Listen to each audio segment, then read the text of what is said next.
Awa kong binalembang. Grabe, sobrang lakas talaga ng bagong no hero. Kaso kinakabahan ako, baka dito na ako mapulpo. Tignan niyo naman kasi, walang awa. Grabe, ang lupit, balibag bata. Naku, isipin niyo na pag ginamit kita kay Nana. Siguradong masama ang lalabas sa bunganga. Dito guys, nakita ko si Sipon, meron na namang sinapian. Kasi yung dragon, sobrang kunat ng katawan. Madali nga lang namin siya na itumba. Kasi makakampi ko, agad-agad drumeta. Nang hindi ako inaantay. Sayang nga lang, hindi ko naabutan tong si Hanabi. Pero natumba naman namin hinakalunok ng LPG. After that, pagkatapos uuwi na sana ako. Kasi isang to, medyo makulit, hindi nadadala. Kahintog mulo doon na aking pinakita. Dito guys, isipan ko muna humigop ng buhay. Mahirap kasi pumasok, ayokong magarutay. Kaso nga lang, hindi ko na matiis yung aking kakampi. Ayaw kasi nakikitang pinumukbang sila ng mga enemy. Kaya eto, bahala na. Mabuhay lang yung dalawa. Dito guys, nakita ko yung mga kukulam na gumanda. Inahabon ni X-Burge. Wala nga akong nagawa. Pero wag kang mag-alala. Maghihiganti kita. Pinindot ko nga kaagad yung aking ulti. Kasi isang to may sa pusa. Para nakadalawang ages yung walang iya. Pinilit ko pa nga rin makipaglaban Kahit yung kaliskis ko, naiinitan Buti na nga lang, dumating na yung iba kong kakampi. Kaya siguradong tapos ang kinabuhi. Tipi. Dito guys, nakita ko yung core nila. Nangangalahati na. Gusto ko nga sanang itumba. Kasong bilis niya makalawa. Pero okay lang, may iba naman binigay sa amin grasya. Etong si Laila, nalapitin ng disgrasya. Grabe, nakapag-trigger pa nga isang to. Pero huwag kang maglala, diretso ka pa rin sa Enidoro. Grabe, KS talaga. Dito guys, pinapaatas ko na yung aking kakampi. Sabi ko di kaya yan, baka makambak pa kami. Di ko alam yung mga pinagsasabi ni Panigans. Pero isa lang alam ko, diretso lang tayo ng takbo. Tatawa-tawa pa nga to si Bexana. Di niya alam, may sasapitin siyang di maganda. Pero hindi siya yung focus ko. Etong si Lailang, masakit sa ulo. RKO. Boom, bagsak. Dito guys, sabi ko kay Hanabi, huwag mong banatan. Kasi isang to, ang sarap ibalik sa sinapupunan. Grabe, kawawa tuloy magkukulam na gumanda. Pero tatapusin na namin to, huwag kang mag-alala. Dadalawa na lang kasi natitira, si XP at etong core nila. Hindi ko na nga to pinatakbo. Gustong-gusto ko na kasing tapusin yung ralo. Pero pinaubaya ko na siya kay Hanabi. Tapos nabaretso ko ng TP para makaabot ako sa picture. Pero mukhang hindi na ata kaya. Ang hirap kasi ng nakapaa. Kaya eto, tamang sipat na lang ako sa kanila. Habang ini-imagine, yung tunay kong pamilya. Si Candida kaya at saka si Bagang.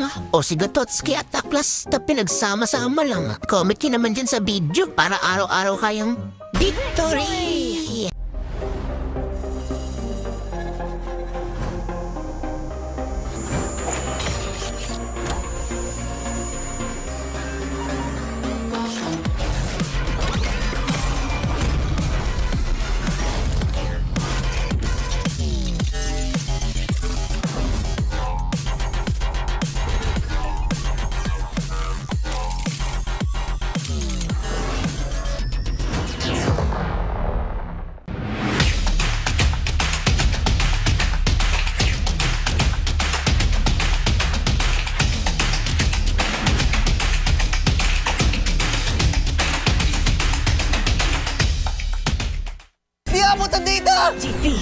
GG bro! Don't worry! The Only with Smart Power All 99. Hindi bitin with 10 gig data to power your games plus Only Facebook or Only TikTok. Load now!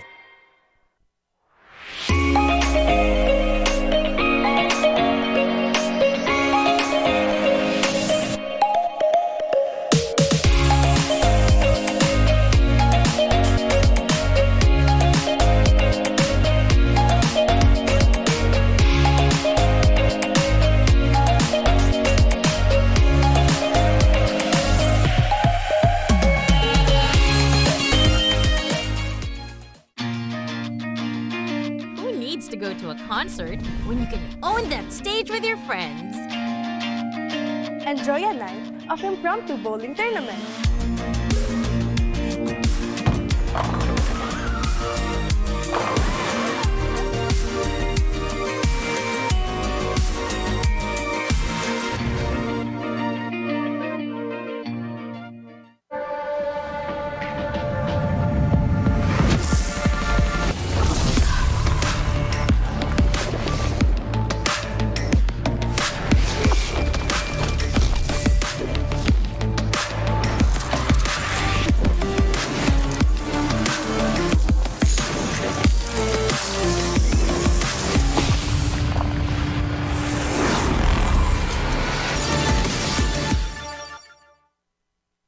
Want a skin that changes color in the middle of a game? Yep, this brand new Alpha Legend skin can do that. Watch this. Boom!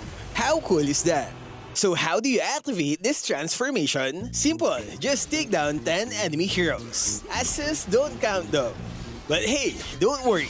Even if you get 10 deaths, the base effects are still amazing. Just look at that animation. It's a first of its kind, and I hope they make more unique features like this. Maybe 10 assists for a new tank skin, right? As you all know, this skin comes with a unique golden number tag. We actually used 2 accounts to draw as soon as the skin dropped, hoping for a low number. The result? 41 seconds after release, we got the number 892. On the second account, it's 1132 after 48 seconds. So in a span of 7 seconds, 240 skins were sold in a snap. Man, we've got some hardcore players out there. So how much did it cost? It's a staggering 9,500 diamonds on each account, which is 100 draws. But don't panic. If you're an alpha main, I got you. We only spent that much because we were rushing. If you're on a budget, here's a list of events to get it cheaper. Free weekend bonuses. Get 2 free draws just by playing games. Daily recharge event. Get 3 tokens if you recharge daily.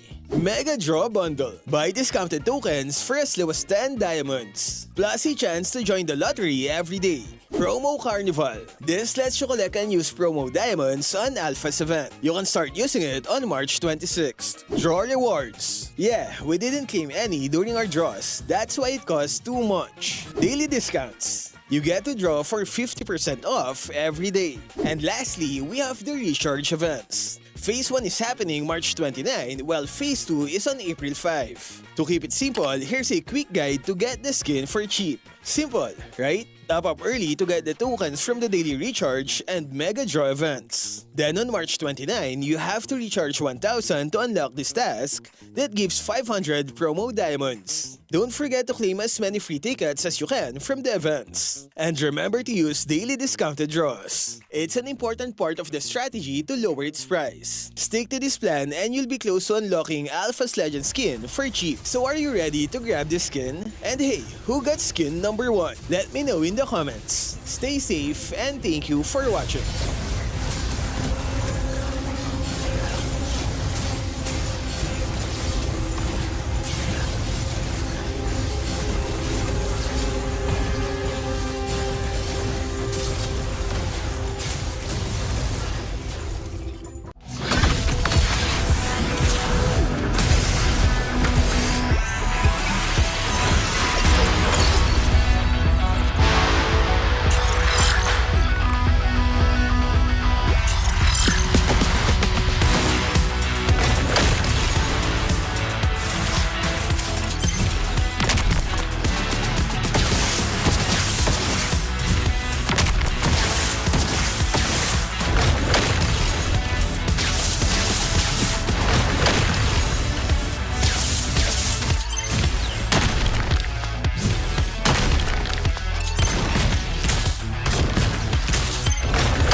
Malakas, Pilipinas, malakas kahit anong lane, we become the monsters.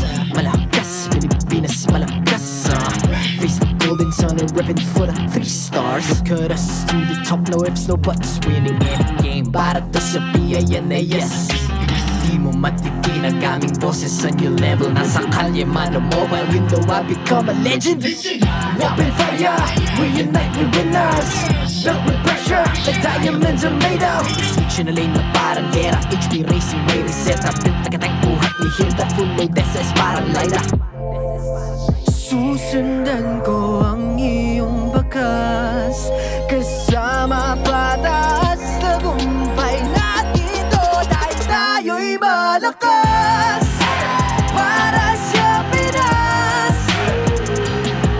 Nasa amin ang alas, hindi tuwa atras. Kinikilala sa taas kasi kami ang malakas para sa Pinas. Nasa amin ang alas, hindi tuwa atras. Kinikilala sa taas, ganito kami sa Pinas. Wow! Hold on. Yeah, malakas ang Pinas. We are laging every beat, no surrender, no retreat. Pag nagsama-sama, just imagine what we can achieve. Lacking every beat, no surrender, no retreat. Giving 100 all my own, cause we just cannot be defeated. We are unstoppable, immune and invulnerable. Ready ang equipment, lahat frozen, malang crowd control. Pakita ko na jab like East to the southeast. So what I would proud and loud, cause every enemy we devour. Susundan ko ang iyong bakas. Kasama pataas, tagumpay natin to. Dahil tayo'y malakas para sa Pinas.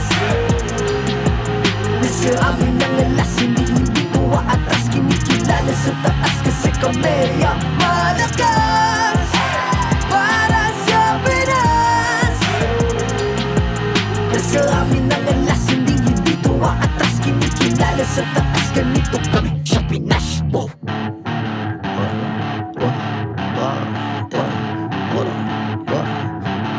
Malakas, Pilipinas, malakas kahit anong lane, we become the monsters. Malakas, Pilipinas, malakas face the golden sun and reppin' for the 3 stars.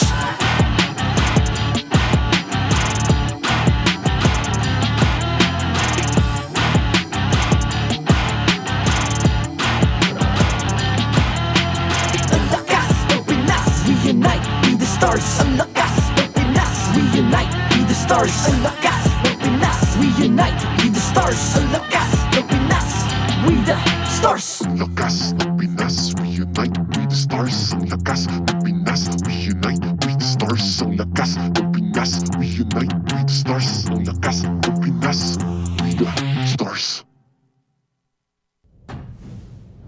The 15th season of MPL Philippines is brought to you by the following sponsors.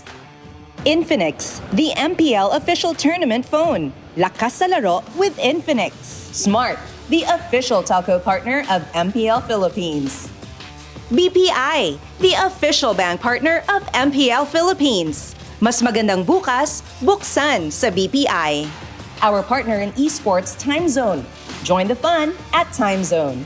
TT Racing, for those who dream, work, and play. TT Racing has your back. Don't miss any MPL action by following our official Facebook and subscribing to our YouTube channel. Follow MPLPH on TikTok for more content. Experience the Lakas ng Pinas of MPLPH Season 15 action live at Green Sun Hotel.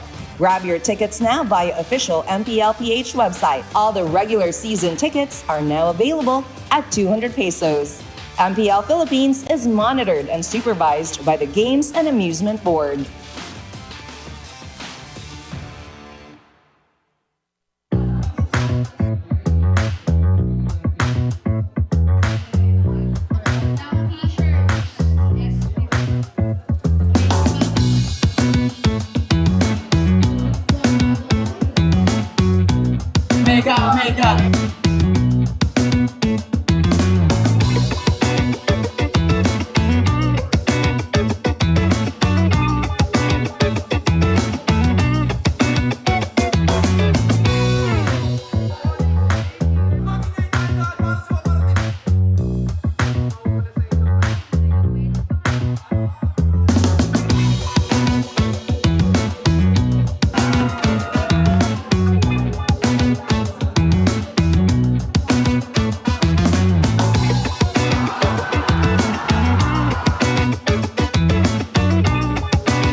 Maligayang pagbabalik dito lamang sa MPL Arena. Ako, si Hans Galeria. And I'm your very own Odin, and this is Super Fan Saturday! Ang araw na ito ay para sa inyo, sa communities natin na nandito sa MPL Arena, as well as sa mga nanonood sa bahay, ang team bahay natin dyan. Kasama rin dyan si Kalusi. Let's all wish her to get well soon. Oh yeah, we wish you the best of luck, Kalusi. Hope you get better soon. And tama ka, dun sa nabanggit mo kanina, because today is about our fans. Dahil sila ang nagpapalakas ng ating liga, lalo na ang dama nilang aabangan ngayong araw na to, considering that it's gonna be a triple header for this Saturday afternoon. Sobrang strong nga talaga ng araw natin na to. At alam mo, inaabangan ko, Hans, kung meron na bang susunod sa yapak ng Onyx Philippines na makasecure ng spot nila sa playoffs. Alam mo, masasagot natin yan para ngayong araw dahil may laban sila mamaya. Sila na ba ang ating magiging fourth team na makakapasok sa playoffs na sasamahan na nila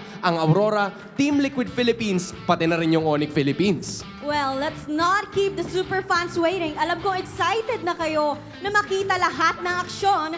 Dito lang yan sa MPL Philippines Season 15. Casters, pasok! The huge choices truly changed the course for the Phoenix Army and the Barangay. Tonight we're gonna find out. Leo at your service alongside Naisu and Midnight, opening up triple header Saturday. Welcome to MPL. It's Super Fan Saturday, and I'm ready for it. And yeah, we got a new addition here. I'm a super fan. You're a super fan of the English I'm a super desk. fan of the English broadcast. I'm glad to be here, glad to be back. And I'm super excited to be with Naisu. You know? Why just me, not Leo? Big Daddy Naisu. No, I'm always with Leo. Oh, that's true. We were literally together for 72 hours last weekend. We're still going to be together for the next week. How? We're gonna find out soon. Okay. Find out, yeah.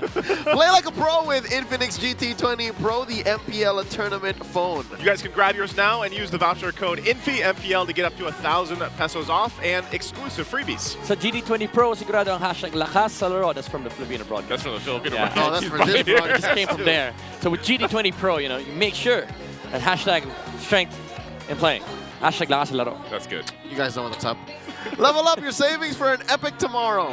Open a hashtag save up account today via the BPI app, one ID, and in just 5 minutes, you already have an account. And plus, you have a chance to win 1,250 diamonds. It's now easier to save, and your in-game experience will be more epic. A more epic tomorrow. Open it up with BPI.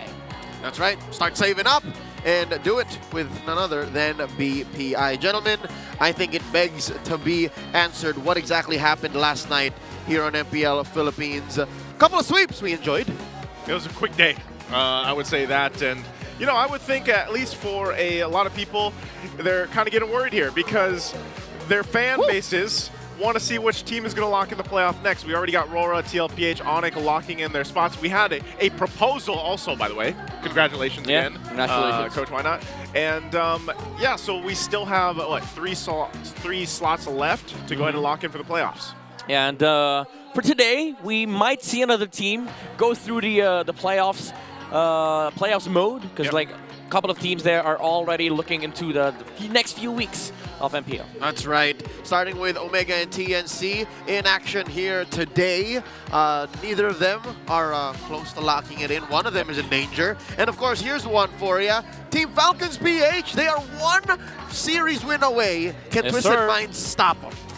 Ooh, that's a good question. And I feel like Twisted Minds for a lot of people, and I know they've been trying to twist minds all season long, but I would love to see them not do that here and actually win this against Team Falcons just to make things interesting for the last couple weeks after this week closes out. And then, of course, our highlight match for today, AP Bren versus Team Liquid Philippines. The rookies of the season versus one of the titans of MLBB, still on top. Yeah, I'd say that's going to be an interesting match, considering that we always highlight the the spectacular performance from the rookies of AP Bren, but it is going to be a very tough last match for today, specifically for the younglings. That's right. Before we talk about the younglings and the challenge before them, let's talk about this first match. A best of 3 between Smart Omega and TNC. Is this Omega's chance against the steady flying TNC? You know how steady exactly TNC is? How steady? They're able to even switch up their lineup and say, you know what, we're confident we're going to win. Yeah, they have, you know, but the teams that they've been struggling against is definitely the stronger teams, I would say, currently right now in the season. And TNC has shaken things up. I liked seeing Coil, by the way, the man in the middle here. But is he the K on the way, the next rising star? He's an instant hit coming into a league, a legacy, a history of excellence where if your name starts with a K, you have to follow up that act with strong gameplay. You know, if you've been a long time fan of MPL, you know that if you put a K as the first letter in your name, you have to perform good, because we have a lot of exemplary players playing in the league and even outside of the Philippines. Yep, multi-time champions, imports, Hall of Legends inductees, literally some of them the face of MLBB sports. So now, question lies with you. Is Coil the key for TNC versus OMG? Yes, always rise, or B, Omega timers are on. He's facing off lane per lane. Well, roll per roll against the Nightmare of the Barangay, Andorio. How do we feel about that? I don't know, man. I haven't felt really good about Omega all season long, you know. And that's your middle name. And that's my middle name. And I've been hoping that they would be able to go ahead and adjust and get whatever timer that's going to be on. But is Coil in their way now? I think that's a big question. If yes, then go ahead. Flex your battle emotes now, available until August 5th for 109 diamonds. 109 diamonds, that's all you guys need. You guys can grab a ton of these. Also, there is yet to be Onic, Omega, and TNC's battle emotes returning for you guys. We have special ones here. There's still some coming soon. Yes, sir. I still have my favorite, and I don't think that's ever going to change. Yep. And that was last season's lightning effect. Yeah, you can go ahead, show your support for your favorite MPL team, and buy them now at the in-game shop. You can also gift them. Ladies and gentlemen, the match, yes you can. The match is about to begin. Let's welcome the teams as they make their way onto the stage. Let's get it on. It's Omega versus TNC. To oversee and uphold the tournament's integrity, guiding us through this match is our marshals, Sent, JJ, Chico, and Patrick. Will the clock finally tick, or will the Phoenix rise? It's Smart Omega versus TNC Pro Team. In the XP lane, it's Lewis and 3 Martisi.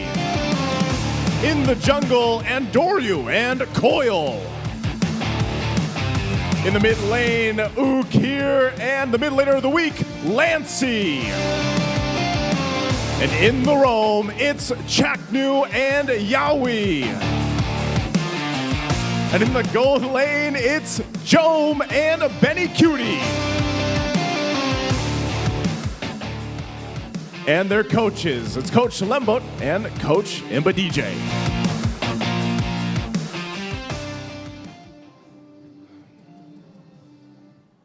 Ladies and gentlemen, before we begin today's match, we take a moment to acknowledge the resilience and strength of the people of Myanmar, who have been severely affected by the recent earthquake.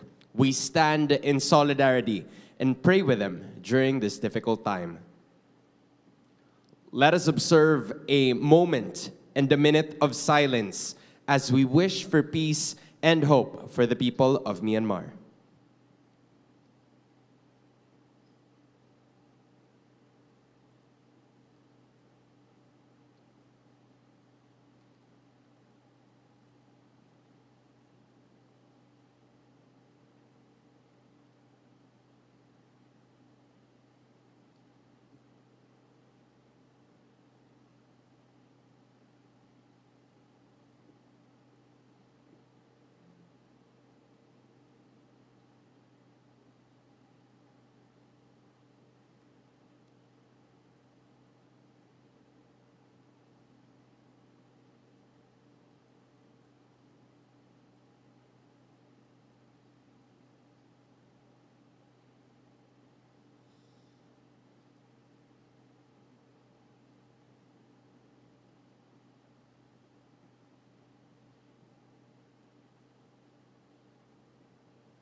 We start off this matchup with respect and camaraderie. Teams, you may now do your fist bumps. This is gonna be TNC Pro Team going up against Smart Omega. Casters, pasok.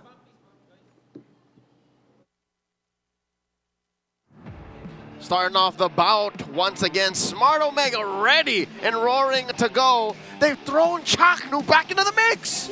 Yeah, it's gonna be an interesting flavor for Smart Omega, considering that's week 6 now. So I think it's night time for them to put back the Venom, put back the Nightmare together to start the Omega timers. They come back to clinch those points and to qualify possibly for the playoffs. The Escape Artist exits left, now entering TNC Pro Team. Hold up, this is a new mix. Have we ever... Oh, no. This is what happened last week. Coil in the jungle, 3mar in XP. Yeah, we got a preview of this last week. I think a lot of people were surprised to see it work. Even Coil pulled out the Fanny, which was nice to see. So yeah, 3mar, Coil, Lancey, Yaoi, Benny Cutie. And I think this works so well because you bring in these somewhat new names for a lot of people to see Coil and 3mar work, but then you have the stalwarts there, the veterans from, Lancey, Benny Cutie, and Yaoi. And now looking at the stats, it's...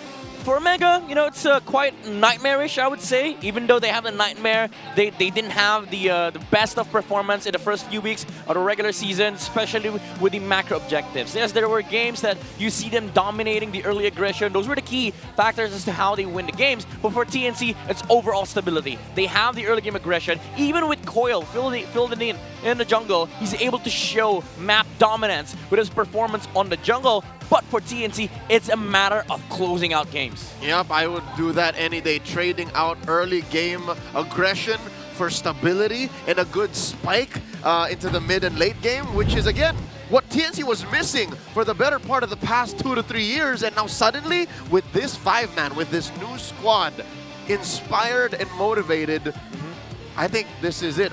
If they win here tonight and then they win their next, I don't even need to look at the scores. I'm going to say now they're qualified for the playoffs. Yeah, I think that's going to be a big step. This is also in my heart. In a way, it is in your heart. In a lot of Renmar, usually Renmar is the guy that TNC say TNC at 5. He has jumped the bandwagon though, so you're over here now. Okay.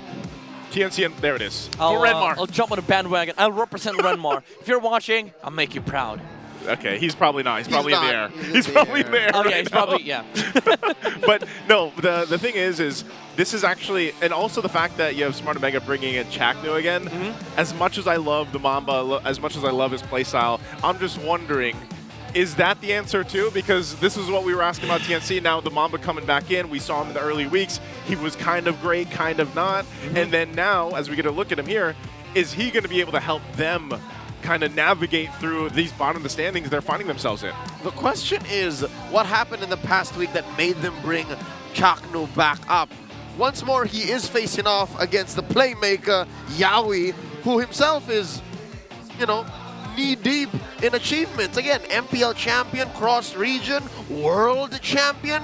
Stats don't lie. Hell, he might even be the most prolific Cho player in the history of the game. Yeah, one of the most decorated roamers that we have currently playing in MPL. But I would say, even though as much as flavor Yaoi brings in for TNC, he doesn't have that for the past few weeks. Like, most people are saying that he's been checked for TNC, but that's different for Chaknu. It's always the question, every season, every year, Chaknu faces the same reality. How do I bring this team back to the playoff spot? And time again, he's been able to constantly do that every year. All right, can he do it this close to the end of the regular season? Week 6, day 2 is where we're starting.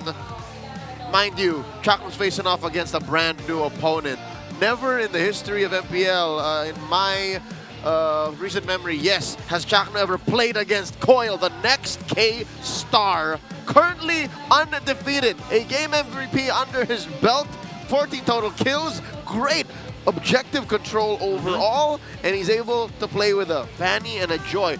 Are these going to be key bans? You think Omega should start attacking Coil's hero pool? For sure. Fanny, yeah, because you see, if you watch TNC's games, he exudes confidence. Like, he doesn't go with a K. With a K. Confidence.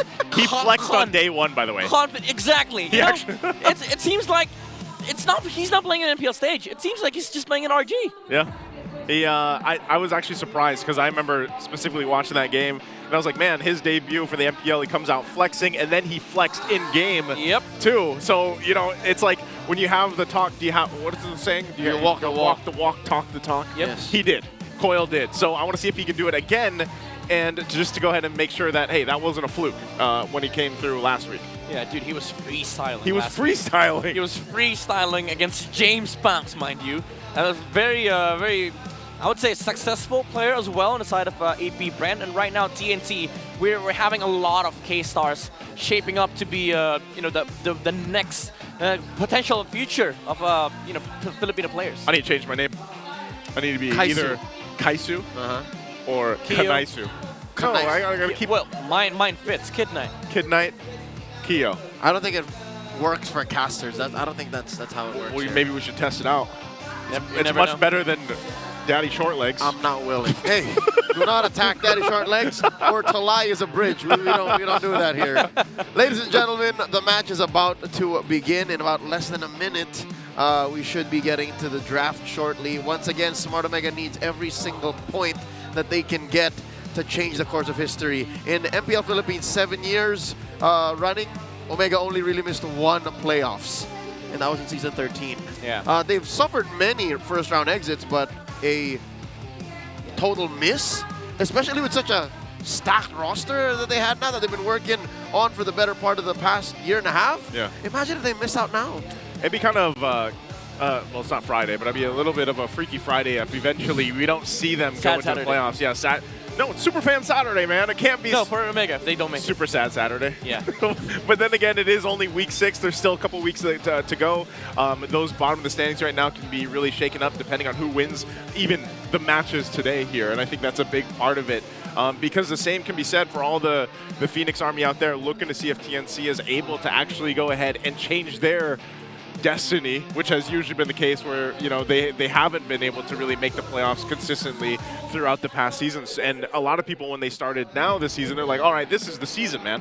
This is the season we're going to see them go into the playoffs, dominate there. But then that has changed in the past couple of weeks. And I mean, as we get a look even at Benny Cutie, remember when he came in a couple weeks ago, he made a change. Let's talk about the Infinix keys to victory. Talk us through, what do they gotta do, especially with Yawi and Chakno at the lead? I mean, to be fair, it's very team-specific. Now you have Smart Omega showcasing the Barangay Omega's identity, again with the Chak Mamba right at the helm, able to lead the team and charge with the sets that he can initiate in the game. He has to be able to forge the Omega's way into, you know, clinching out the victories. But that's also the same thing for TNT. You have to pave the way for Coil. Utilize the confidence, utilize the aggression, and of course, the star power with their jungler. And I know TNC's been having a lot of like really good games, but they have to close it, because that's been the issue with TNC. Get a good game victory, but you don't translate it into a match win. So for both, I think you have to respect the counterpart for you know, for each side signature, the Venom and also the Rising Star of the side of TNC.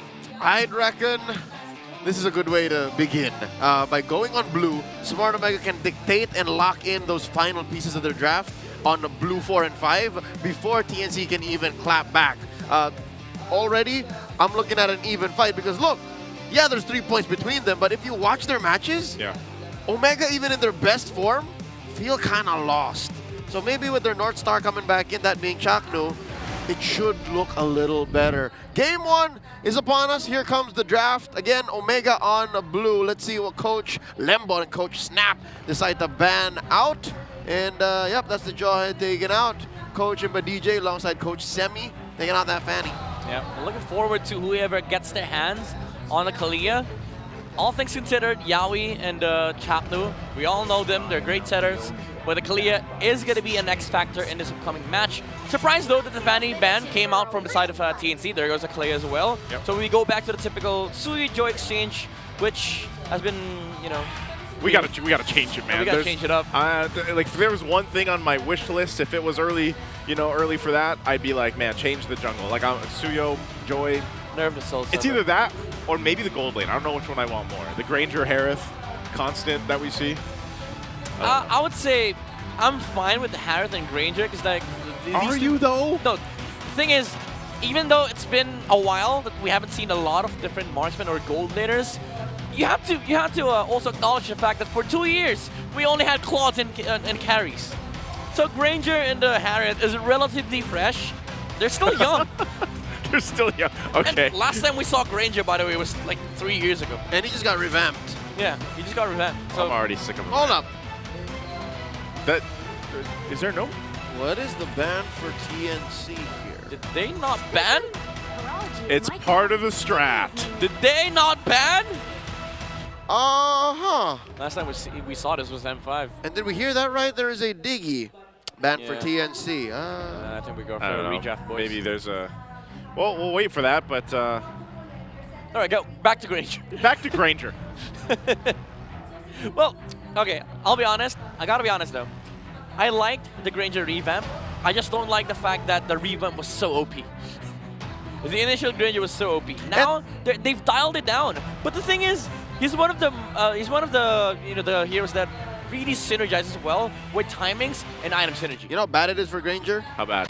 They nerfed him and he was still a priority hero. Yeah. Yeah. It's kind of like a different situation from Bruno, where you didn't really buff up the hero, but he synergizes well with the current meta as well as the the Malefic gun. But Granger's different. Like you attach Sky Piercer to that guy, no matter how much you nerf the Death Sonata, it's still good. It's crazy when you think about a marksman or a gold laner that can do damage from that far away. Yeah. Like that, I think that's It's the ridiculous. biggest. That's the biggest problem that he has, like right now, for a lot of people playing against him. It's like, man, this guy is hitting me from like a place I can't even see. Yeah. Like half the time. It's like Ixia, basically. Yeah. Oh yeah, actually. I wonder what happened to Ixia. The last time she was hot pick was in MWI 2024, and the Savage Empress scored a Savage. So last year. That was long. Yeah, that was a long time ago. What was that now? Almost 9 months ago. Uh-huh. So it's just been a hot minute, but regardless. I was gonna say M5, but yeah. She got like picked once or twice. No, he got picked twice. There you go. See, I was off one. Yeah. I was off one. It's crazy because like you have a lot of different teams testing out different marksmen. We've seen Beatrix come out from MPL Indonesia, like the resurgence of the carries. Even though like there's a lot less option in the gold lane. By the way, Deadpool? huge shout outs That's to Wade Deadpool. Wilson. Yep. What is he doing here? What if we get a skin? How is he allowed in here? Did he deposit his weapons at the door? Yeah. Which hero would get a Deadpool skin? Beatrix maybe? I don't know. Beatrix? Can, yeah. Right, because she switches weapons I'm with and it. he has the guns. Oh, no. No, we need a new hero. It's gotta be someone with a... Yeah, maybe with We would need a new Hear me hero. out. with a sword and guns. Yeah. Hear me out. I want to see a new hero that can switch from melee to... Never mind, we have YSS.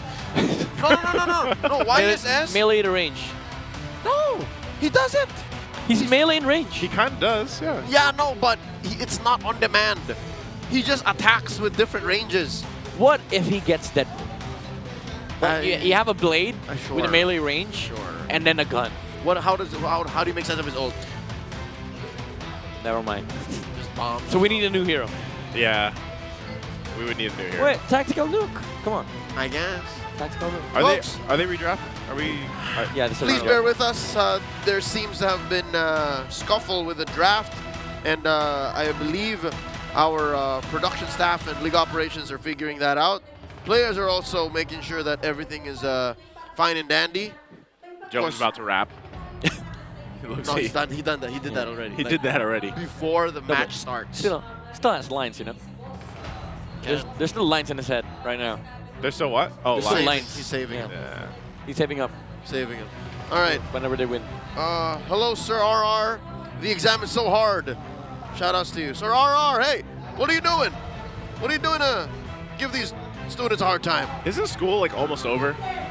Isn't it almost summertime? There shouldn't be any classes today. It's a Saturday. I was going to say, it's a Saturday. Saturday afternoon. Well, to be fair, No. sorry, They I are experienced the Filipino college experience, Yes. and I was flabbergasted that we had class on Saturday. Some schools do that still. Some schools do. Yep. Hey, that's what professors like Sir RR are all Yes. about. they're giving our ML enthusiasts, Our super fans. the super fans. Guys, the first time I realized Story time. we have PE in college here, Yeah. I was like, what?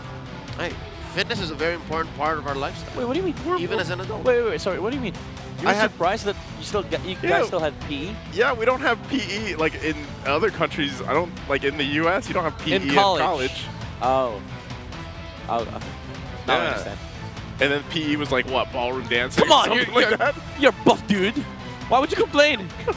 No, he was just surprised. I was just surprised. Okay. I did it. But did you like it then? Yeah, it's activity. It's physical activity. You know? Where's this going?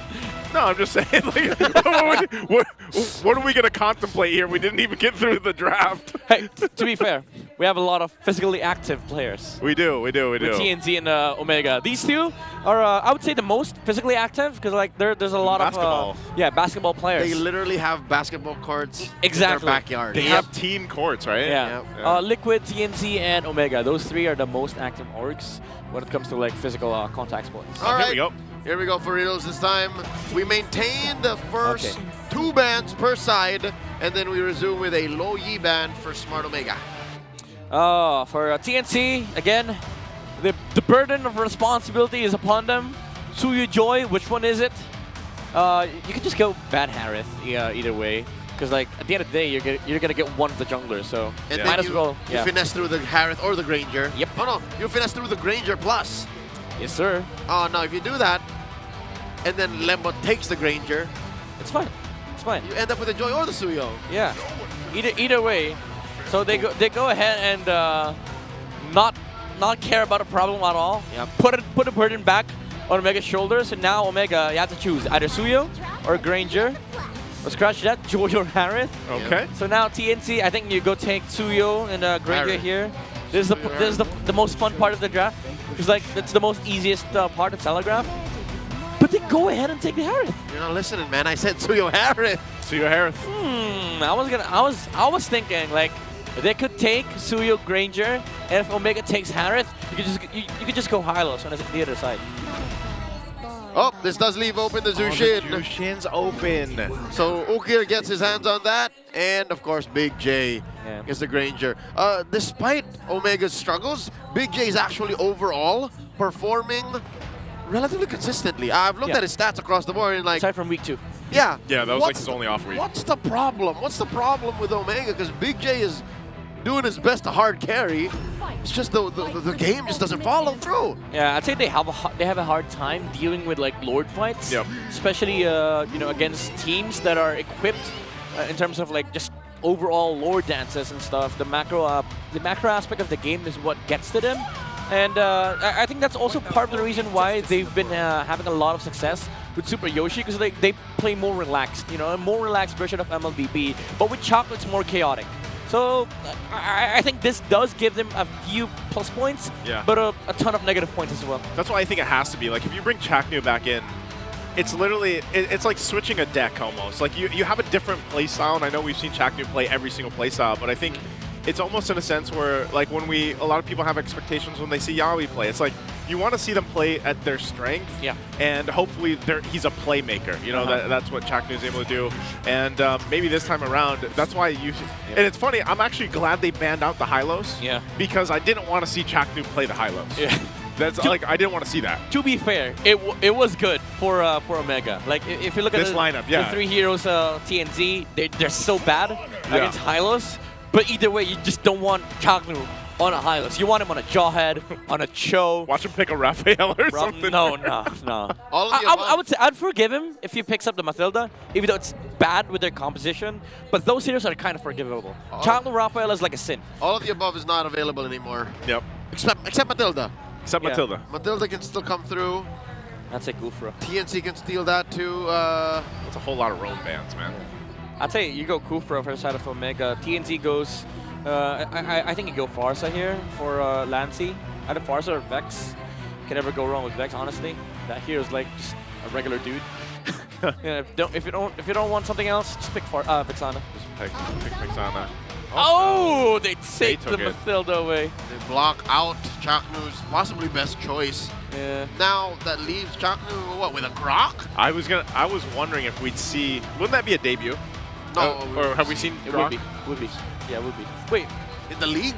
No, like this season. It would be. We haven't seen a Grok yet, right? It would be. I know they both obviously like to play it, but it'd be interesting. You know what would be interesting? What? Chaknu Angela. Oh, there's this is not an Angela first phase. Like it's like Sinigang and coffee. Yeah, that doesn't doesn't add up. Doesn't add up. Doesn't mix well. Okay. Okay. Wait! Wow. Hold up. Wait, That's the a- Edith I can get behind. That's a Baksha roam. So, interesting story. Oh? I've tested this. The Baksha roam actually works in specific comps. And in this case, it's gonna be good against Harith. It's gonna be good against Hilda. But inherently, even though it's a natural counter, because like you reduce the amount of heals that they get. Yeah. But it's inherently bad against Mathilda, because you jump a target, they just get pulled out. What's next? Man. I'm pretty sure Omega has calculated the risk. They're willing to go for it. And TNC answers back with a vengeance. Lancy picking up that Valentina. Great ults to pick up. The electrifying beats. The primal wrath. They're not switching. Magician, and that's about it. There's not switching. It's a roam Baksha. Crimson Beacon, yeah, it's an extra level of mobility, you know, survivability. Yeah. So it is a roam Baksha. Yeah. I thought they were going to switch it up, like put the Edith on the roam and then XP Baksha. But turns out, Chaknu is playing Baksha. That would automatically suck for Chaknu, though, because he's in mid, right? He's playing a duel against a duo. That's a Lance. He's going to kick his butt. Yeah. It's a Val and a Mathilda. Those two kick a lot of Bakshas. All right, well, Chaknu's going to have to deal with that in a different way by rolling out. Here's that index. Check out the stats against TNC. Much better across the board, but Omega might just have the poison. They might have the venom here to change the way we understand how Baksha works. Has there ever been a Baksha in the roam in Season 15? Yeah, no. Not in Season 15. Not in Season 15. See? So this is a roll debut. Yep. Welcome And to with a Mobile revitalized. Legends. I'm hearing the gears. I'm hearing the gears, bro. You're feeling him. You're feeling him.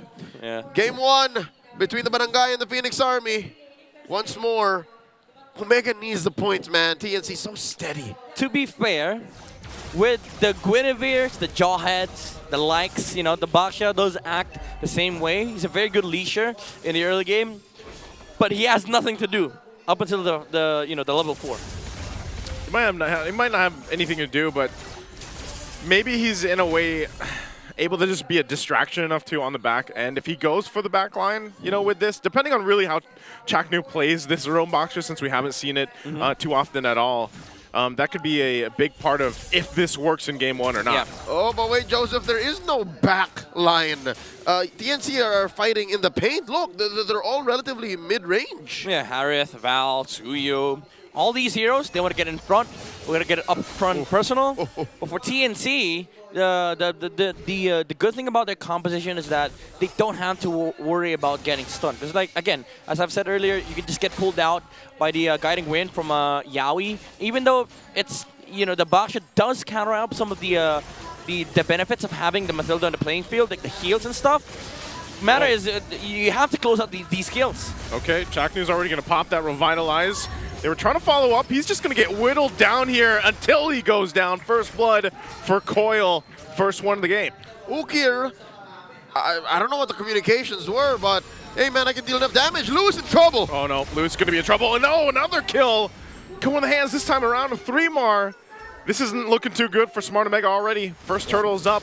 And I don't think they contest this at all. Deja vu. Again, I was just wondering, what are the players of Omega saying to Ukir to make him say, yeah, just keep fighting, bro. I got him. I got him. Yeah, I mean, that's usually just, you know, a Zushin thing. But Smart Omega, they don't have damage. They don't have the kit to deal with the heroes of TNC, especially up against a Suyo, a Val, and a Mathilda. Now the effect is, you lose mid.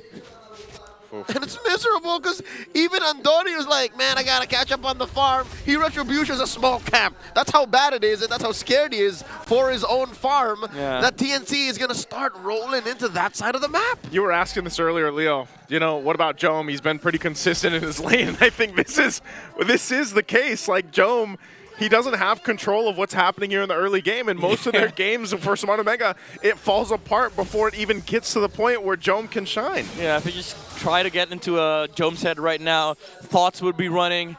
He would be feeling like, okay, I can take off my lane. How about you guys? You guys good? Yeah. And that evolves as the game goes on. It's like 3 minutes, it's that. 7 minutes, like, fellas, what are y'all doing?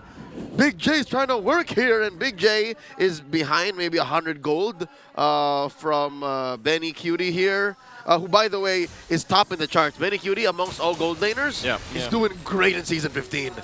Yep. Now, TNC, they're feeling that they have the momentum. The Joy at the moment cannot contest this Mathilda and Suyi combination. So Coil is free to roam the map, basically. Free to even invade in the jungle of Omega. Yep, look at that. Almost perfect pathing. You call him King Coil, the way he's gunning for that 15 level at 9 minutes. Check it out here. See, they're threatening. Even Andorio's little rock Ursa. Oh, they now want the to fight. flip. They're going to go in. They use the flicker, already getting 3-mar. 3-mar just escapes with the amount of utility. So look at that. Smart Omega throwing a whole lot and getting a whole lot of nothing. They have no damage. They've used the flicker on Luis. They've used every damage spells that they have. And the only thing that they forced out on the side of TNC was the guiding wind from Yawi. I don't think you even say you force out a guiding wind. That's literally just a second skill, my dog. Yeah, exactly. That's the point I'm trying to make. Like, Omega, they're putting all effort to take down the Hilda.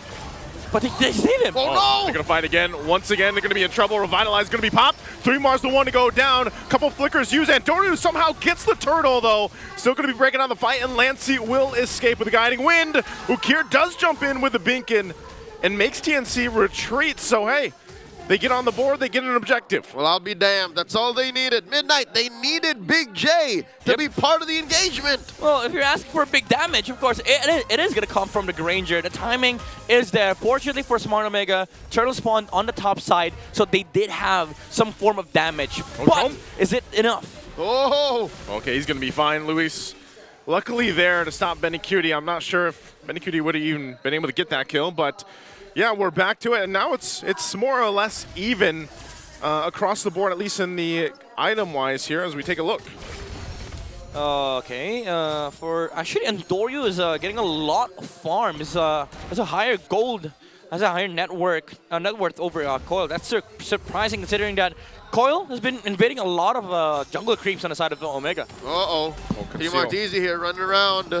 And there's a conceal coming in. He gets dragged. 3-mar could be in trouble. Rest of the team trying to help him out, trying to get the bush. 3-mar goes down, but they're going to force the fight under the Zaman force. Benny Cutie popping off, looking for Chakdu. Wow. Won't be able to get him, and Lancey won't either. Going to be chasing down Chakdu. Chakdu still on the run, but finally, Lancey comes in. Ooh. Coil joins the fight. Will be able to find Jome. Takes him out with a Soul Sever. TNC finds 2. Yeah, the Blade Surge did not hit, but fortunately for Coil, the Retribution Slow was there to be able to catch up to the Granger and TNT. Even though there's a couple of targeting mishaps on their side, they still are the stronger lineup in this mid game.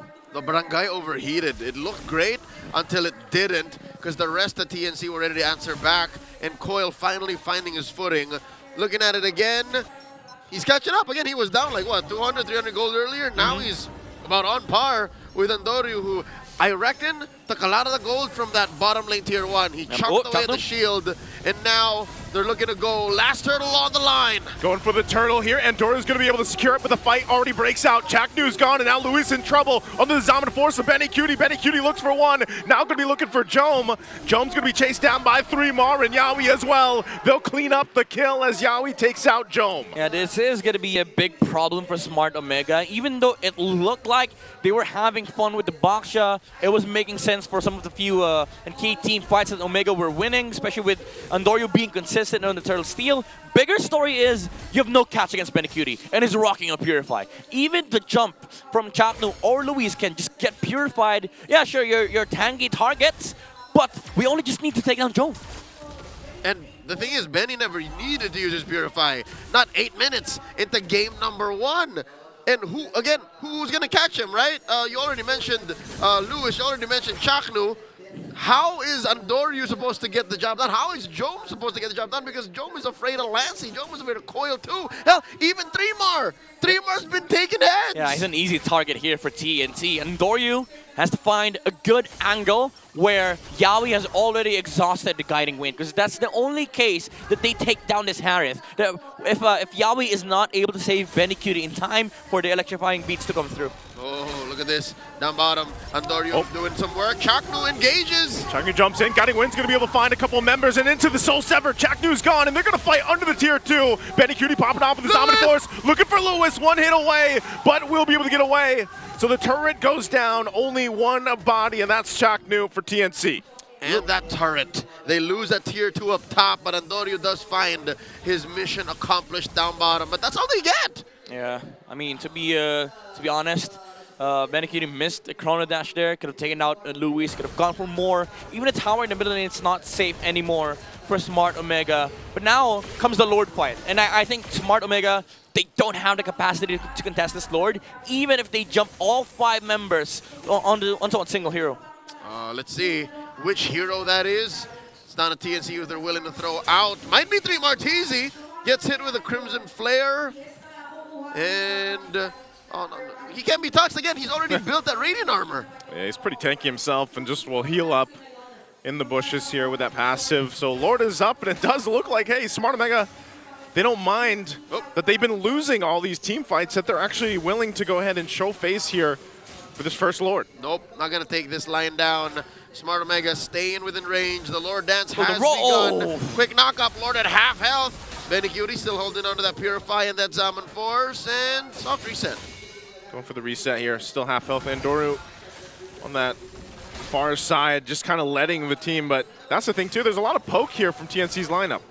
Yeah, just look at Benny.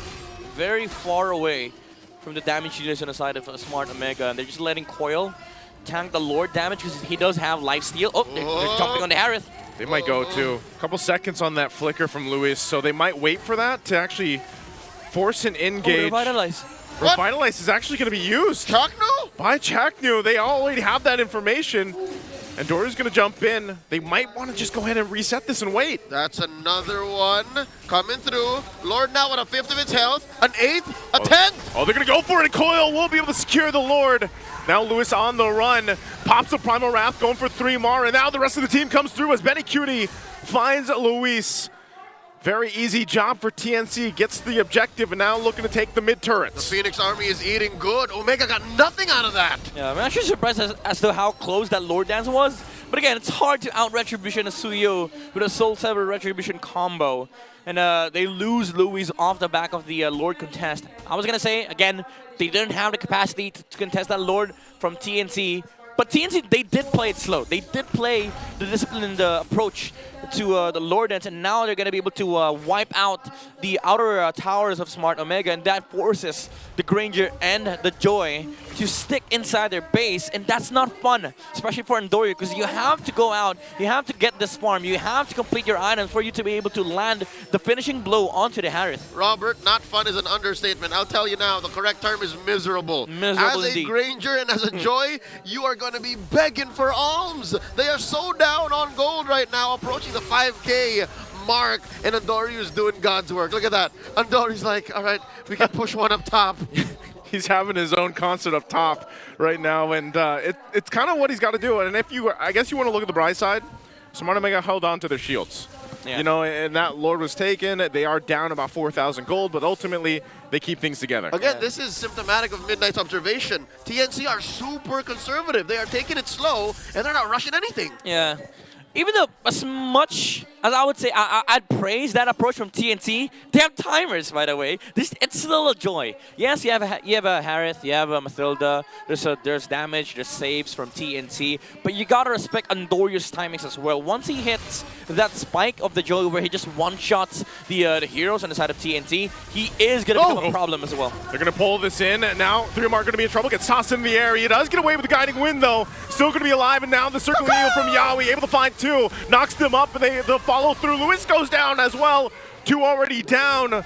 So even with everything thrown at 3-Mar, he survives, and TNC finds 2 bodies. And this whole time, Andoryu just got out of the fight, secured his ore, just said, fellas, I'm just gonna take what we can. All right. House is burning. The house is burning. I mean, that's a good way of approaching this game. You just gotta get your trades. Oh, Benny goes under. He's gonna be able to find Nuke here. He made it look so easy, and Joam just couldn't do anything but watch. I don't think Benny's popped the spear fight yet. Not a single time. Yeah. You're right. Could have just gone for a flicker, honestly. or a flame shot. I don't know. Again, this is TNC at their most respectful era yet. They're just like, we're not gonna slip it up, man. We're not gonna let you do that. Yeah. Again, though, still gotta respect the timer of the joy.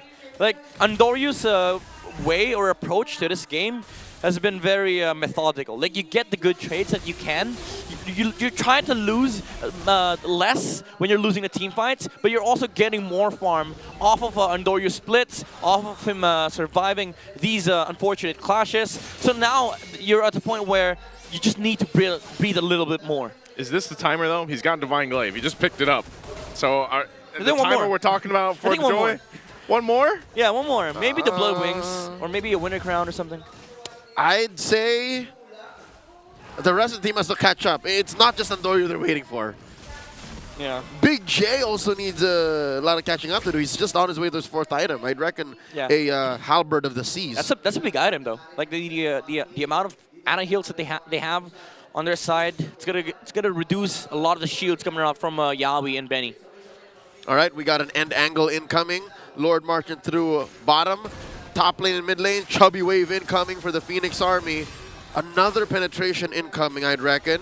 In mid, look at this, Circling Eagle pulled off. Already gonna go for it, just for that turret. Lord's gonna finally go down. Next focus, the top one, taking all the base turrets down. TNC will do that. Let's see if they still go for more. 3 tanking up in the front side, and there's a ton of damage on Luis as Luis goes down already. The waves are gonna be cleared out, and Benny Cutie laying down the damage with that Zaman Force. Does picks up the concentrated energy, so they wait for the next waves to push in here. All base turrets down a member. Conceal going to be used now. Smart Omega, we'll see if they can hold it together, stay in the game. They clear out the waves already, still keeping it together, and now the Zaman Force drop down. Another Circling Eagle from Yawi. Oh, God. Just looking to focus on the base. Chaknu's gone, still breaking out the fight. They're pushing in with the minions, and they keep it all at bay as the base is worked on, and TNC will take game 1. Slow and steady, flying towards that sweep. Match point for TNC, the Barangay. I don't think anything changed much. Well, despite Chakno being in, like it's not looking good. They tried changing the meta, that's for sure. Tried taking up the Baksha, but again, there were a lot of questions, a lot of doubts. So when they picked up the Baksha here for Chakno, it did work for a few key moments in the game, but overall, the picture wasn't there. Like, you had a map for TNC, but for Smart Omega, it seems like it was lost. Yeah, I don't know, this was just such a clean game from TNC. Like, they went through the foundations, the checkboxes that they had, and there was never really any threat. Yeah, they might have lost, a turtle here or there, maybe a team fight where someone goes down, but again, they only died like as a team twice. Yeah. And like you guys pointed out, you never had to use the Purify because you just have so much utility, and so they had all the answers to what this lineup was supposed to do from Smart Omega, and I think that's the thing. I think a lot of people are still wondering, yeah, what was the idea here? Was there just too many roam bans towards Chaknu, and I mean even Yawi, that you're just forced to, is that really what it came down to? Like, well, let's just throw the Baksha. Was it that bad? Was it that bad? Worst case scenario, just go back to the Kaja, but the Baksha, yeah, sure, there were some like technicalities with the pick, like anti-shield, anti-heal, it had its raw sustain. It had its reasons, right? Yeah, but inside the game just didn't work, especially against the onslaught of Benny Cutie with the Harith. Again, we talked about this. There's no catch, there's no durability whatsoever up against the Harith. Just the sheer burst of magic damage that he delivers in the team fight. And take this, he doesn't even have to be worried about the Baksha. First of all, again, no catch, and his main target is the Granger. If you shut down Big J, there's no team fight anymore for Smart Omega, because Andoryu, for majority of this game, has been dodging team fights. Yeah, the shield that you would then get, despite being negated by Baksha, would be enough. Your real fear would have been done for. That's the Granger. And this is Benny Cuties' face when he's in the fights, right? Because he still has the Purify, so come and get me. Still got it. Yeah. Still got it, boys. Look, he never pressed it. He never had to. I mean, a lot of the times he's just like, yeah, wait, do you got the guiding wind? All right, we're out of here. Yeah, I'm pretty sure now he's back in the player rooms, thinking that should have gone for Flicker. I could have taken like 2 or 3 more kills. Oh, he's literally in the boys' room right now. Yeah, he's in the boys' He just room. passed us. So maybe they're just talking about how Benny has never used the Purify. We'll be saying I could have gone for Vengeance, Flame Shot even, Flicker, or Retribution. I don't know. I mean, even here, the 3-Mar, man. Like, 3-Mar was so good at just providing that kind of front line, whether it was just, and that's what Hildas do, right? They just run straight forward and they're like, all right, they're here, they're there, and he did his job. Which is crazy, because towards the last few moments of game 1, you'll remember, see here these clips, there was no more bushes where 3-Mar was playing. So he played the Hilda to such a degree that he didn't need the passive. Yeah. Guess what? Two kills on Omega, 2 deaths on 3-Mar. That's so it. He definitely did his job, soaked up the damage coming up from Smart Omega, be the frontline shield of TNT. Because again, you could just always be, guided out by the guiding wind from Yaoi. Even though the first 2 deaths, it was horrible for TNT, but that meant there's a lot of space for Coil and Benecutie to work with. And even though Andoryu was matching up the farm and the pace of the Suyu, unfortunately, that wasn't the same case for the other 4 members. Big J definitely did not have a fun time in the mid game, even though he got one of the kills that they actually never mind, didn't even get a kill. It was just an assist. So, second only to Andoryu. Did he have the best game for anyone in Omega? Yep. That's it. And that was unfortunate, because now for Omega, once you go through that phase, if you have a Joy and you have a Granger, where 2 heroes miss their opportunities, miss their timings, you basically have to play the recovery game, especially as a Joy. That's why Andoryu has been dodging team fights. It's not like he doesn't want to fight TNT, but he just can't, because he needs the items to take down the Harris. He kind of doesn't want to fight TNC too. Like, yeah, that is true. Because like again, you need farm, you need to get those core items, you need the Divine Glaive. Might as well go for the glowing one as the last item to just have some form of anti-heal against the Harriet, but that wasn't enough, because like at the end of the day, you're also waiting for TNT to scale, and they scale way harder compared to Smart Omega, especially with how much Benecutie deals in terms of magic damage. There's nobody that wants to soak up those damage. You think Luis and Changlu would be happy taking up this damage? Guess what? There's a Hilda on the side of TNT who would just pummel away the durability, and you'd also suffer the consequences of having low health against the Soul Sever from Coil. Look at the carry here, Benecutie dealing about, what, 3/5 of the damage that the whole of Omega were dealing. That's how much 76,000 is, ladies and gentlemen. And of course, our BPI rich guy, Coil, who despite keeping it pretty humble for a BPI rich guy at 821, just shows that that's how low to the ground this game was for TNC.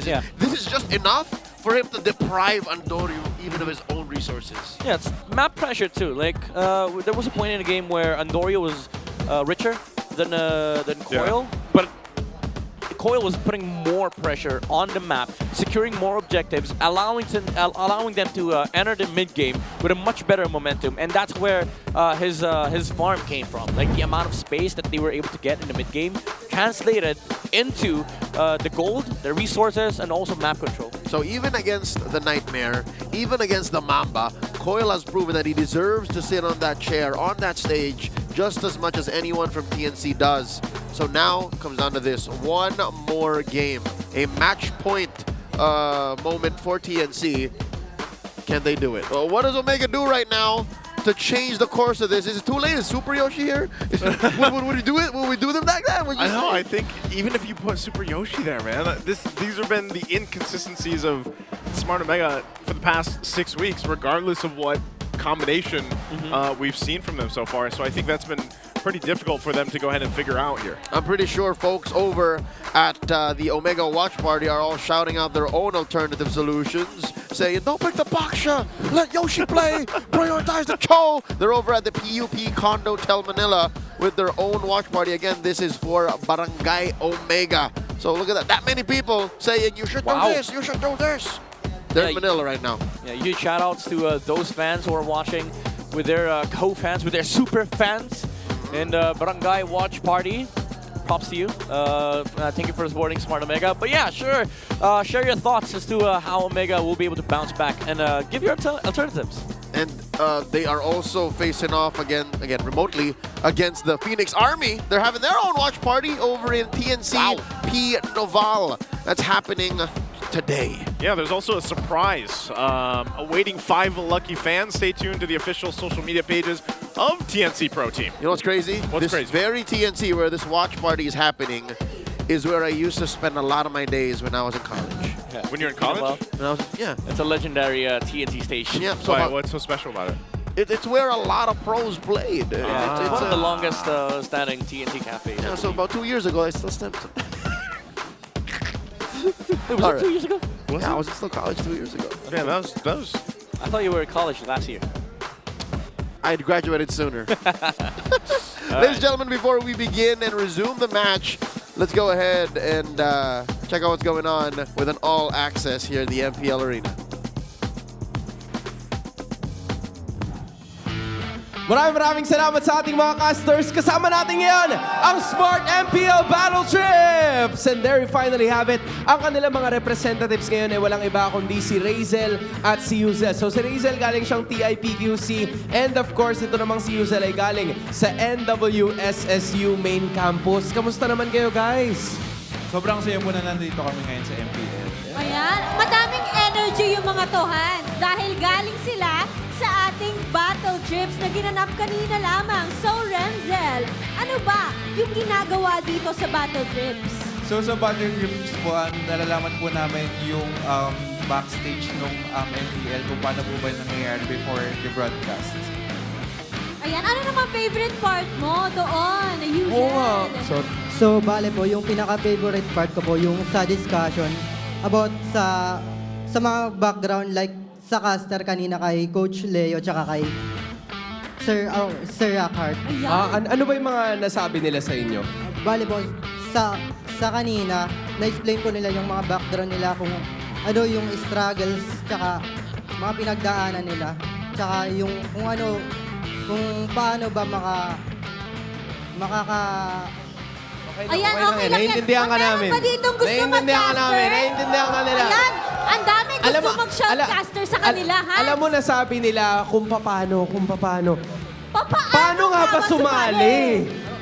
Alright, so for the MSL po, may promotion po ang MSL ngayon na kapag open po sila for a esports organization, so mag-apply lang po kayo for MSL para makasali sa battle trips. Bali, hindi lang po yung sa MSL o sa student leader. Meron din po tayong community heroes which is part ng community na pwede din makasali sa battle trips. So pwede kahit hindi estudyante. Lahat ng gusto sumali, pwede dito sa ating battle trip. Guys, salamat. Thank you so much. Umpisa pa lang ng araw. Sana mag-enjoy tayong lahat. Alright. Babalik na natin to sa ating mga casters. Kaya naman, casters, pasok! That's our all-access featuring battle trips for this weekend of MPL Philippines. Yes, he did say that right.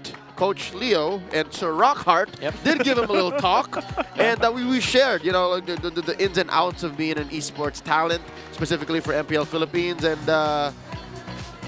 yeah, I hope we opened their eyes. Why can't you be Sir Leo? What? Why can't you be Sir Leo? Because I'm Coach Leo. No, you're a coach. Yeah. So what do you think should be an alternative? I'm asking the anchor. I don't know why. Don't do this midnight. Don't do this midnight. Not today. You're here for all 3 matches. I know. You're starting early. It's a little too early, sir. I know. That's why I'm sharing the burden, you know? Okay. Pacing, you know what? Pacing. Give me alternatives, bro. I'll tell you now. Okay. Omega's draft grinded my gears. And your gears were grinded. Yeah, I heard it. It was turning. I heard it. It was churning. You know what else we're about to hear? What? What was going on before the match began. Ooh. Remember, we did not get a ping test prior to game 1. I did get word from our producers that they will be showing us and letting us hear exactly what those ping tests were like for Smart Omega and TNC in just a bit. So, by the way, these ping tests are now brought to us by Smart. So, you can experience ultra-fast 5G connectivity like our players. Check out this ping test. salita ko dito, magbabago yung mundo eh. Magbabago yung perspective ng mga tao. Nakabantay sila oh. Hello guys. Advice na lang tayo sa mga taong na mga nanonood. Anong gusto niyo unang advice? Ito advice ko sa mga tao. Okay lang madapa, basta wala nakakita. Sarili ko, hindi ko ma-advise yan eh. Nakapokus ako sa game ngayon eh, hindi. Sorry sa mic check Wala, pre, bawal lumubog yan si Kalea, summer kasi. Madaya lang yan ng Kalea tuwing Tuesday. Pag nanalo tayo dito, pre, meron tayong 5K, 5 kilometer run. Okay, mic check! It's back to me, guys! Coil in again. Ay, kubo. My bestie. Chakno. Sa Idol Yoshi, hindi nakatapat Earth. Chakno is back with a brand new truck. Chakno is back with a brand new truck. Ayun na pre. Ayun na yung mga inintay mo, Coil. Akong bahala, Coil susunod ka na lang. Alright. A lot of wisdom from Chakno. What did he say?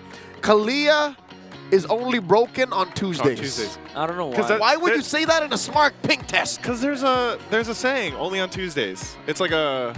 What's... Yeah, it's just a thing you say, like... It's like skibbity. Insert what does here. It mean, though? Insert... Oh, I only drink 3-in-1 on Tuesdays. It's like skibbity. It doesn't mean anything. It doesn't mean anything, but it's a thing. You're getting old, Midnight. Come on, Midnight. I'm rattled.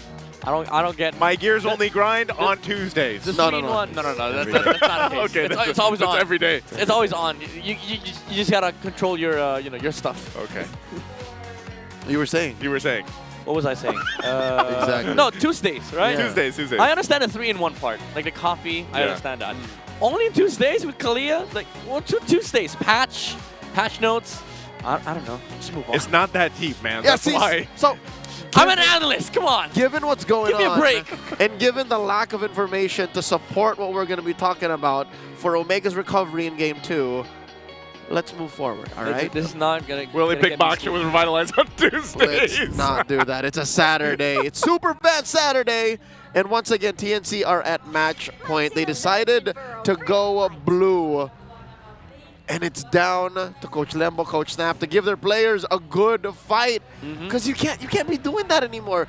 Reminder, our MVP from Game 1, Benny Cutie, presses Purify like once. Not even. Was it? I was gonna say, let's just for safety once. Because I reckon in that last team fight he did. Yeah. Okay. So once. Just for the sake. In 15 minutes, just once. Just once. Like officially, didn't even press it, but just for the sake of pressing it, he did it. Yeah. Maybe. Something I do. So that's how little coverage Omega had just on wanted to press TNC's cores because of their draft. Yeah, maybe he pressed recall, regen, purify at the same time. With a big thumb, like just slide it in. Yep, so TNC now with Coach Imba DJ, Coach Zemi at the lead, ban out the Fovius, the Lo Yi, and the Badang, while Coach Lembot and Coach Snap from Smart Omega still wondering, hey, what's this last ban worth? There's a Fanny and a Kalia there. Let's not kid each other, yeah. It has to be the Jawhead.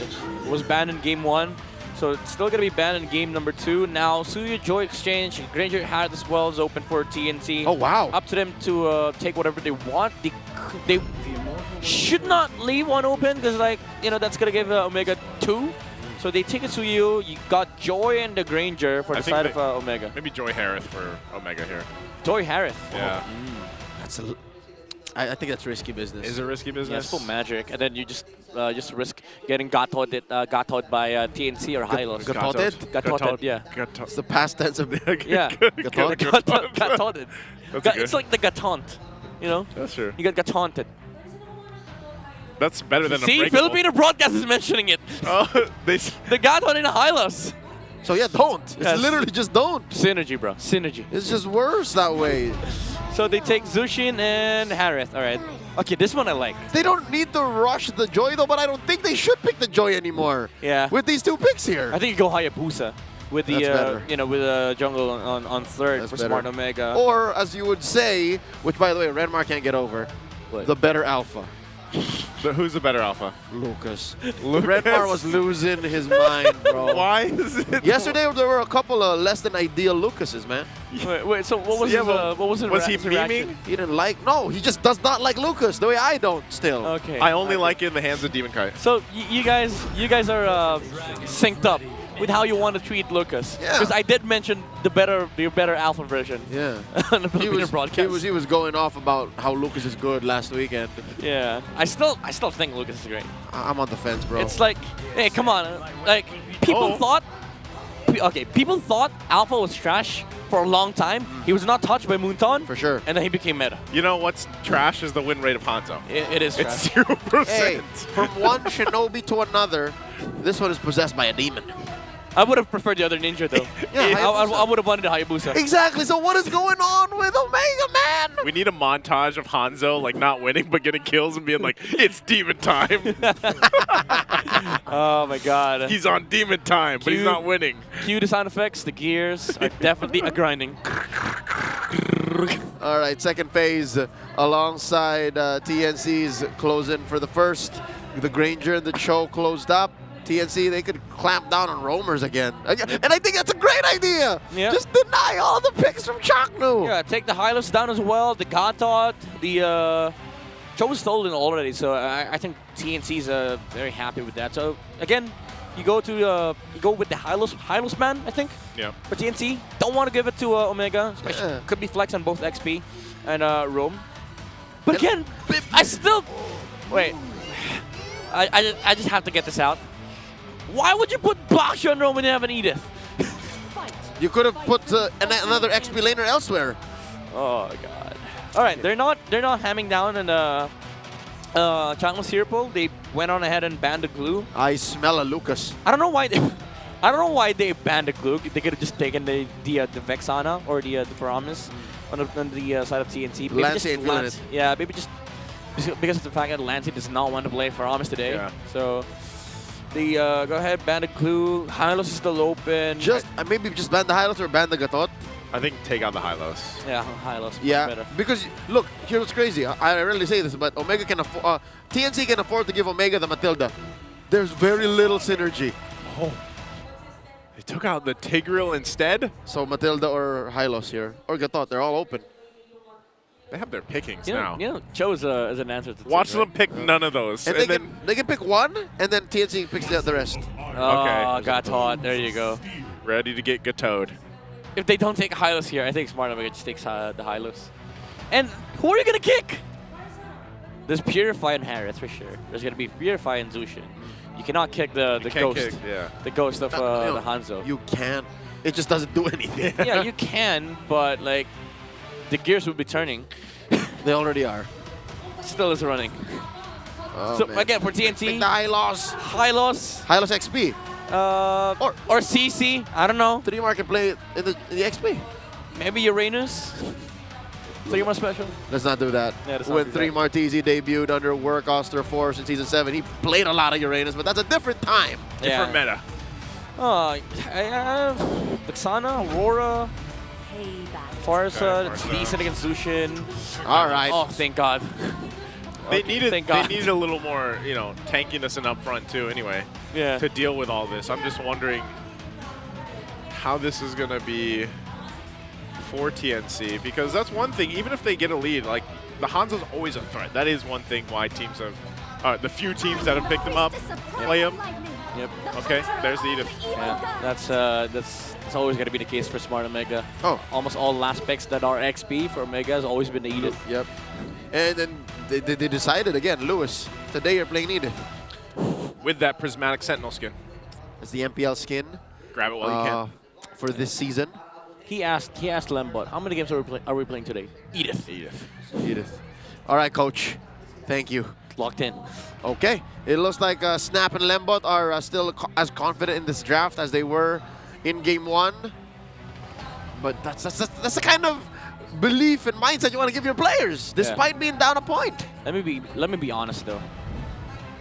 They have bad early game. It's for Smart Omega.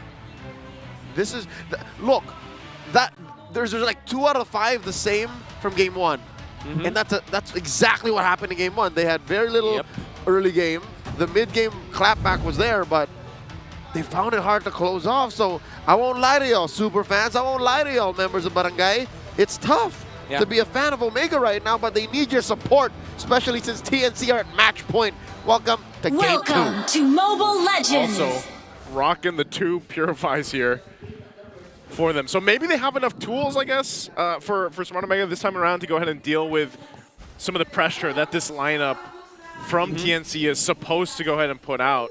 And that might be enough to go ahead and help them maybe have a little bit of a better early game where they can contest some of those turtles early on or win some of those team fights. Yeah, I mean, they have solutions like the engages that TNC could just deal with in the early game. But that's also one of the hard truths that you have to accept. Whenever you're rocking a Purify and there's a Forest on the enemy side, you're always going to have a hard time against a Feathered Airstrike. And for TNC, every turtles that they take would be met with Feathered Airstrikes, poking Ukir, Chaknu, Jom, Andoryu, whoever wants to close in. I think the silver lining for the side of Smart Omega is that they have a Hanzo that could just use the ultimate and steal the turtle from TNC. Or that's like a big if.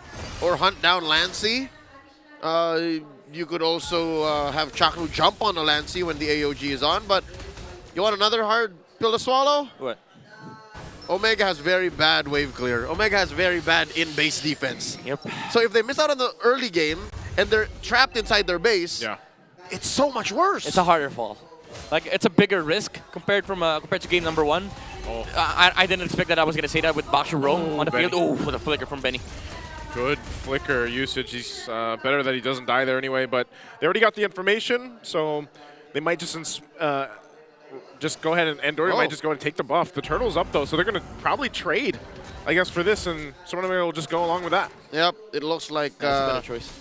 Yeah, Coil was ready for it. Coil was willing to do that, and let's see, he's looking like he's not back going to down spend his red. Oh, he did. So he gets the turtle. Benny doesn't have flicker this time. Is still going to be able to survive. Wow. Even that. And now Andoryu gets punished. TNC gets everything out of that. I'm surprised Benny Cutie, even without the flicker, survived. Yeah, I don't know how he was able to get out of the Hanzo's reach, especially under the slow from Jom. But that was a losing trade for Smart Omega. He should have died. Should have died. The Granger should have been dead, and Jom would have been very, very happy right now. But at least he's not frowning, basically. That was literally their only ideal trade. Let's see what that translates to in the items for TNC's 500 gold lead early on. Yeah, no, Big J's staying close to the Bagyo. Yeah. Hey. For 7 to 5. Oof. This is the problem with the Force in the middle lane. And now, Smart Omega, they're not even trying to protect their mid laner. Chaknu's roaming around, looking for the Suyo just to make sure that the Coil does not rotate. But guess what? Ukir loses the matchup against Lancy. Yeah, and because of that, Lancy roams much faster versus the Zushin. All Ukir needs to do is make TNC think that they can stand in front of him. And TNC's not giving them that advantage. TNC keeps moving. Look at that, TNC everywhere. Yeah, this makes it so that, like, the Zushin acts like a secondary tower in the middle lane. And Lancy's free to do whatever he wants. Uh-oh. They might make a play up here. A whole lot being thrown at 3mar, already dropping down. Goes pathway with Revitalize. Yawi goes in with the Way of the Dragon. Going to be able to find Luis. Luis takes a couple shots from the turret. Will be able to get away, though. Doesn't go down, so good response, but no one going down. That was 4 dudes from Omega throwing everything at the former MPL, MDLID player in 3mar, and nothing happened. Yeah, it's a bad look for the side of Smart Omega. Even though come the mid and late game, they will have damage with the Hanzo and the Harith. Oi! Oh, Yawi? Whoa. Did Yawi forget he didn't have the Way of the Dragon, or was he expecting him I think so. Because he just got it. He overshot. Yeah, he was like, okay, I got flicker. Keep him guessing. Oops, no kick. I think he tried it. I think he didn't know that he didn't have kick. Yeah. That's how much Yawi has played Cho, that sometimes his internal clock messes him up. It's a reflex. He doesn't even look at the Way of the Dragon anymore. It's muscle memory at this point. Pretty sure he pressed the kick, used flicker, and was surprised. Wait, where's my kick? All right, you know what? I would love to have seen the player cam when that happened, but it looks like TNC are landing on their feet as they go. Coil still making some calls. Lancy locked in as they attempt the kick here. Now he does! Now he's got the kick right in the arms of Coil. Okay, easy pick off. Now in the mid lane, Andoryu trying to go in. Coil's waiting patiently for him to go back, so Yawi's going to be gone. Coil waits, goes in with a cleanup. Will Soul Sever gets the double kill. Waited patiently for that one, and it paid off. What a snipe from Coil. Oh, Benny? And bottom lane, they're having a good time with Jom here taking out the tower, but Benny's not allowing Chagno to get away from scotch-free. It's really hard to bully Benny in the gold lane. I mean, that's just been the case. You know what? Man's is force and nature. M4 Grand Finals MVP. M4 champion, a veteran of almost 5 years in the MPL. Looking at the items right now, about 1,000 and change. So far, look at the damage. Ukir's making the most of this lane disadvantage. He's still at about 100 gold within Lancey. Yeah, but they're not able to utilize the Zushin, though. That's a one big factor as to why Omega's not been able to move around the map. Like the Zushin, the strength of the Zushin is that he's able to zone out heroes. But if you're getting zoned out, you're basically just a tower in the mid lane. Might as well put a different hero that clears much faster. At midnight, it comes along with the liability of being a tower. You can't move. Yeah, exactly. You're there. You're just posted up. I'm here. Sky Piercer now on Benny Cutie. So even Chagno has to think twice about pressuring Frederick Benedict Gonzalez. This is the final turtle spawning upper quarter. The jump! The kick! Goes in again. Jikundo will be able to find two, and Lewis can't even play. Now Andorio going to be able to spot them out. Turtle's going to go and reset for now. Andorio still in that backside. Yawi might be able to find him. But again, Yawi starts a fight, finds a pickoff, and Luis goes down the second time in the game, and that's the next turtle in the hands of TNC. Nope. Big J dropping that Zaman Force, stopping TNC from pushing on forward. Andoryu with a Pinnacle Ninja clearing those bushes. Gentlemen, it seems like Omega, they want to fight, and they have a plan in mind. It's just, it takes too long to get off the ground. Yeah, no damage. They have to go through the revitalize from 3 more TZ, and the setups could not go out because, like, again, positioning from Mukina has always been weird. They have a re-engage with Chagno, but that's it. It's a re-engage too. So TNC, they have all the space in the world to execute their engages, especially with Yawi. Yep. And I'm surprised Yawi, with that 3-man knock-up, he decided to kick Lewis. And they just didn't want the Edith to play Edith today. Uh-oh. He could be in trouble here. He's going to be able to zone in. They already take out Yawi. The jump in from Chaknu on the backside. Benny Cutie going to be focused on him. Revitalize already popped 2, and 3-mar goes down. So now Smart Omega able to get a couple kills. But Yawi and 3-mar are the trade for Chaknu. All right, so there's one way Omega can actually compromise TNC's approach. They catch him off guard from an off angle. Yeah, it was not a team fight that TNC wanted to take, and they were forced to sort of answer against the aggression coming out from Smart Omega. Yawi was caught off in a very, very weird angle, and then Chakno re-engaged with the Avatar of the Guardian, making sure that the front line is not able to fight with all their reinforcements available. All right, and that translates to a little bit of a presence from Smart Omega. Bottom lane is get taken care of by Benny, and in mid, Andoryu and Ukir might actually force out a response. They do. All this while, it was for Big J up top. 4 men present from Omega, forcing out a feather airstrike. Already going for a kick, and now it's Chaknu to go down. Yawi could be in trouble too. Andoryu on the hunt. Going to be going in. We'll be able to find Benny. Soul Snatch won't find anyone. Now the re-engage. They're still going to be going. 3-mar gets the call. Coil's there to help him out. And Benny Cutie firing off from the back. Ukir's going to be the next target as he comes in. And Benny gets a double. So TNC fights back. Dude, Coil has been great in this series. Oh, Yawi. Yawi should. Oh, the stun. Oh, and he keeps him, and now they collapse down under the turret. Good stun there. Coming out from Lancey. Midnight, you were talking about Coil. Yeah, Coil has been amazing in the series. He's always standing in the back line. He's letting Andoryu do the hands-off thing, but he's always charging out the blade surge in the front lines. Andoryu on Lancey. Soul Snatch has the damage. We'll be able to find Lancey. But again, an objective, a major one now in the hands of TNC as Lord is secured. TNC willing to sacrifice their mid laner, even committed a flicker to take Andoryu away Yawi from gonna be in trouble. the Lord. Gets tossed up, gets out. Oh, danger even amongst all of that. So again, Lewis burns the flicker and they can't capitalize a kill. That was 4 dashes away for Yawi. He spent his whole kit. Ukir as well did not use the first skill. So was not able to lift up the Cho. Even though the Shunpo was there for the dodge, pretty sure could have still have lifted the Cho up. Maybe even killed Yawi off. But TNC now, Retribution Recoil is looking for a target. Dude, look at this player. He's very confident, I'd say. You know, Very aggressive. Reminds me of Demon Kite. it's the second Coil. match. Demon Coil. Oh no. It's Demon Hours. It's Demon Hours right now. They're approaching 5K. The and they're unknown gonna start raider. popping these holy shields. The Lord will survive this engagement. Will maybe even get a chunk out of that tier 3 up top.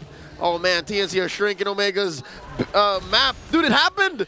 Omega have to defend inside their base. Oh my goodness. Dude, Coil, you have Demon Kite, the last raider. This is the Lost Raider. The Lost Raider. Lost Raider. The new K. He's very aggressive. And his positioning, again, exudes confidence. He knows that there's nothing on the side of Omega that kills him. The only damage that he has to worry about is Jome and Andorio. And Andorio is busy dealing with his backliners, like the Farsa, the Chose. But he has the Hylos with him. Like, Coil can rely on the Glorious Pathway, the Revitalize, well, nice retribution from Andorio. He does have the Revitalize as well from 3 Martizi. And everything that he does makes sense. He charges up Blade Surge, and once he sees the dash from Job to dash away, he goes in. If he doesn't see the Harriet, he just fakes the dash from the Blade Surge. And this is just the jungler. We haven't even talked about Benny Cutie. Again, a couple of moments you could have sworn he was going to die. Here he is, still bulletproof. Look at the stacks on his Sky Piercer, stacks on his passive. Currently they're taking control of the River Brush. And look at this Chaknu trying to go for some recon. Ukir as well. The range that they're playing with, I'm not so confident in Omega. They might be looking for a fight they're not ready for. Yeah, that's the troubling part of it is, you know, Yeah. even for Andorio, he could, if he could find, for example, if he could find Benny Cutie or even Lancey, that's a major part of damage taken out from TNC. But they're gonna have to do work to be able to actually find that, and that's kind of what they're looking for right now. You've got the battle spells ready for Omega, so it might be up to Lewis again. Andorio on the hunt, won't be able to find Lancey. Lancey able to get away with that wings by wings. They can look, they can look. They know Hanzo does not have the ultimate. At this point in the game, I'd reckon it takes like 10-15 seconds. Yeah, I thought TNC was going to charge up, but they decided to go for the slow push. Oh, starting bottom the Lord, side. though. Whoa, is this a blitz? He's blitzing the Lord here, but I don't know how fast they can get there. 3 more already joining the fight with the Glorious Pathway. Going to be crunching down. Lancey looking for it. Luis gets the Lord, though, and Andorio in trouble. Soul Snatch on him, but now he gets away. He goes down. Double for Benny Cutie already. They lost the Lord, but they're going to go ahead and clean out these waves and possibly just push into the base right now. They still have 20+ seconds on Andorio and Chaknu to come up. Oh, Lord spawning topside. Lord's going to go topside. They might not be able to defend this. Oh no, what a gambit! TNC looking to take this base turret. They have a couple minions that are going to be cleared out. So Omega will stay together for now. 10 seconds away for the full force to be up. Feathered Airstrike dropped down. They're going to clear out the Lord. Oh, Lancey. Wait, what? Lancey's already going to flicker out. Defensively, Ukir takes a lot of shots from Benny. But now they've got this Lord to work through. All right, TNC making the call. We'll take care of the Lord first, and then the rest follow. Coil pushing down bottom. I wonder what Omega's thinking, because you look at the map, you want to be aggressive, you have a Lord, but just the same, it's recovery mode. Your main artery in mid has been penetrated. You can't just be going around the map like this. To be fair, at least TNC did not get the Lord. And that was a good punish from Omega. Seeing Suyu was busy doing the slow push first.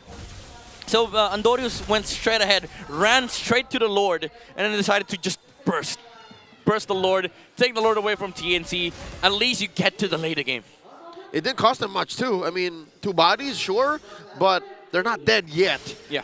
There is a fat wave down bottom that they have to take care of, but, you know, you win some, you lose some, and they didn't have to lose the turret. So Smart Omega still breathing. At this point, you got to wonder, what is Omega timers? Are we looking at a late game power spike here? Can they make a comeback through that?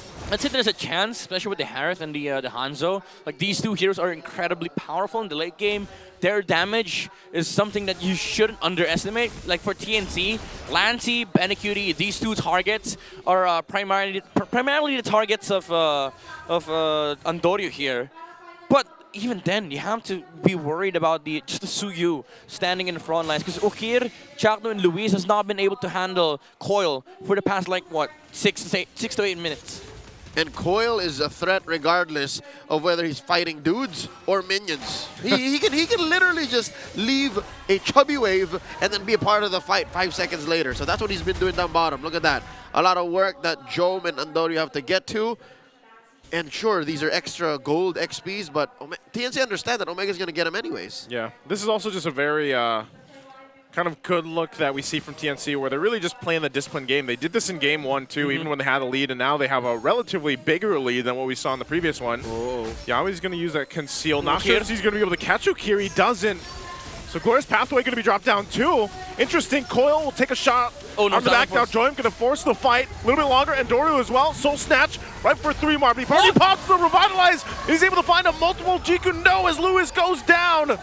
And once again, Yawi able to pull something from the tricks and the hats here, and Chaknu goes down as well. 2 down with Lord up. That's TNC's green light for the Lord. Oh man, that 3-man knockoff from Yawi, the fake as well. He knew Ukir. He had Purify. Decided to go outside of that skirmish. 3-mar went in with a Glorious Pathway, and then they spent the Zaman Force on Job. After the Zaman Force has been exhausted, TNC goes back in, and Yawi finds an amazing 3-man flicker play with a Blade Surge as well from Coil, perfectly synchronized from TNC. You know what? I wouldn't even blink my eyes and feel bad if Coil missed that Blade Surge stun. Like, there was enough going on for TNC's engagement that regardless of what happened, Omega was going to suffer. And right now, Lord inside their base, big chubby wave, Feathered Airstrike. Feathered Airstrike with Glorious Pathway alongside the Lord. They might be able to still defend this, though. And Dorio's going to jump in onto the backside. He's going to be able to find Benny, but Benny's still alive, burning the flicker. And now Yawi could be in trouble. Holding up the front side, has an Immortality, finally going to be popped. The rest of the team's going to follow on through. Ukir's going to fall, and Benny will shoot off from the backside. Already getting a double. Pops Immortality from Chaknu, gets the triple, and now they march into the base. And Doru will try to do his best to keep them at bay as Yawi falls, but the base is worked on, and TNC comes through with a sweep. Midnight, say the line. That's it, ladies and gentlemen. It's a sweep for TNC. Amazing performance from the Phoenix Army. Another L for Smart Omega, despite their bravery and courage. Their willingness to look back and say, you know what, Chaknu, maybe we can try again, results in a sweeping loss. The Phoenix Army hold their head up high, 1 more point away from possibly securing a playoff spot early on Season 15. Was that the line? That's it. That's the line? That's it. For some reason, I was hearing TNC at 5. Oh, that's Renmar's thing. I know, Renmar's not here. That's Renmar's thing. My thing is, that's it. Before Smart Omega, I don't think this is the thing that they wanted to take away from week 5. Week 6, sorry. Week 6. Yeah, week 6. It's not over. There's still a game. Still on week 5. There's still a game day for him tomorrow, but tonight, here against TNC, they have to bow out and go back to the drawing board. Yeah. Because if this late in the season, I mean, I did say it's early on, but for TNC, it's early to secure a playoff spot. But for Omega, this late in the season, week 6, what else is there to look at? How much more of a clutch move can you get for a run at the playoffs? I'd say look at their overall approach. Scared. There were some moments that were commendable, like from Smart Omega, the way they found Yawi in the bush, the way they took the Lord. But at the end of the day, they just crumbled against the aggression of TNC. And mind you, TNC's aggression here was very controlled. They were very conservative and very sure about it. Let's go to the stage right now with our hosts. They were TNC. First series of the day, ladies and gentlemen, your winners, TNC Pro Team! Boys, congratulations, another win in the bag, Yawi. Maganda talaga ang tinatakbo ng run ng Phoenix Army. Odin, you go ahead. Grabe yung game 2 ha, nakuha mo yung show at kakaiba ang naging reaksyon ng audience sa tuwing ikaw ay naka-pick off ng iyong mga kuha doon. Yawi, tatanungin lang kita, no? Kasi you're few wins away papunta sa playoffs. So, paano nyo masesecure ang mga panalo para makuha nyo na yung spot na yun? Ganun pa rin. Parang focus lang kami tapos yun, double effort namin sa mga practice tsaka titry namin wag na ulitin yung mga mali namin sa mga talo.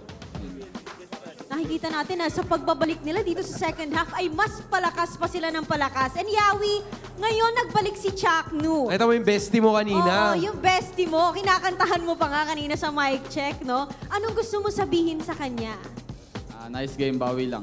Sayang hindi naglaro si Yoshi eh. Kamukha ko daw yun eh. Iba yung hinahanap po. Pero either way naman, pwede niya rin yata makalaban. Ito gusto kong makausap.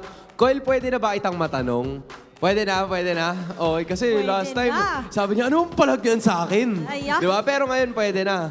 Opo. Pwede, pwede. Coil, gusto ko lang matanong, kasi ang dami ng mga players na nagsisimula sa letter K yung pangalan. Di ba? Malakas, mag-ML, gwapo rin, di ba? Kyrie. Ba't kayo tumatawa sa likod, Coach Imba? Di ba? Kyrie, King Kong, Kyle TZ. Di ba? Feeling mo ba ikaw na yung susunod? On the way ka na ba sa level na ganun? Ano lang, tsamba lang. Chamba na. Para siyang pag tinanong mo, ilang beses ka naliligo minsan. Ikaw na ba yung susunod? Siguro.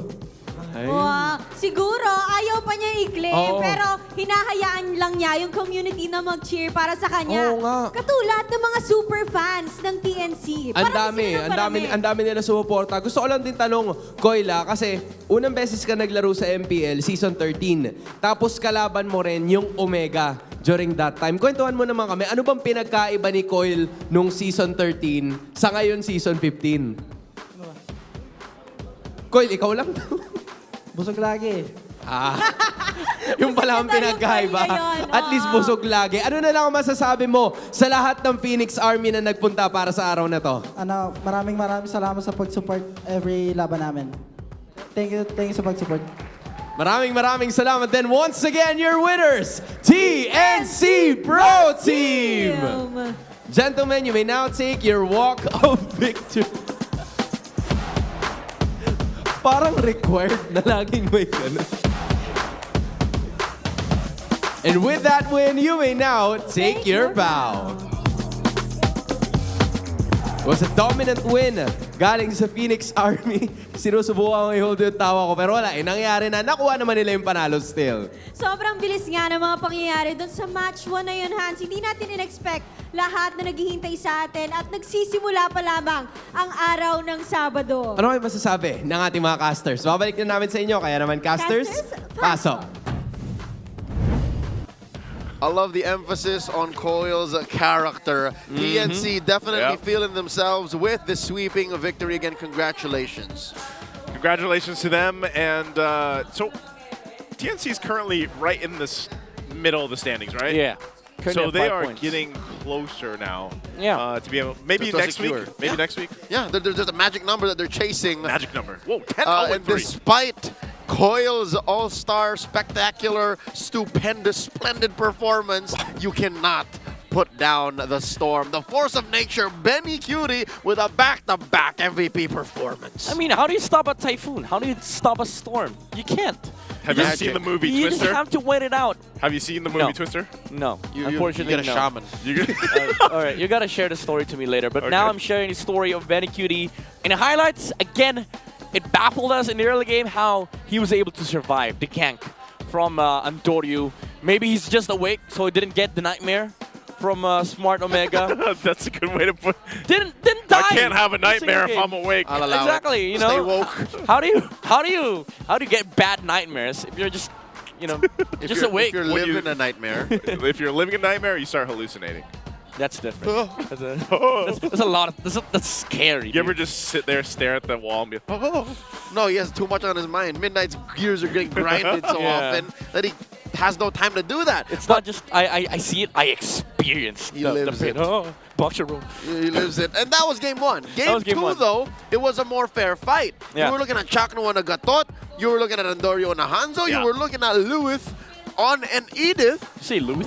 Lewis, what are you talking about? Louis, okay. And Benny dodged all that. Dude, it's just unfortunate for Omega. Again, bulletproof. In contrast to game number 1, they fielded a much higher risk composition with a bigger downfall. And in the earlier parts of the game, there were some signs that they were trying to like make it work, have a fantastic early mid-game power spike. But Benny Cutie just halted that for Andoryu. And then they had to play the recovery game once again, and then just the landslide started all the way from there. And even though the game looked like it was fairly even. It's just because of the fact that Omega punished this one play from Coil where he tried to initiate the slow push on the opposite side of the Lord lane. So Omega got the steal from TNC when they blitzed down the Lord. But even then, after that, you were just waiting for your key items. You were waiting for a late game. But so was TNC. And unfortunately for Andorio, even though he found a very good angle to take down Benecutie,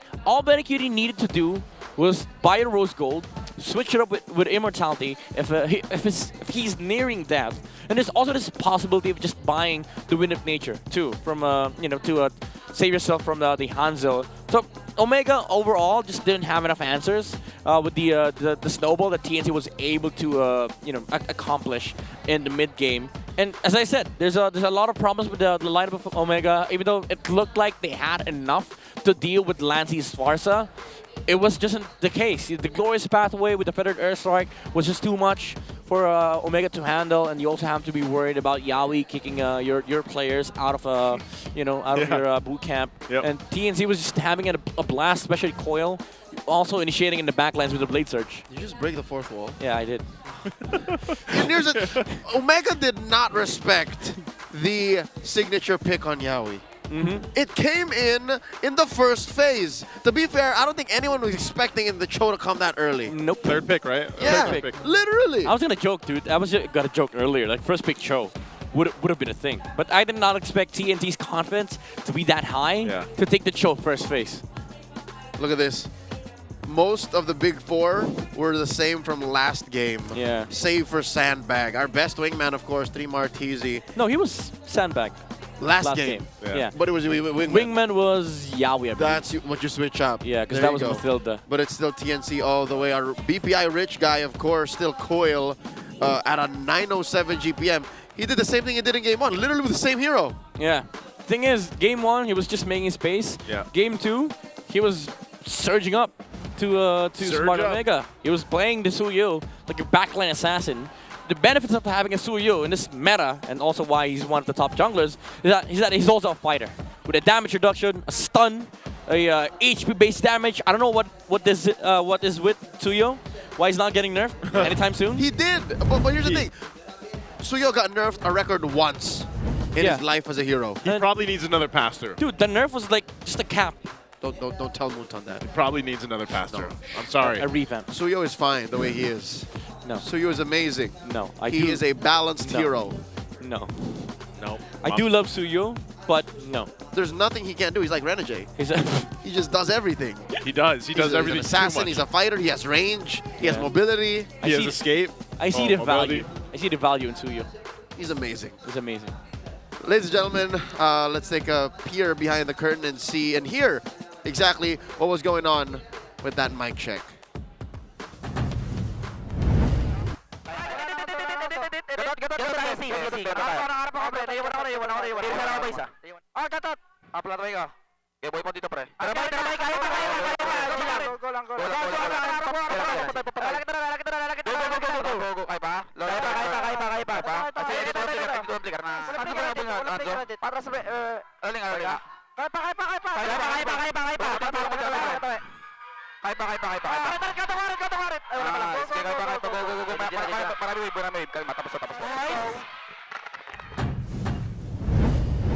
That was a mic check towards the winning moments of TNC, brought to us by Infinix. Gentlemen, is it just me, or is TNC one of the more vocal teams in Season 15? Yeah, it is. I think when you listen to their mic checks, you have all of them responding and calling things out, but it seems to work for them okay. I'm surprised, though. He overpowers Yaoi. Coil overpowers Yaoi. Like in terms of vocally. shot call. Yeah. This is my impression of Coil. Very fast. Yeah. Three times. It's like the Filipino way of doing it. We got another match coming your way, ladies and gentlemen. Team Falcons BH facing off against Twisted Minds. Again, the former M-Series World Champions and the Season 12 champions in Falcons are looking to secure their playoff spot, so tune in for that. But for now, this best of 3 has come to a close. Packed up, good to go. His name is Midnight. This is Naisu. Any thoughts on that match before we go? On that one, my opinions on Smart Omega haven't changed. I hope they can figure something out. Yeah, don't pick Boxer Rome. Don't pick Boxer Rome. And Suyu's OP. No, Suyo is fine. Ladies and gentlemen, my name is Leo. At your service, we're throwing over to Hans and Odin to bring us into the break. Maraming salamat, caster, sa pagsama sa amin sa match na yon. At ngayon ay meron din tayong kasama dito na on-ground streamer, Gretchen the Great, a.k.a. Gretchen. Kamusta ka naman? Ano mga ganap po lately? Ito, pagod sa work, pagod sa casting, all around yard. All around yard. Ang dami yung ginagawa. Si Gretchen, ang isa sa mga pinaka-bubbly na casters na nakilala ko. At nandito din ang parents mo, ha? Yeah. So, kumusta naman ang MPL experience so far as an on-ground streamer? So far, iba talaga yung pakiramdam. It's like feeling the energy of the audience, the players, and at the same time, nandito ako sa tabi ng corner lang, parang, oh! Paano? Wow, nani? Pero sige, gusto ko matanong, I think, how crucial or how important was being part of the talent search? Kamusta ba lahat ng mga natutunan mo doon? And have you applied it sa lahat ng mga naging events mo later on after that happened? Yeah, kasi the talent search is like an eye-opener for me to like discover new things, learnings, and experiences that I never knew that it existed until that event. Kaya grabe, ang dami kong natutunan, and at the same time, syempre, application lang tayo habang we're also going for it. Wow, we're so happy that you're here, Gretchen, and we're proud of your achievements as well. Alam namin na nagkakast ka din sa True. Athena League. Yeah. So, kumusta naman ang experience mo casting doon sa Athena League? Grabe talaga kasi it's like a different atmosphere, especially that we're empowering women in esports, highlighting their talents. Kaya ang ganda, especially na hindi natin nakikita itong mga female players in the majority of the tournaments, and here we are highlighting them in Athena League. Kaya Wow! Teammate ko to dati, by the way. Oh, Nag-female league kami ni Gretchen before talaga? kami mag-talents. Oo. I did not know that. That's fun. Hindi nag-work out ang magiging players namin. Kaya nandito Kaya kami ngayon. And speaking of which, since nagkakasta rin naman kayo sa Athena League, considering that you're former, I would say, pro players, kasi wala eh, nandun na kayo nang galing eh, di ba? Saan ba mapapanood yung Athena League? Kaya ba nila mapapanood ang Athena League? abangan nyo, sakto ako din yung magka-cast for Saturday and Sunday next week. And you can actually watch it in Athena League Facebook page and our YouTube channel para syempre supportahan nyo din kung sino nga ba yung mga teams na meron doon. Exciting yan, yung mga mangyayari dyan. And Gretchen, i-plug mo rin naman kung saan ka namin makikita. Where can we find you? Ayan, live right now sa Facebook page ko. Ito, kitang-kita Ayan, parang nandito pala siya. Gretchen lang po. Follow nyo lang ako.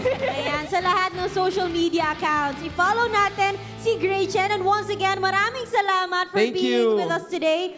Guys, huwag kayong aalis dahil marami pa tayong aksyon na makikita sa loob ng Land of Dawn sa pagbabalik yan ng MPL Philippines Season 15. Break time! Pasok!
Defeat GG Bro! Don't worry, the Only with Smart Power All 99. Hindi bitin with 10 gig data to power your games plus only Facebook or only TikTok. Load now!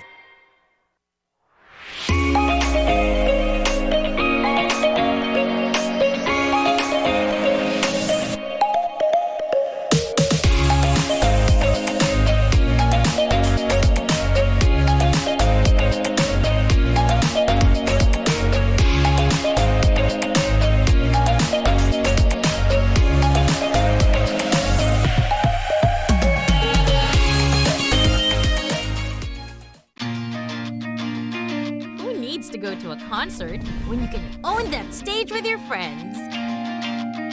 Enjoy a night of impromptu bowling tournament.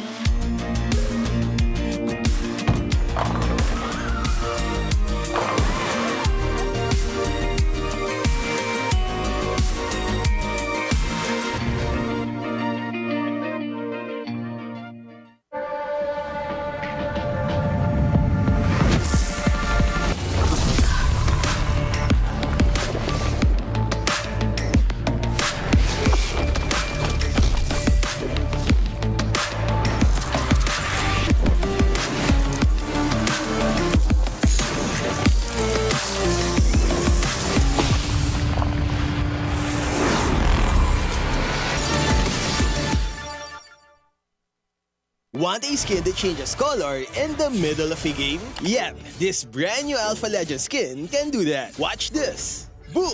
How cool is that? So how do you activate this transformation? Simple, just take down 10 enemy heroes. Assists don't count though. But hey, don't worry. Even if you get 10 deaths, the base effects are still amazing. Just look at that animation. It's a first of its kind, and I hope they make more unique features like this. Maybe 10 assists for a new tank skin, right?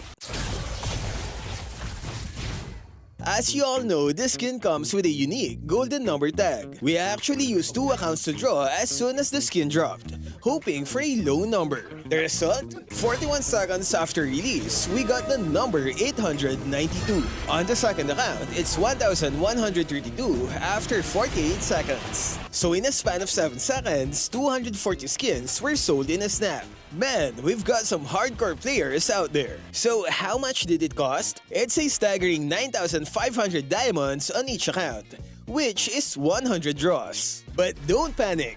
If you're an alpha main, I got you. We only spent that much because we were rushing. If you're on a budget, here's a list of events to get it cheaper. Free weekend bonuses. Get 2 free draws just by playing games. Daily recharge event.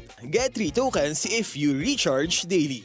Mega Draw Bundle. Buy discounted tokens for as low as 10 diamonds. Plus a chance to join the lottery every day. Promo Carnival. This lets you collect and use promo diamonds on Alpha's event. You can start using it on March 26th. Draw rewards. Yeah, we didn't claim any during our draws. That's why it costs too much. Daily discounts. You get to draw for 50% off every day. And lastly, we have the recharge events. Phase 1 is happening March 29, while Phase 2 is on April 5. To keep it simple, here's a quick guide to get the skin for cheap. Simple, right? Top up early to get the tokens from the daily recharge and mega draw events. Then on March 29, you have to recharge 1,000 to unlock this task that gives 500 promo diamonds. Don't forget to claim as many free tickets as you can from the events. And remember to use daily discounted draws. It's an important part of the strategy to lower its price. Stick to this plan and you'll be close to unlocking Alpha's Legend skin for cheap. So are you ready to grab this skin? And hey, who got skin number 1? Let me know in the comments. Stay safe and thank you for watching.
Malakas ka ba?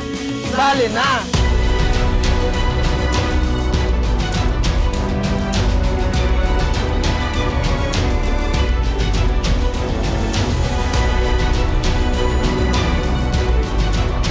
Kita Kids. Kita Kids. Kita Kids. Kita Kids. Sa MCC Season 2.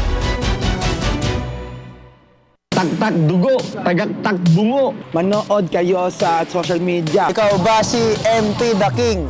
Hey super fans, y'all ready to rumble? Ano ba palag mo? Kumanda-handa na kayo dahil nasa amin na ang bagyo. Nasa amin naman ang mga pumapaldo. It's the Rap Rumble. Huwag niyo na piliting bumawi. Ready to rep your teams? Tuturusin namin kayo. Wala akong masabi kay Kelre. Gusto ko na lahat. Sumali sa community group on FB. Gather the squad, dapat lahat G na G. Ilatag mo ang verse parang rap, make it tight. Shoot a video at the upload, double check the time. 30 seconds to a minute, that's all you'll need. Use the hashtags para pag hinanap madali. Wag na wag mapipikon at wag may inis. This is Leo, always at your service. Out! Dito guys, sobrang lakas ng palagad na nakasama ko sa random. Tignan nyo, andito kagad siya ng gugulo. Kaso minalas sa papuri ko. Pero huwag kayong maglala, hindi ko naman sinahin kanyang pinaghirapan. Ako yung tumatapos sa mga natitirang palaban. Sa puntong to, ako yung kanyang pinapauna. Pero sabi ko, ba't ako? Hindi naman ako leader. Alam niyo namang marksman user ako. Kaya gustong gusto akong maging scorer. Grabe, ayoko talaga maging tank. Sobrang bagal. Lagi kasi akong wali sa mga umatik abang eksena. Para akong parak na dumadating. Pagtapos na yung gera. Pero okay lang, kahit uli, mayroon naman akong magagandang nagagawa. At tulad ng pagbalibag na makukulit na bata. Dito guys, gusto ko sanang gayahin yung napalad ko sa video. Yung first skill, second skill, play ka sabay ulti. Grabe, ang galing, hindi umabot. Pero okay lang yan. Sabi nga nila, hindi ka matututok kung hindi ka lagimbo. Dito guys, nakita ko yung bulate namin pinagtutulungan. Tignan nyo, apat yung kalaban. Gusto ko siyang lapitan, kaso hindi pa ako insured. Daratok si expert, siguradong kill secured. Grabe, pagsambot ko nga sa kanya,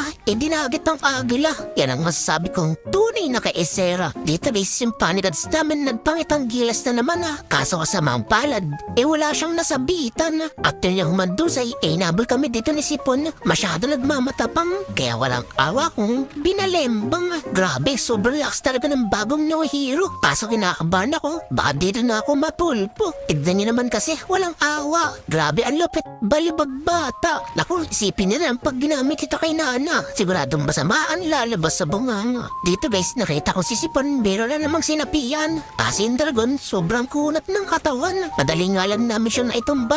Kasi makakampi ko, agad-agad rumeta. Nang hindi ako inaantay. Sayang nga lang, hindi ko naabotan tong si Hanabi. Pero natumba naman namin, hinakalanok ng LPG. After that, pagkatapos uuwi na sana ako. Kasi isang to, medyo makulit, hindi nadadala. Kaya mulo doon aking pinakita. Dito guys, isipan ko muna humigop ng buhay. Mahirap kasi pumasok. Ayokong magarutay. Kaso nga lang, hindi ko na matiis yung aking kakampi. Ayoko kasi nakikitang pinumukbang sila ng mga enemy. Kaya eto, bahala na. Mabuhay lang yung dalawa. Dito guys, nakita ko yung mangkukulam na gumanda. Hinahabon ni X-Borge. Wala nga akong nagawa. Pero wag kang magalala. Maghihiganti kita. Pinindot ko nga kaagad yung aking ulti. Kasi isang to may sapusa. Para nakang 2 ages yung walang iya. Pinilit ko pa nga rin makipaglaban kahit yung kaliskis ko, naiinitan Buti na nga lang, dumating na iba kong kakampi. Kaya siguradong tapos ang kinabuhi. Tipi. Dito guys, nakita ko yung core nila, nangangalahati na. Gusto ko sanang itumba, kasong bilis niya makalawa. Pero okay lang, may iba naman binigay sa amin grasya. Etong si Laila, nalapitin ng disgrasya. Grabe, nakapag-trigger pa nga isang to. Pero huwag kang maglala, diretso ka pa rin sa Enidoro. Grabe, KS talaga. Dito guys, pinapaatas ko na yung aking kakampi. Sabi ko di kaya yan, baka makambak pa kami. Di ko alam yung mga pinagsasabi ni Panigads. Pero isa lang alam ko, diretso lang tayo ng takbo. Tatawa-tawa pa nga tong si Bexana. Di niya alam, may sasapitin siyang di maganda. Pero hindi siya yung focus ko. Etong si Lailang, masakit sa ulo. RKO. Boom, bagsak. Dito guys, sabi ko kay Hanabi, huwag mong banatan. Kasi isang to, ang sarap ibalik sa sinapupunan. Grabe, kawawa tuloy yung kukulam na gumanda. Pero tatapusin na namin to, huwag kang mag-alala. Dadalawa na lang kasi natitira, si XP at etong core nila. Hindi ko na nga to pinatakbo. Gustong gusto ko na kasing tapusin yung ralo. Pero pinaubaya ko na siya kay Hanabi. Tapos nabaretso ko ng TP para makaabot ako sa picture. Pero mukhang hindi na ata kaya. Ang hirap kasi ng nakapaa. Kaya eto, tamang sipat na lang ako sa kanila. Habang ini-imagine yung tunay kong pamilya. Si Kandita kaya at saka si Bagang o si Gatotski at Aklas na pinagsama-sama lang. Comment yun naman dyan sa video para araw-araw kayang victory!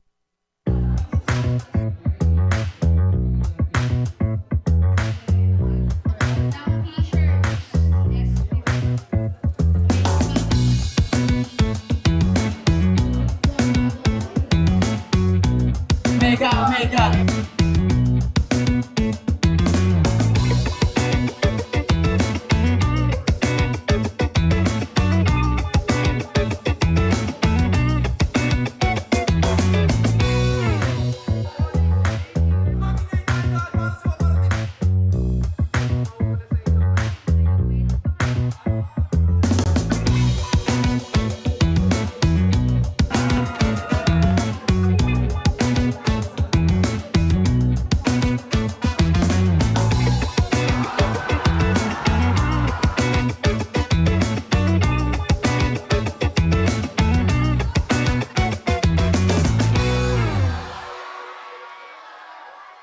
Pag nagsalita ako dito, magbabago yung mundo eh. Magbabago yung perspective ng mga tao. Nakabantay sila oh. Hello guys. Advice na lang tayo sa mga taong na mga nanonood. Anong gusto niyo unang advice? Ito advice ko sa mga tao. Okay lang madapa, basta wala nakakita. Sarili ko, hindi ko ma-advisean eh. Nakapokus ako sa game ngayon eh, hindi. Sorry sa mic check Wala, pre, bawal lumubog yan si Kalea, summer kasi. Madaya na lang yan ang Kalea tuwing Tuesday. Pag nanalo tayo dito, pre, meron tayong 5K, 5 kilometer run. Okay, mic check! It's back to me, guys! Coil in again. Ay, kubo. My bestie. Chakno. Sa Idol Yoshi, hindi nakatapat Earth. Chakno is back with a brand new truck. Chakno is back with a brand new truck. Ayun na pre. Ayun na yung mga inintay mo, Coil. Akong bahala, Coil susunod ka na lang.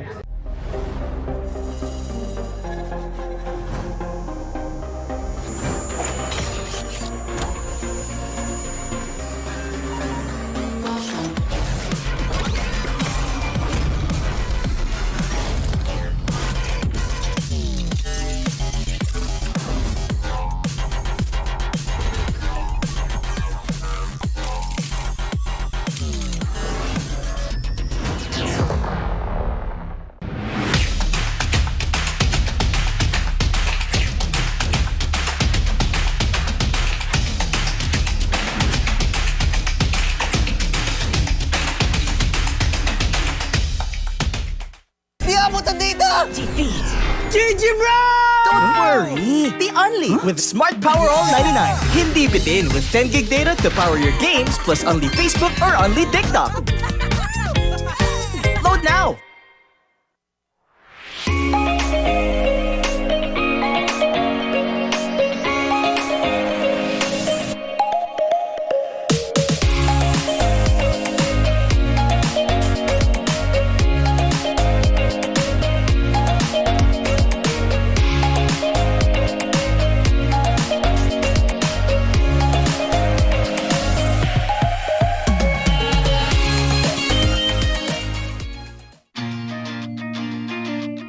To go to a concert when you can own that stage with your friends. Enjoy a night of impromptu bowling tournament.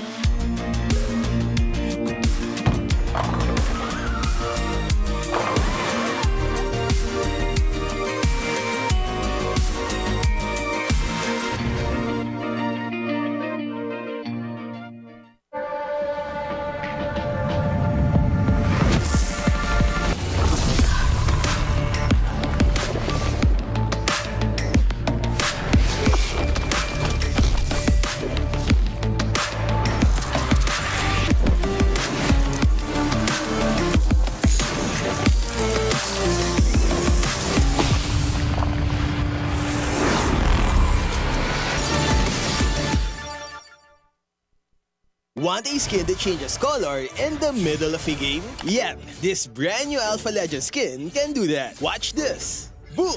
How cool is that? So how do you activate this transformation? Simple, just take down 10 enemy heroes. Assists don't count though. But hey, don't worry. Even if you get 10 deaths, the base effects are still amazing. Just look at that animation. It's a first of its kind, and I hope they make more unique features like this. Maybe 10 assists for a new tank skin, right?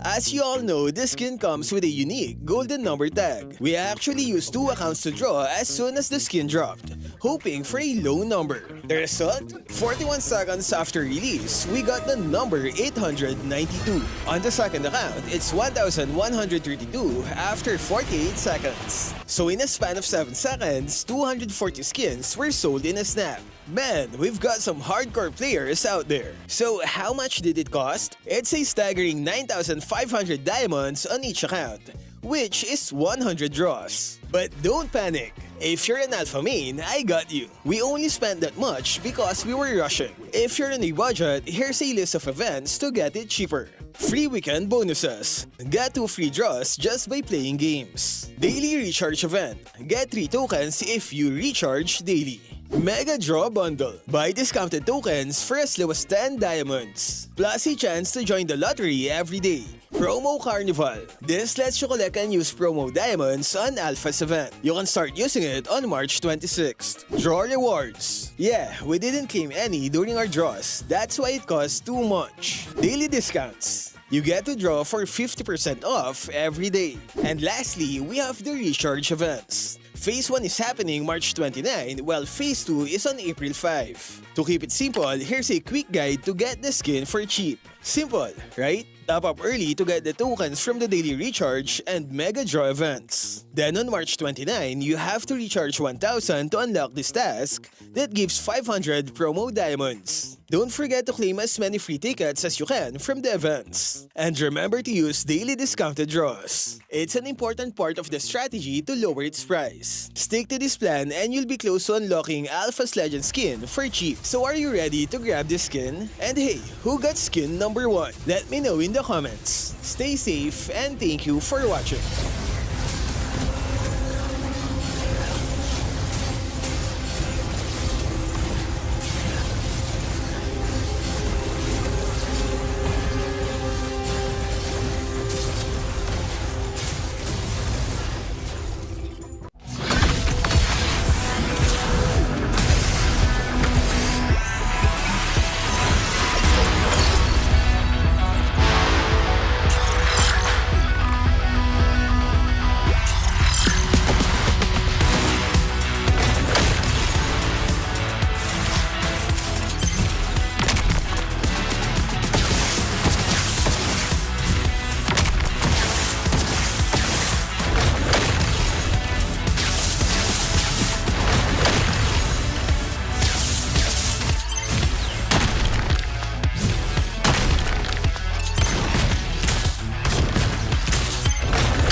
Malakas ka ba? Sali na!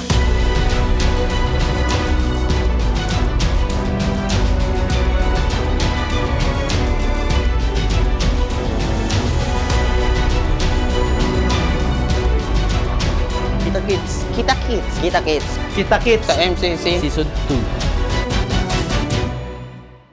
Tak-tak dugo, tagaktak bungo. Manood kayo sa social media. Ikaw ba si MP the King?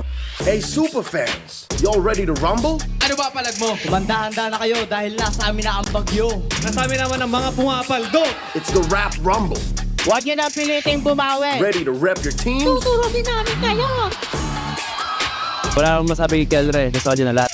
Sumali sa community group on FB. Gather the squad, dapat lahat G na G.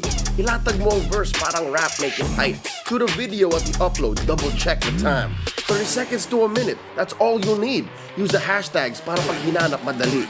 Wag na wag matitikon at wag may inis. This is Leo, always at your service. Out! Dito guys, sobrang lakas ng palagat na nakasama ko sa random. Tignan nyo, andito kagad siya ng gugulo. Kaso minalas sa papuri ko. Pero kayo maglala, hindi ko naman sinaing kanyang pinaghirapan. Ako yung tumatapos sa mga natitirang palaban. Sa puntong to, ako yung kanyang pinapauna. Pero sabi ko, ba't ako? Hindi naman ako leader. Alam niyo namang marksman user ako. Kaya gustong gusto akong maging scorer. Grabe, ayoko talagang maging tank. Sobrang bagal. Lagi kasi akong wali sa mga umatikabong eksena. Parang na dumadating. Pagtapos na yung gera. Pero okay lang, kahit uli, mayroon naman akong magagandang nagagawa. At tulad ng pagbalibag na makulit na bata. Dito guys, gusto ko sanang gayahin yung napanood ko sa video. Yung first skill, second skill, play ka sabay ulti. Grabe, ang galing, hindi umabot. Pero okay lang yan. Sabi nga nila, hindi ka matututo kung hindi ka lagimbo. Dito guys, nakita ko yung bulate namin pinagtutulungan. Tignan nyo, apat yung kalaban. Gustong gusto ko siyang lapitan, kaso hindi pa ako insured. Daratok si expert, siguradong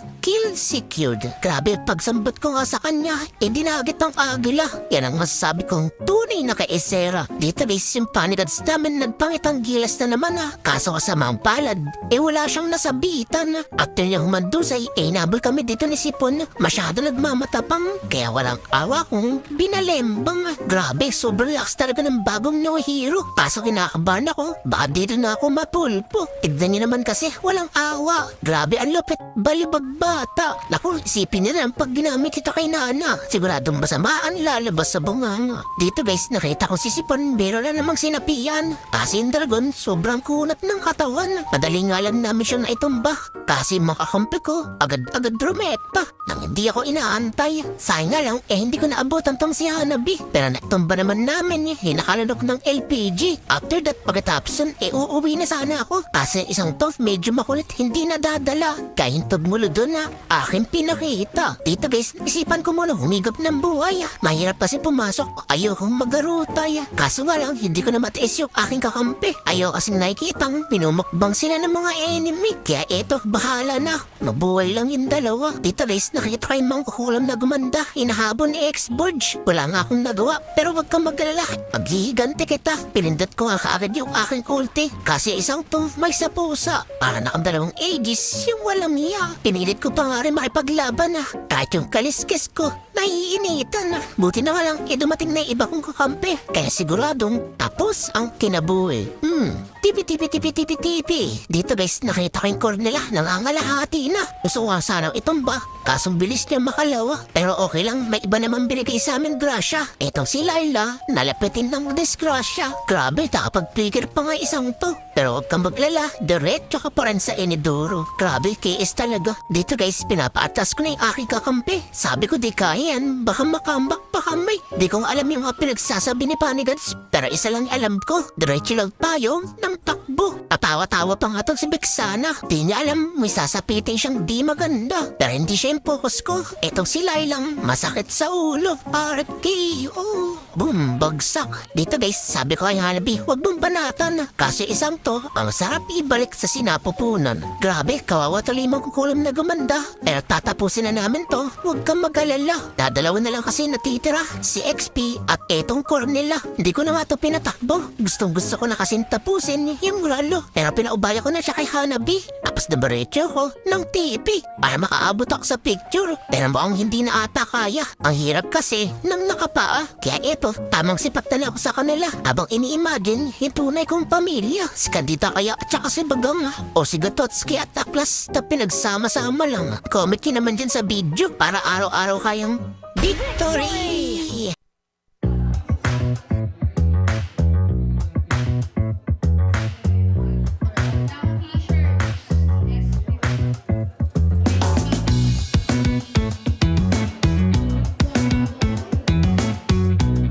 Omega, Omega.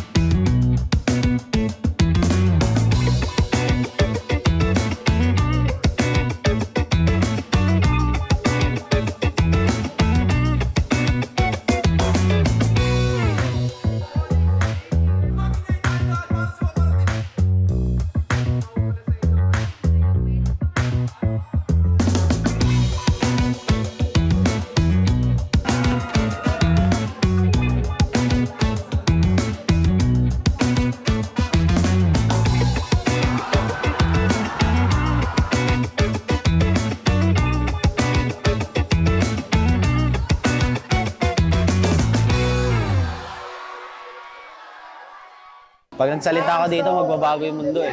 Magbabago yung perspective ng mga tao. Nakabantay sila oh. Hello guys. Advice na lang tayo sa mga taong na mga nanonood. Anong gusto niyo unang advice? Ito advice ko sa mga tao. Okay lang madapa, basta wala nakakita. Sarili ko, hindi ko ma-advisean eh. Nakapokus ako sa game ngayon eh, hindi. Sorry sa mic check Wala, pre, bawal lumubog yan si Kalea, summer kasi. Madaya lang yan ang Kalea tuwing Tuesday. Pag nanalo tayo dito, pre, meron tayong 5K, 5 kilometer run. Okay, mic check, mic check! It's back to me, guys! Coil in again. Ay, kubo. My bestie. Chakno. Sa Idol Yosh, hindi nakatapat Earth. Chakno is back with a brand new truck. Chakno is back with a brand new truck. Ayun na pre. Ayun na yung mga inintay mo, Coil. Akong bahala, Coil susunod ka na lang.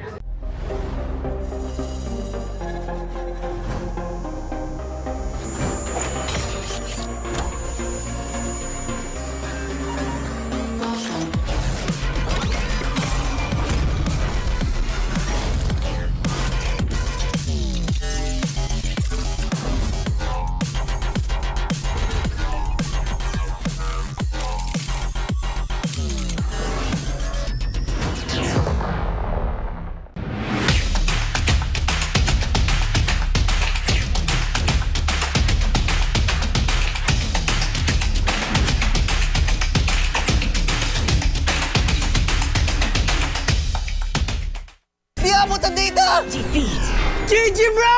Don't worry! The Only with Smart Power All 99. Hindi bitin with 10 gig data to power your games plus only Facebook or only TikTok. Load now!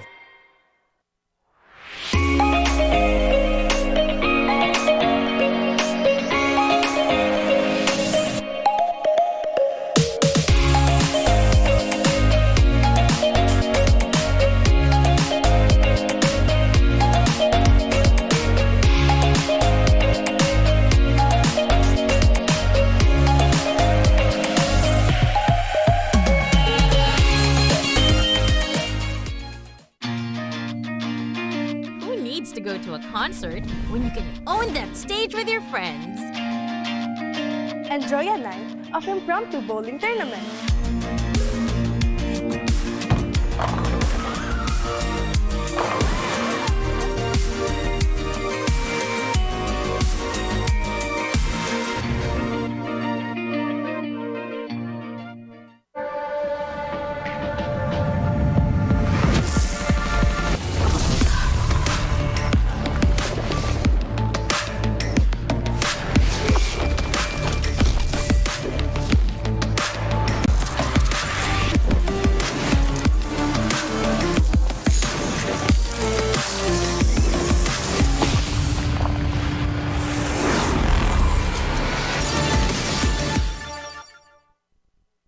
Want a skin that changes color in the middle of a game? Yep, this brand new Alpha Legend skin can do that. Watch this. Boom! How cool is that?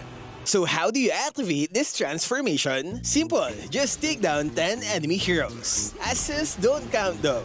But hey, don't worry. Even if you get 10 deaths, the base effects are still amazing. Just look at that animation.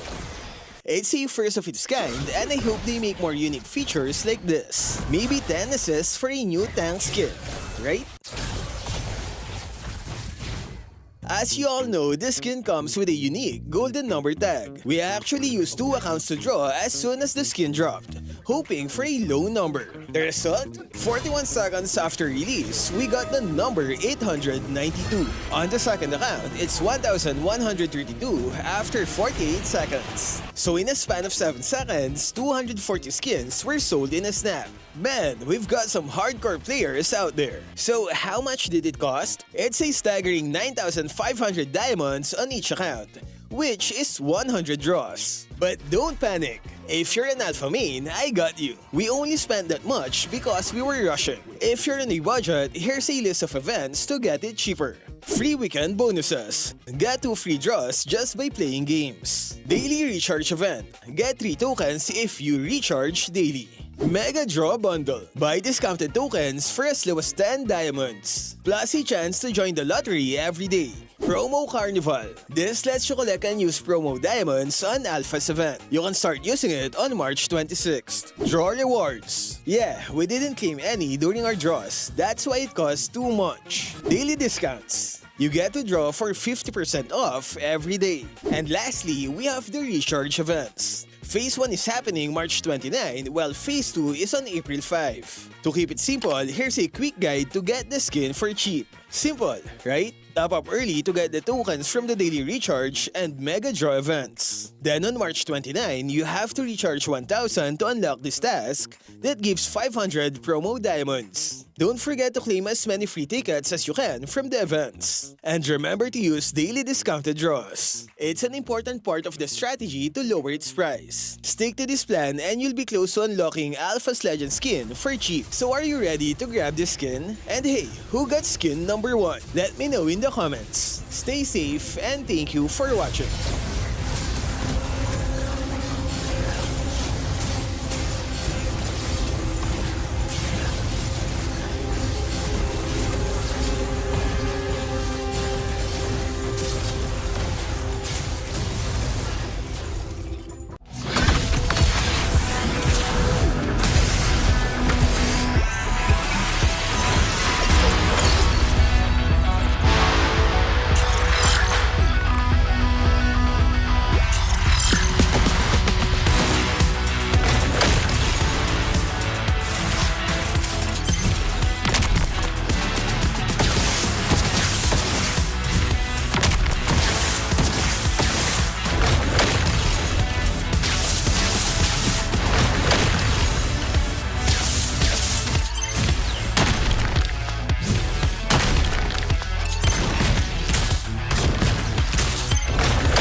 Nagbabalik ang MPL Philippines Season 15. We're still right here at the MPL Arena. Kasama ko, of course, si Odin. My name is Hans Galeria. And it is now time for the Time Zone Easter Egg Hunt. Odin, ano ba ang dapat nating makita? Oras na para maghanap ng mga hidden eggs ang ating mga audience sa ilalim ng kanilang mga upuan para makakuha ng in-game redeemable code. Okay, check nyo na guys. Ayan na. Yung ilalim ng upuan nyo, ayan may nakikita ako. Sumisilip na sila sa ilalim. Sige, hanapin nyo lang. In-game redeemable codes din yan guys. Malamang sa malamang makukuha nyo. Alright, and you can definitely use that for the rest of... Kaya nga tinawag na Easter egg hunt kasi hahanapin nyo talaga. Oo, that's right, Hans. Ipakita nyo naman kung nakapag-claim na kayo. Meron ba mga nakakuha? Meron? Wow! Can we see a raise of hands or a hand or something? Ayun, meron. Nakadalawa siya. Isa lang. Okay, at least nabuksan na niya. Alright, so paano pa nila makiklaim to, Odin? They have to go to the registration area para makuha nyo ang in-game redeemable codes ng Time Zone. Alright, so guys, pakita nyo sa camera kung nakuha nyo na ba. Kung hindi nyo pa nakuha, ngitian nyo na lang kasi nakikita pa rin naman kayo and you're obviously gonna screen record that for later. But yes, congratulations po para sa lahat ng mga nakakuha ng ating time zone Easter egg hunt na eggs. Again, para po maklaim nyo yan, one thing to do is... Pumunta lamang po sa registration area, ipakita ang inyong in-game redeemable codes at i-claim nyo yan para makakuha na kayo ng mga favorite yung skins dyan. And there we finally have it, guys. Make sure na antabayan na natin lahat ng mga posibleng mayari mamaya-maya lamang because it is gonna be Team Falcons kontra sa Twisted Minds para sa ating second series of the day. Magbabalik ang MPL Philippines Season 15.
Pinash Malakas, Pilipinas malakas Kahit anong lane, we become the monsters. Malakas, Pilipinas malakas Face the golden sun and reppin' for the 3 stars. Look at us, to the top, no ifs, no buts. Winning any game, para to sa PINAS. Di mo matitin ang aming boses sa new level. Nasa kalye man o mobile, you know I become a legend. Open fire, we unite, we winners. Built with pressure, like diamonds are made of. Switch na lane na parang gera, HP racing, may reset up. Tagatang buhat ni Hilda, full load SS parang Lyra. Susundan ko ang iyong bakas, kasama patas, tagumpay natin to. Dahil tayo'y malakas, para sa Pinas. Nasa amin ang alas, hindi tuwa atras. Kinikilala sa taas kasi kami ang malakas, para sa Pinas. Nasa amin ang alas, hindi tuwa atras. Kinikilala sa taas, ganito kami sa Pinas. Wow! Hold on, yeah. Malakas ang Pinas. We are laging every beat, no surrender, no retreat. Pag nagsama-sama, just imagine what we can achieve. Laging every beat, no surrender, no retreat. Giving 100 all my all, cause we just cannot be defeated.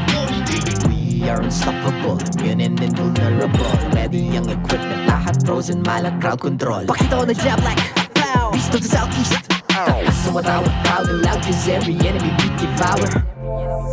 Susundan ko ang iyong bakas, kasama patas, tagumpay natin to. Dahil tayo'y malakas, para sa Pinas. Nasa amin ang alas, hindi tuwa atras. Kinikilala sa taas kasi kami ang malakas, para sa Pinas. Nasa amin ang alas, hindi tuwa atras. Kinikilala sa taas, ganito kami sa Pinas. Wow!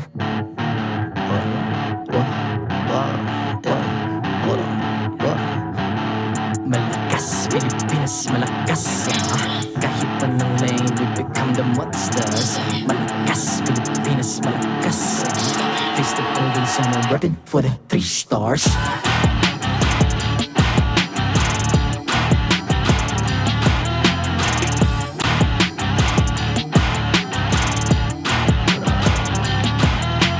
Ang lakas ng Pinas, we unite, be the stars. Ang lakas ng Pinas, we unite, be the stars. Ang lakas ng Pinas, we unite, be the stars. Ang lakas ng Pinas, we the stars. Ang lakas ng Pinas, we unite, we the stars. Ang lakas ng Pinas, we unite, we the stars. Ang lakas ng Pinas, we unite, we the stars. Ang lakas ng Pinas, we the stars.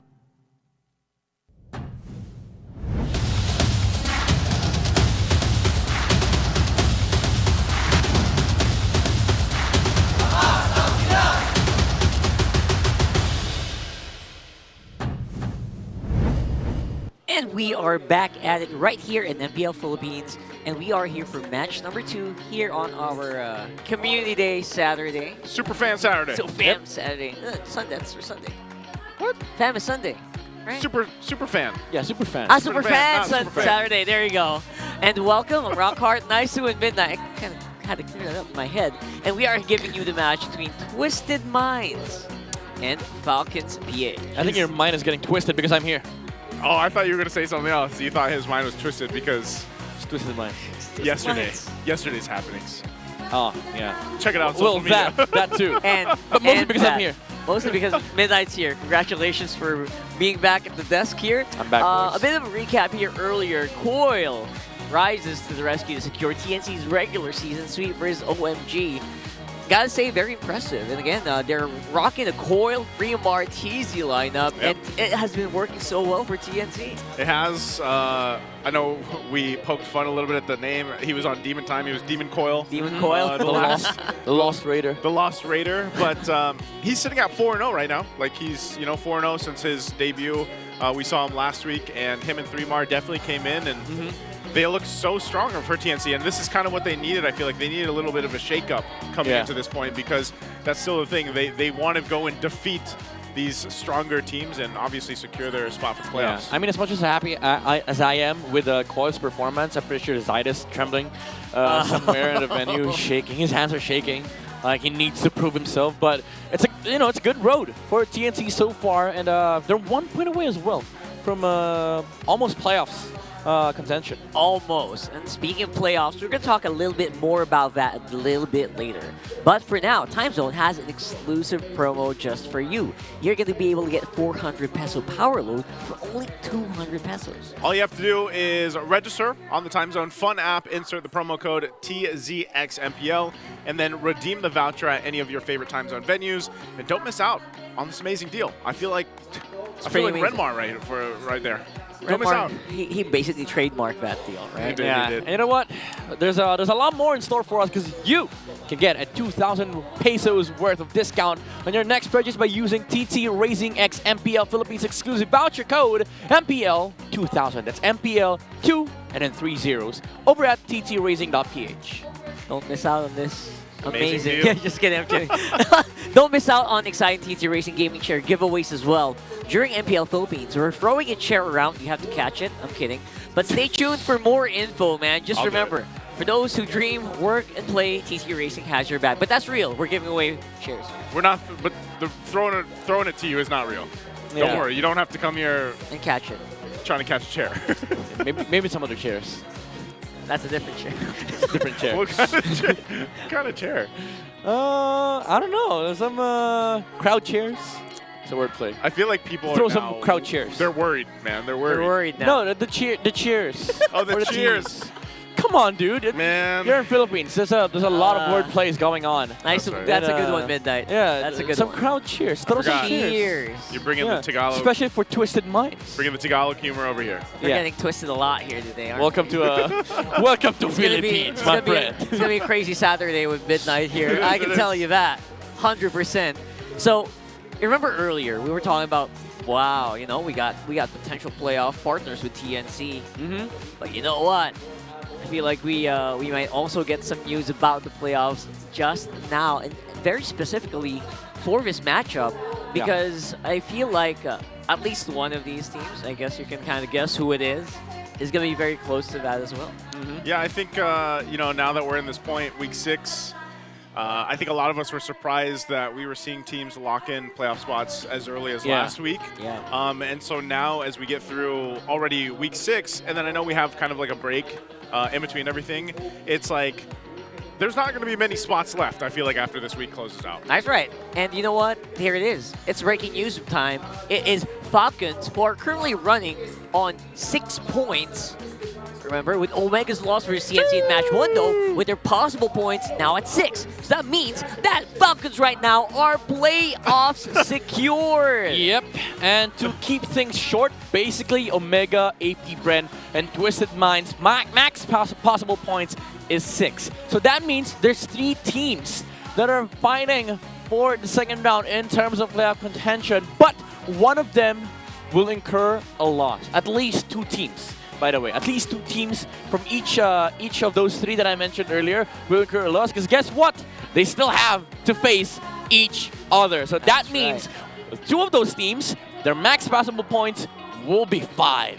So among the 3 teams that are fighting off for that bottom slot as well, and their maximum cannot exceed 5, because one of them is bound to lose. It's impossible for both of them to win. Yes. So theoretically speaking, like there's 3 teams, max possible points 6, but the 2 of them will only get 5, because again they're fighting head to head against each other. So one of them will have to lose points. That's common sense. That's basic math. See, I don't know basic math. That's why I just let you guys go through all this. And I know some of our community out there probably doesn't know basic math either. They've got a lot of opinions here. And you know what I see here with all of these people, like from Nasser, Mary, Kimpy, Ace, Vaughn, and Ramon. What's up, Ramon? Ramon. The common denominator is I think a lot of them are still kind of banking on Twisted Minds as well. Yeah. Wow, that's saying something, right? I mean, there's definitely a lot of people, especially in the community, that are rooting for Twisted Minds. It's fun whenever we see, and it's also hype. Like, it's good story whenever we see teams struggling, and you know that there's a possibility that they can contend, finally break it and make it to where they want to be. And for Twisted Minds, I think they. What's happening? He's dunking. Yeah, he's dunking. So yeah, maybe they're kind of busy. They're kind of busy trying to update their girlfriends, maybe, that their playoff secured. And now, we gotta ask, can MP get Twist game still? Because maybe you shouldn't keep doing that.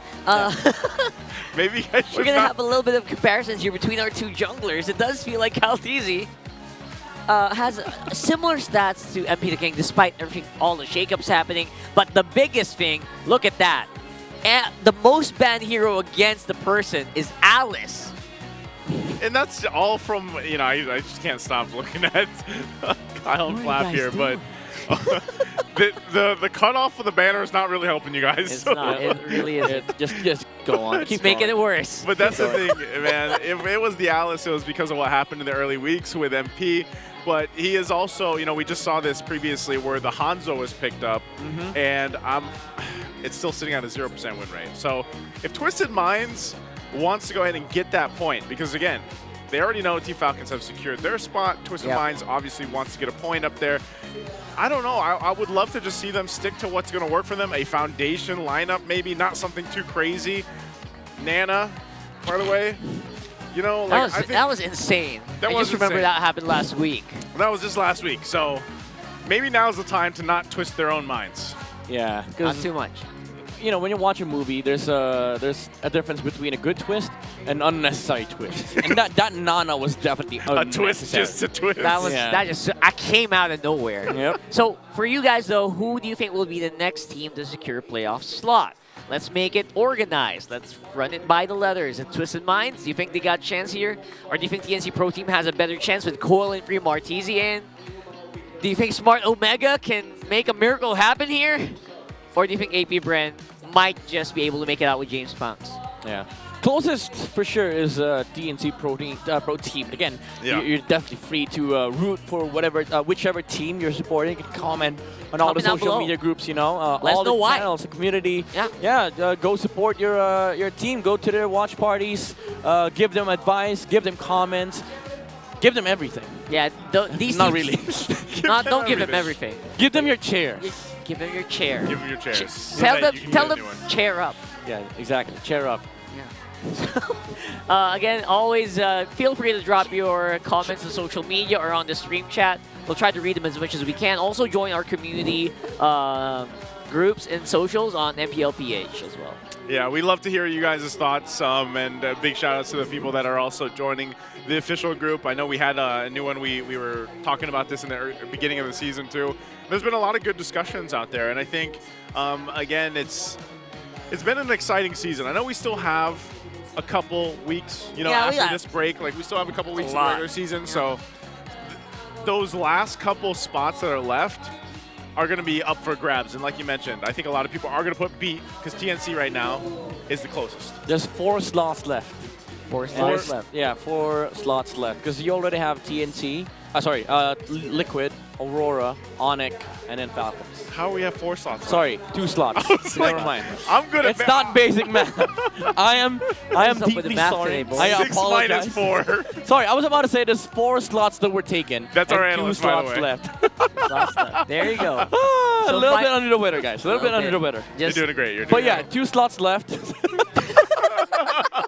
I was like, I'm giving slots for free.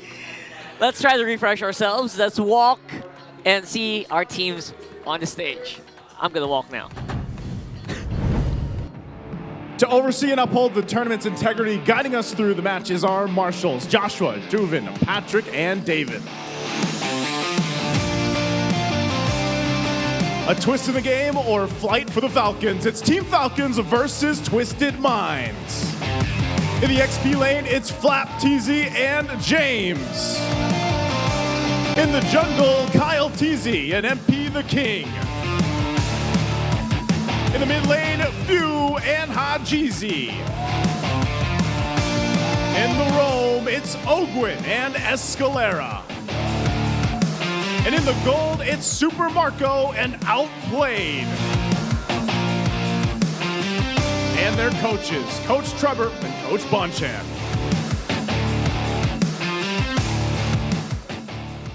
And now is the perfect time for another face-off. This is a jungle matchup. Kyle TZ, MP the King, step forward.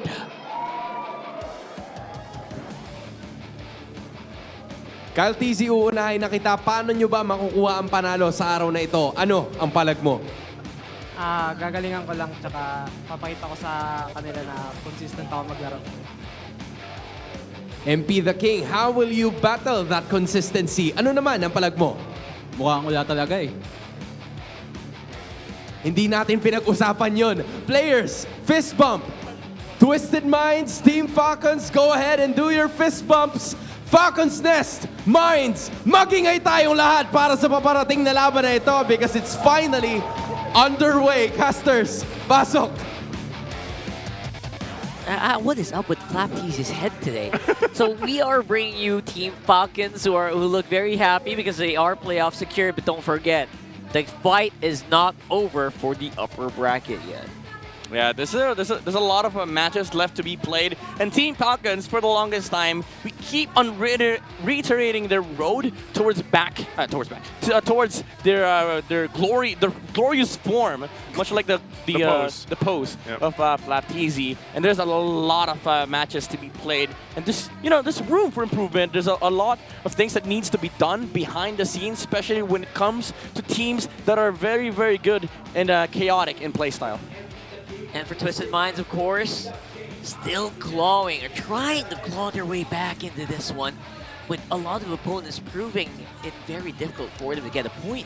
Yeah, I'm going to say this. I've loved to see the shakeup in the draft, but at some point, in some way, you have to kind of be like, all right, are we shaking things up too much? Are we trying to do too much out of the bounds of the current meta that's forming and has formed? Maybe we should take a step and just go and focus on winning the series. And now if they do it against the Team Falcons, that's going to be great for Twisted Minds. And I'd love to see them do it here in the series. Yeah, and I think that's a key factor as to what are the things that Twisted Minds needs to do. Like, control the twists that you deliver. Because, again, at the end of the day, Team Falcons is a very methodical team. They're very keen on, like, the macro aspect of MLPP. And you see it in the statistics, like the lore control, the turtle control, just the overall objective, the conversion. So, for Twisted Minds, it's a question of the quality of the twist that you can actually deliver in this game. Actually, completely agree. Yeah, from the matches I've watched, they really do get really good team fights early on, which does show in that graph as well. Even beating out the stats of Falcons on that first blood ratio and kill participation. So you kind of wonder, all right, they know how to fight, they know how to do these skirmish, they don't know how to duel. But what's happening in the late game? Yeah, and that's why I think, again, it's either you kind of default to not twisting things so much. Like,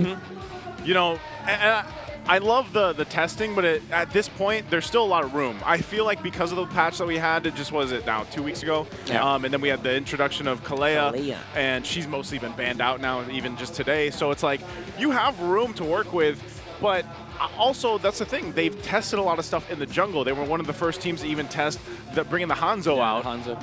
And so maybe there's something that is still going to work for them. But even the different versions of Twisted Minds that we've seen so far through the season, it's like they're still constantly looking to see what that secret synergy is going to be for them. And against a team that is known for a synergy but also struggled a little bit throughout this point of the season, this is a great test for them. Huge test, honestly. And here are your Infinix keys to victory, going to be so crucial for this match. Yeah, for Team Falcons, they have to isolate the King. I do agree with Naisu that, they're still testing a lot of things on the side of Twisted Minds, but the one thing has stuck with their gameplay, the consistency, and the ability of MP the King to carry Twisted Minds all throughout that early game, especially if they're able to pick up that Alice pick on the jungle. But for Twisted Minds, you have to break the blade of Kyle TZ. The young Phenom has been really aggressive since they start getting back their form with the Team Falcons, and I do think that that's one of the key factors as to that you need to consider if you want to fight against Team Falcons because their momentum, their macro is solely dependent on the rotation of the jungler. But for both sides, embrace who you are, you know? Team Falcons known as one of the best teams in the world in terms of macro play. But for Twisted Minds, embrace those twists. Again, no unnecessary twists, but improve, refine the quality, the twist that you're able to deliver in this match. Actually, completely 100% agree for that. Your Falcons, you know what? Just embrace who you are. You were recently champions on your own as well. And if you are Twisted Minds, I don't completely like maybe can't relate that to maybe what Bonchan's trying to do here with these very unorthodox picks, but that's who he is, right? Embrace who you are. That's who he is, though. Yeah. Ever since from Take his the previous Florin. teams. Take the Florin. Pick up the Florin. Get that Estes out. Get some Hildas in the Chos in the middle lane. Embrace who you are. Oh, man. Oh, man. What a Play some boxer room. No, I'm just kidding. Oh, we saw that earlier. We weren't too happy with that, weren't we, guys? Weren't we? Please, that is not a signal for you guys to try box your own. Right, not right now. We Maybe know later. what solo queue's like. It can be like that. Can be chaotic. It's hell. It's hell. Glad I'm not playing RG tonight. Tonight, locked in. I'm Not playing tonight. I'm not opening MLBB tonight. All right, I so have a here flight you to go. catch. Huge introduction for our two mid laners. You got beautiful KDA for View, and that's kind of to be expected, especially with how the Falcons have actually been doing despite their loss last week. Yeah. To be fair, the stats, although skewed towards View, you see it. You see the control from Haji as well, coming from the mid lane, is always up there when it comes to the team fight for Twisted Minds. And that's the thing with MLBB right now. Everything comes from the middle lane. And now looking at the matchup, I do think it's important to highlight both you and Haji, considering how they turned out to be captains for either team. You know, the rotations, the movements, the momentum, it is all going to depend on how good they perform in their mid lane. I also really like this matchup, man. It's a really good matchup. These two players also very adept at playing the Faramis, which we have not seen from other mid laners aside from both of them. Yeah, it's actually kind of a surprise that we don't see the Faramis pick up much anymore, and that the blue side is actually going to go for game 1 to Team Falcons. And honestly, we've seen already the pattern. Like, we're already expecting, you know, the Suyo either to be Prio or the Granger, the Harith, especially for teams like this. And when you have Super Marco on your side, like, we've seen him. He's bulletproof still for a reason. Yeah. He's probably got some of the best stats right now for the gold laners, especially in terms of KDA. And they love to prioritize that Granger. You know, we had this whole discussion earlier on about Granger and the Harith pick. If that needs to be shaken up or not, you guys can let us know too what you guys think if you're tired of always seeing the Granger and the Harith. But so far, that kind of damage, that kind of range that's provided, the stacks for the Granger, the fact that you have Skypiercer still, these are things that really won't change the course of that gold lane too much. Yeah, I mean, what else do you want to see in gold lane? Masha?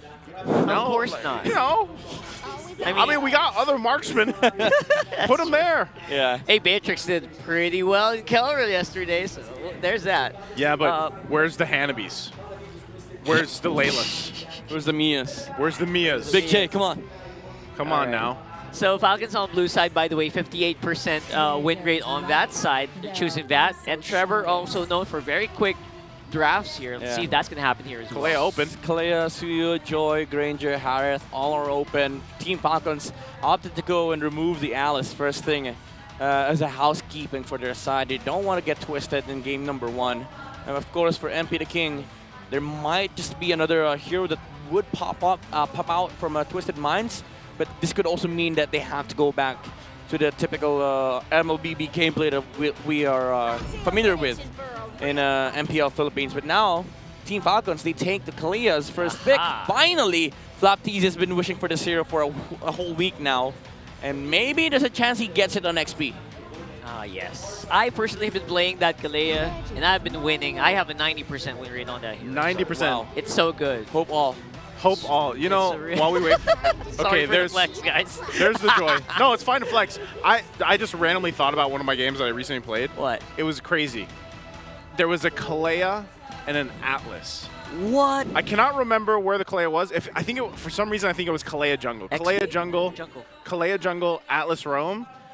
Dude, we were literally in a wrestling match. Yes. Like, there was just RKOs and like big slams everywhere. Like, I was only seeing my team get thrown in the air. Yeah. I love that. I so love that. I had a better, I wouldn't say better experience, but a more crazier experience. What? Because I played Kalia's jungle. Yeah. And then I asked my teammates to play Gatot and then Okay. Guinevere. Oh my It was God. it was just a bungee jumping game. Yes. And my People are flying. Yeah, my enemies couldn't play ML. They were just flying. They had more time in the air than in land. The crazy thing is I saw the Atlas go forward, Fatal Links pull multiple people, and then the Kalea comes in and pulls another That's person. overkill. What the Yeah, heck? it's crazy. Okay, There's crazy stuff can come out of this Kalea, 100%. But here we go. We're getting some pretty normal. Wow, crazy! A Granger? no.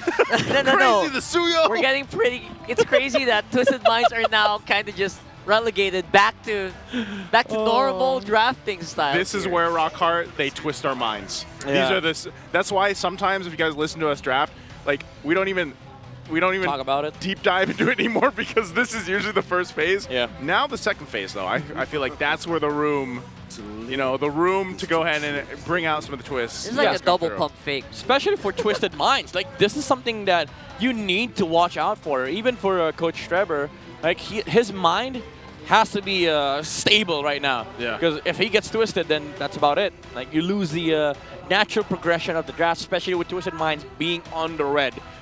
And also, with that saying, Lucas is open. Oh no. Oh. So maybe there's an option that Falcons take the Valentina unless Twisted Minds remove it themselves. We can have some fun here, Dan. You know, we can have a lot of fun with that Lucas Valentina matchup. That was crazy.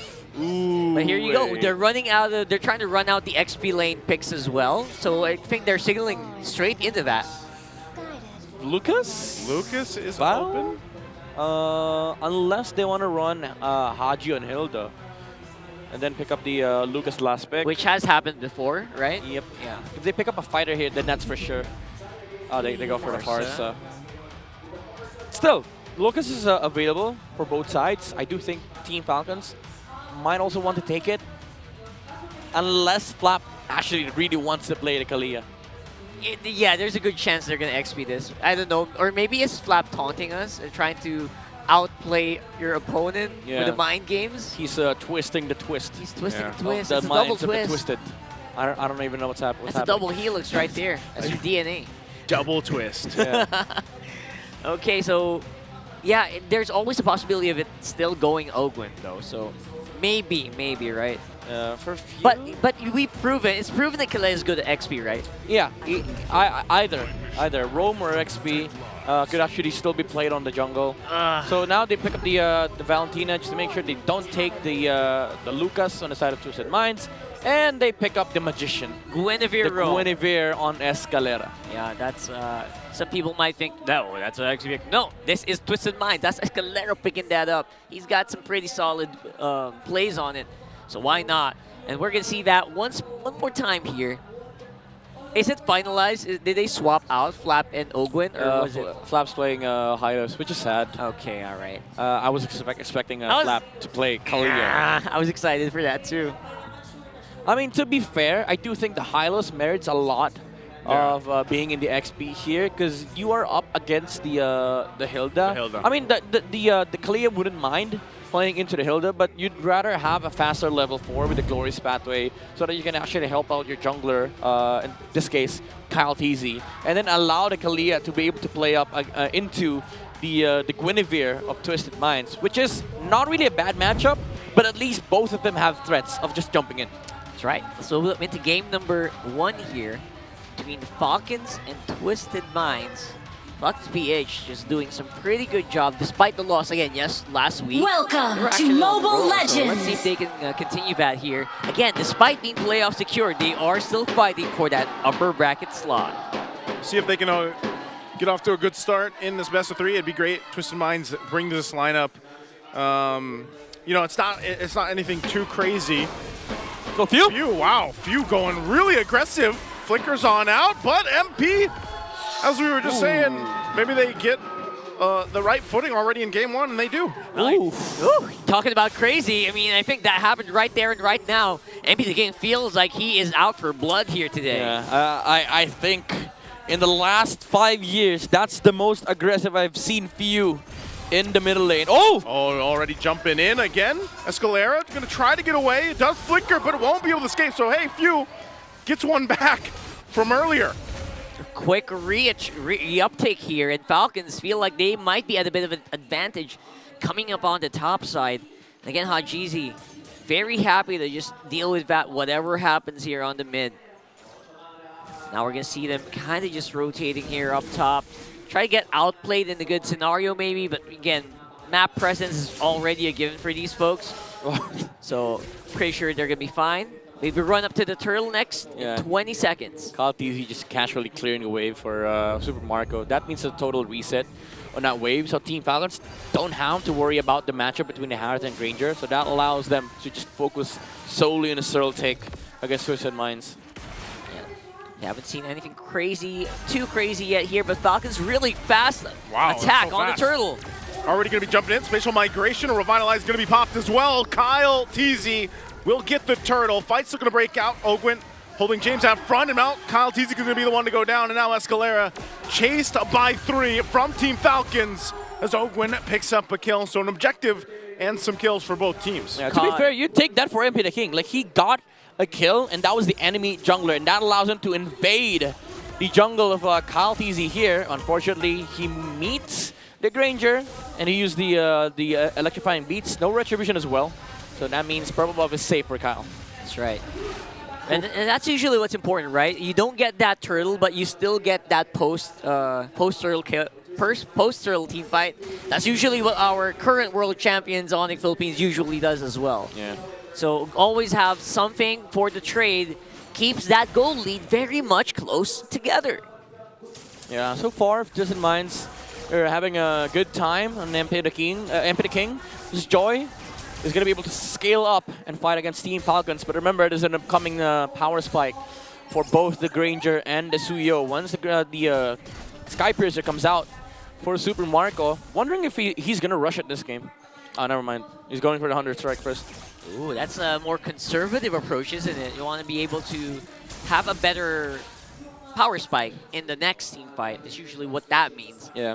You usually go for a Sea Halberd first against this lineup of Twisted Minds. There's a ton of healed on their side. And Spell Vamp. Yeah, and Spell Vamp.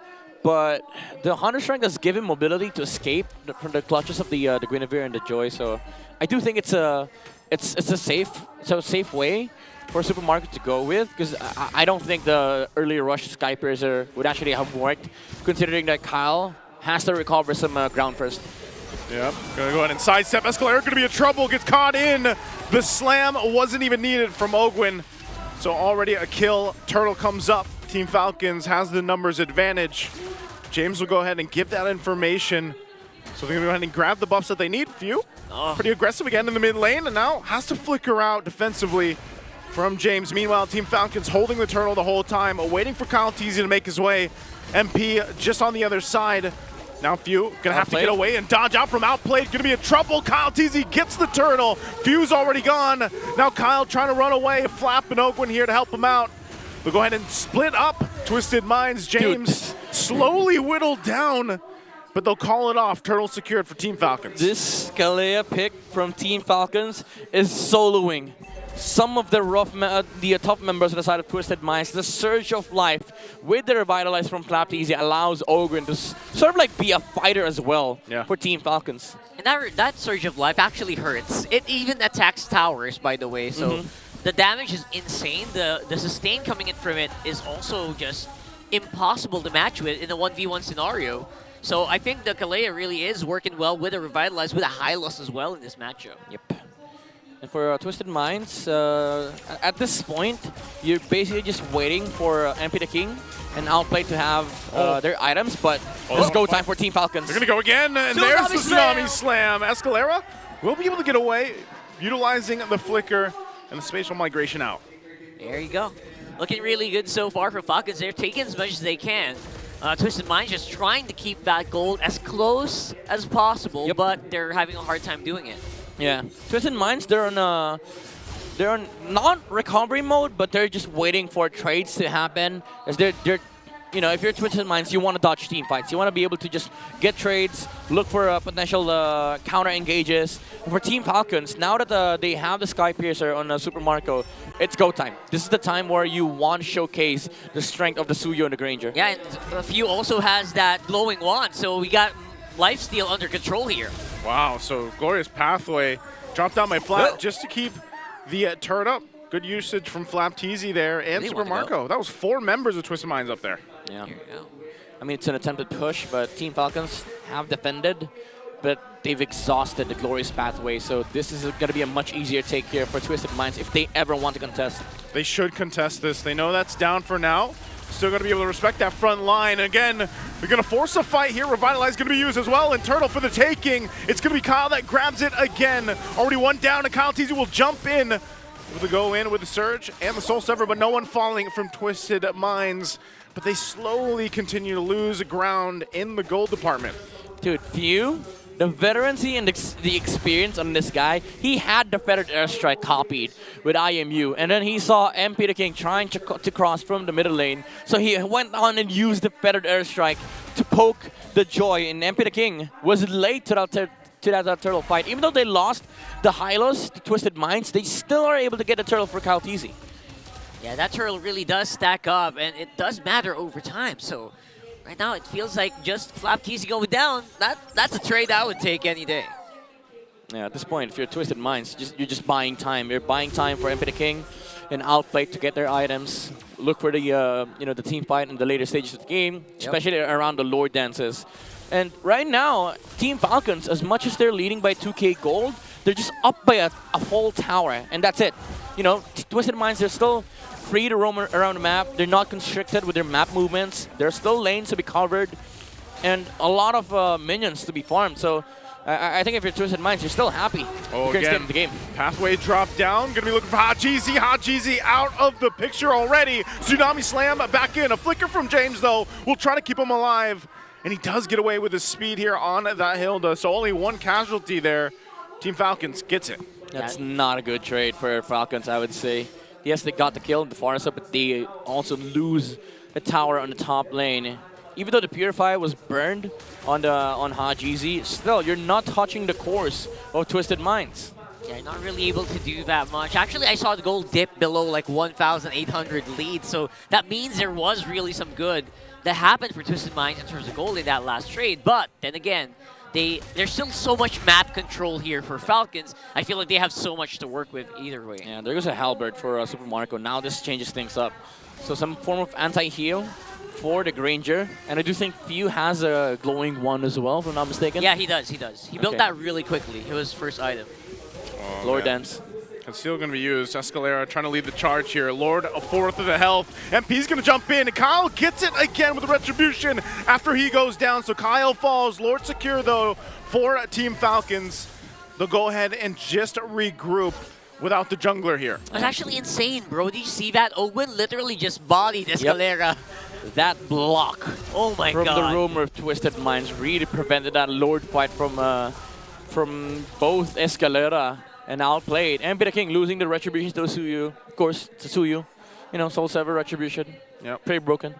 Pretty difficult to win. Tile Strike is already used up here, but Tsunami Slam is available. They're trying to go and wrap around, but there's just no way that Twisted Minds can get a good angle to attack. Ogwen's got that ultimate flap as well. They're just going to go ahead and try to walk this Lord up.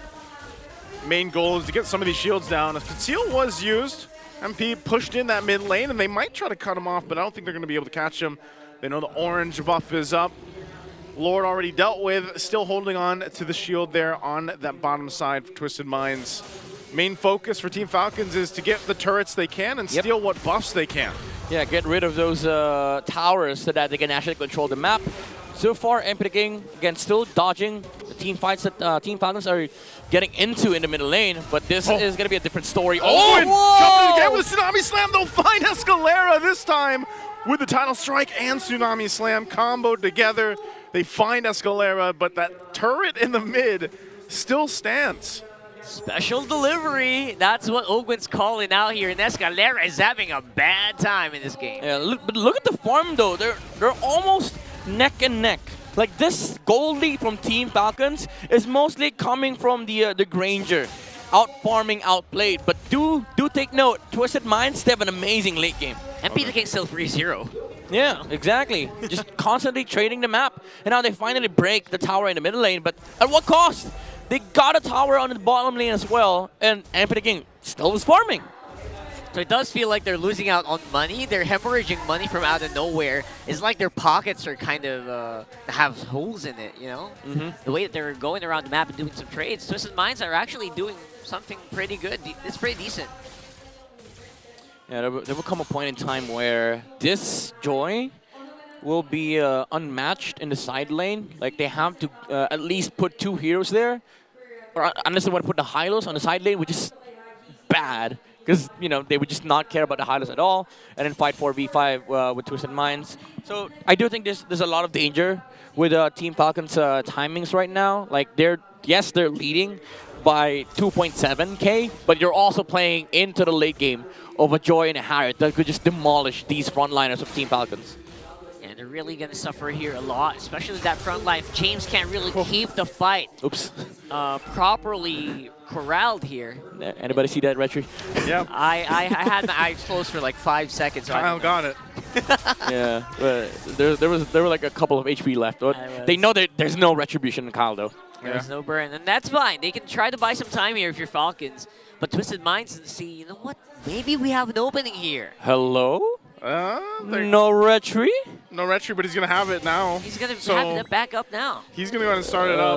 Okay. Already gave him the signal that they are ready to fight it out. Flap taking a couple shots. Ogwin just kind of taking a peek from the air. Escalera's going to jump in and won't be able to find that connection he was looking for. Still fight breaking out. Glorious Pathway dropped down too. Flap's finally gone. Twisted Minds might get control, but no, Super Marco will be able to find James, and now they get the Lord as well. MP gets stopped in his tracks, and now Escalera on the run, but Kyle will find him. Immortality popped, and Super Marco picks up a kill, 3 down for Twisted Minds. Wow, Ogren making the difference here for Team Falcons. Stopping MP the King not just once, but twice in that team fight. And also that Lord knockup, 6v5 situation for Twisted Minds. James, very unfortunate. Could have flickered out, by the way. But that knockup from the Lord allowed Team Falcons to reset the fight and reposition with Ogwin. Bad boy Lord right there. He knew the assignment and he actually went for it. And right now, Twisted Minds have to mount a pretty incredible defense here to really block this out. James having a hard time keeping that front line in check here. Okay, Lord's going to be dealt with. Going to do as much damage as they can. They're going to jump in under the pathway, under the turret. Ogwin's already gone. Still, Twisted Minds going to be able to hold their own under that push from the Lord, but that turret finally going to go down. James flickers out defensively. Another turret's going to fall in the mid lane, and Escalera might try to swing around to be able to catch Super Marco. The base is already going to be worked on, but the minions are up. And that might be all that Twisted Minds needed to stay in the game. Yeah, could defend. But there's still more minions that are coming in. A Feathered Earthstrike already used. So this is definitely an opportunity for Team Falcons if they want to take it, but they're going to back off. Luckily, they do have that Farsa, which is pretty decent in the mid-game or sort of late game here. But we might get a chance to see that late game that the Farsa might have a hard time catching up. Yeah, that's my biggest problem with Farsa right now, though. Although he's very strong in the early, right? Yep. I mean, it's still strong in the late game, but there's definitely a lot more tools in the arsenal of Team Falcons here, especially with the Glorious Pathway, the jumps from Ogwin. But right now, the main problem for Twisted Minds is the prevention from Ogwin, not allowing MP the King to join to join the fight. Yeah, no pun intended there. But for Twisted Minds, again, there's a lot of angles that could be potentially explored with by the Harith and the Joy. But they have to deal with this Kalia first, because honestly, Ogwin at this point is getting to Twisted Mind's nerves. He's just loco. Yeah, I was gonna say he's the bodyguard, man. Like, how many times has he body blocked, basically? All those angles that Twisted Minds can actually try to take. He's a UFC master. It's so satisfying. Master Ogwin. It's so satisfying to just watch a Kalea play, right? Especially with the way Ogwin's doing it. If you're playing it, yeah. If you're playing it. But if you're against it, no, yeah. The sound effects, man. It's so crunchy. But if you're against it, no. No, that's not fun. It's not fun to play against. Just over and over again, right? I've never played her, so I don't know the sound effects. You're gonna love the sound effects, man. It's so crunchy and it's so nice. It's so wonderful to hear, especially if you're teammates with it. I've never heard sound effects described as crunchy. It is though. I'd say crispy, not crunchy. Okay. Like the sounds are crisp, but I would say it's crispy, but also a lot of bass. There's a lot of. You just feel the impact, and I think right now we are seeing the big impact of this Escalera in this game. In the hands of Ogwin, though, Escalera very early conceal here. Yeah, he's gonna use it. They burn out a flicker, but Hajizi popping the feathered airstrike too. Wow. So this Lord's gonna be starting up. A couple crucial spells used already. A couple ultimates for both sides too. MP will wait patiently. Maybe this is the one he's able to steal from Kyle Teasy. It's gonna go for a reset for now though. Dude, Kyle Daisy dodged the flicker jump once. Few did the same thing. And this is respect from Team Falcons and also just a methodical and fundamental approach. They know that Escalera just might find a target there, so they just committed with a flicker to get out. Oh! Jumping in again, already utilizing the Tsunami Slam, but James going to be fine. They're going to force the fight anyway. Lord's going to be worked on. There's the spatial migration into the Requiem. Flap Teasy's gone, and Ogwin Immortality going to be popped. He's still going to be alive, though. And they force them back. It's Twisted Minds. MP jumps into the fight, and Kyle will get the Lord, and now MP on the run. Kyle Teasy goes and cleans up the fight and outplayed. Dropping down the Zaman Force. Kyle's going to be dropped down too. Pops the winner crown. Few trying to help him out. Super Marco trying to get space from James. Gets the immortality. The jump in from Ogwin. They're 1 versus 2. Meanwhile, on top, Few held his own as well. He bought time. Marco? Marco might jump in. Flickers forward. Gets a couple shots off. Rhapsody into outplayed, but Escalera's there with him too. The gold versus the roam battle. Outplayed goes in. He has goes down to the tumble now. Super Marco goes in and gets the kill, and the Lord goes down the mid. He thought he had it. He thought he had it. No flicker. No rondo as well for Super Marco, but the Zaman Force ended. Haji though. Oh, the immortality purchase. Gets the immortality and the rose gold. Right on time. Oh my goodness, What this a game. trade. They stay in the game. Yeah, the burst as well. From Kyle Teasy earlier and Super Marco to outplay MP the King. The opportunity was there for the Joy to steal the Lord, but the Death Sonata with the Soul Sever and Retribution got the Lord here for Team Falcons. And then what happened after that was an amazing sequence of micro mechanics from both Twisted and Team Falcons. But wasn't this exactly what we were talking about before the game started? Twisted Minds are so good. They're adept at these team fights. They know how to kill their opponent. Yeah, Outplayed almost had an outplay scenario there, but unfortunately, the Zaman Force ran out, and he didn't have enough Chrono Dashes against Super Marco. And then that Immo purchase was sexy from the Bulletproof. He did not want to die right there. He's still bulletproof, man. Yep, still holding on to that 0 death. Super clutch, and I'm really loving what I'm seeing. Right now, Falcons feel like they are at least a little bit ahead in terms of overall gold, but that gold isn't really that much. It's only 2.7K. 810 stacks. That's almost unlimited. Rhapsody for Super Marco. Could just 50 spam stacks it for days. 50 stacks is a lot as well. That's gonna hurt. Yes, sir. On that Sky Piercer. That's like what? 11%, right? More than that. Or 13? I forgot the numbers on the Sky Piercer, honestly. It's insane. And on the other hand, Outplayed is still staying true to his name, able to do some really crazy stuff. Same with View, by the way, who's doing a 1v3, 1v2 up there. He actually got a kill. Yeah. Oh, James. Oh, James. Just for some vision. Trying to get that vision. Look at that bait. Stand up. See, this is why Grange is OP, man. Marksmen aren't supposed to be able to do this, with the sole exception of Claude, sure. But that's a mobility spell. This is a poke that in the late game is spammable as hell. In that range as well. The range is insane, right? So yeah. It's one of those things. And now James, maybe he's caught up on items. Maybe he can hold the front line a little bit better this time around with Escalera on the sides. Obviously trying to get more catches on this Guinevere.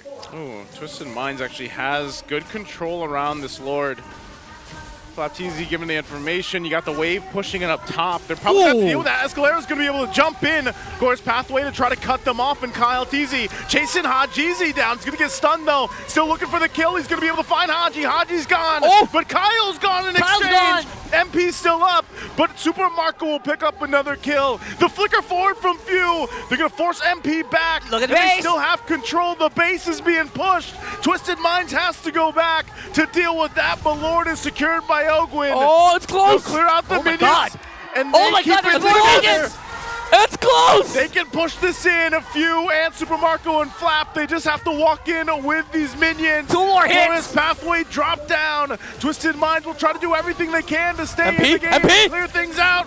They get the winner crown of popped already, and they're jumping in towards it. And Super Marco will end the game, and now 1-0. What just happened? That was extreme. That was honestly, that was a very stressful game to watch. I was super stressed with that game. Insane though, that was insane, and everyone just feels it. Wow, man, Falcons know how to put the pressure in. Dude, anybody else would have tunnel visioned on that Lord, and they would have prepped a Lord dance. But Falcons, they know their Lord dances, and you know when you're doing Lord dance, first thing you have to worry about are the slow pushes. Yeah. But hell to a slow pushes. What about a base push? That's why Kyle Teasy went all in on the back line just to negate the feathered airstrike from Hajizi.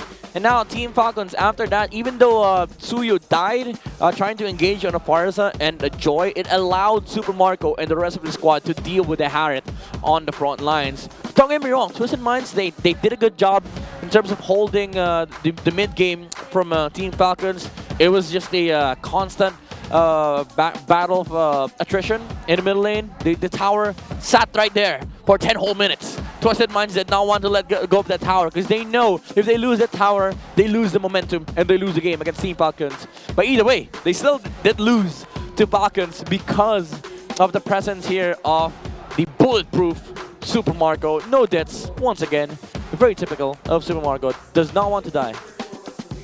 And again, it's also very crucial for the role of Super Marco right now, especially with the state that we have with Sky Piercer, to not die. So when you don't die, you don't lose those stacks, and your skills and spells just hit so much more. Yeah, he hates death, man. He doesn't like seeing a number in the middle of the KDA. And to be fair, there were moments that he almost got taken down by Twisted Minds. Again, that outplayed play from the God, it's a tongue twister. Unfortunately, the Zaman Forces ran out. He bought Immortality in time before he was taken out by the feathered airstrike. But I just want to highlight the positioning of Super Marco. He's always standing in the right place at the right time. Whenever Team Falcons engages, he makes sure that there's no reach on on the side of Twisted Minds, and he's always there to dish out the necessary damage to take out his targets. But if he can't, so be it. He doesn't really go all in and taking down the target because he knows the number one priority of Team Falcons is to be able to outlast the team fight here of Twisted Minds. Once the electrifying beats goes out, once the Zaman Force runs out, you basically just win the team fight here for Team Falcons.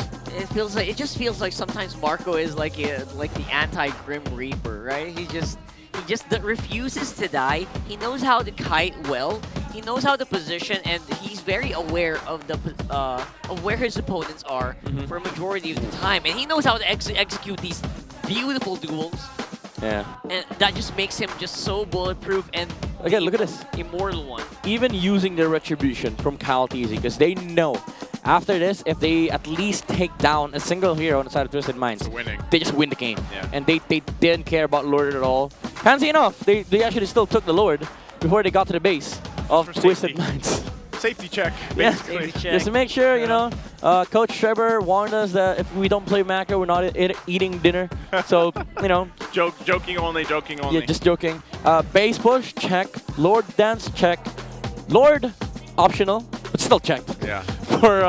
For Team Falcons. Amazing game for both Kyle TZ and Super Marco, as well as the Master with the Kalia performance. I'd like to emphasize the the presence of the pull yourself together. Very important for Kalia, especially with a brawly hero such as Kalia. Just wants to go in, use the ultimate, especially with the fleeting time, last cooldown on the Tsunami Slam, and then also more initiations with the Flicker. More, more brawl power, I would say, for Team Falcons. It almost seemed like, again, Escalera maybe had a couple really good setups. I counted. Yeah, well, it was about 3. I was going to say it was either 2 or 3. And if you think about it in comparison to what Ogwen was able to do in the Kalea, that's why, the control, the map control, the fighting powers that Team Falcons was able to bring around the Kalea really played a part to that. Whereas, yeah, the Guinevere is great. It's only been picked up a handful of times too so far in the season. By him. By him.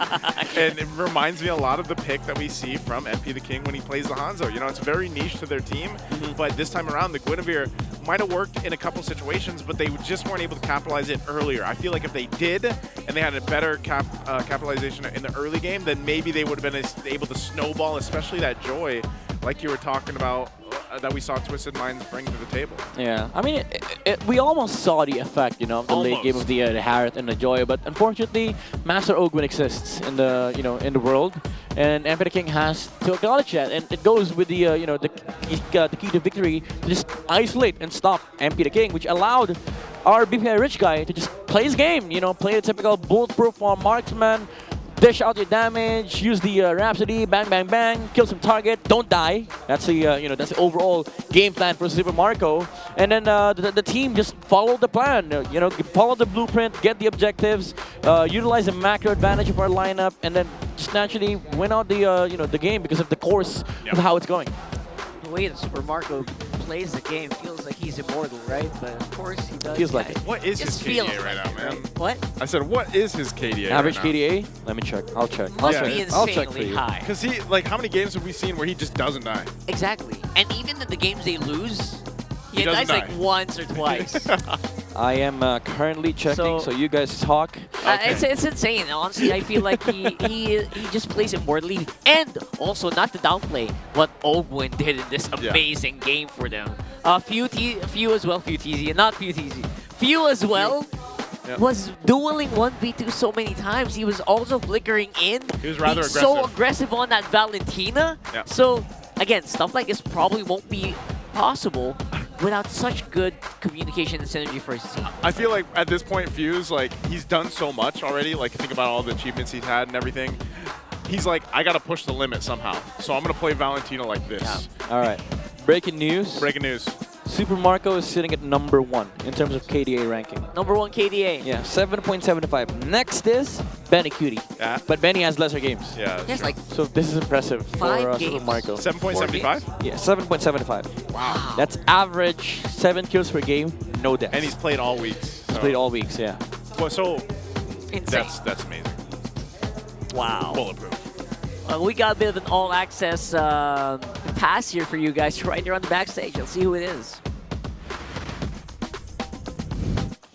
Maraming salamat sa ating mga casters. We are here once again at MPL Heroes, a Legends Chronicles. Ito ang oras natin para pag-usapan ang ating mga coaches and players that have left a legendary mark in the Filipino MLBB scene. At ang pag-uusapan natin, the one that's featured for this week is none other than Master Ogwen. Dahil sa lumabas na episode noong isang araw lamang sa Bilyonaryo Channel, nakapag-tour tayo sa bagong bahay ni Ogwen. It's a dream that he's been working so hard to achieve for years para sa kanyang pamilya. Nakwento nga ni Ogwen nung nakaraan yung mga pinagdaanan niya where he used to have no bed of his own to sleep in. His family once shared in just a single bed and they're cramped up together.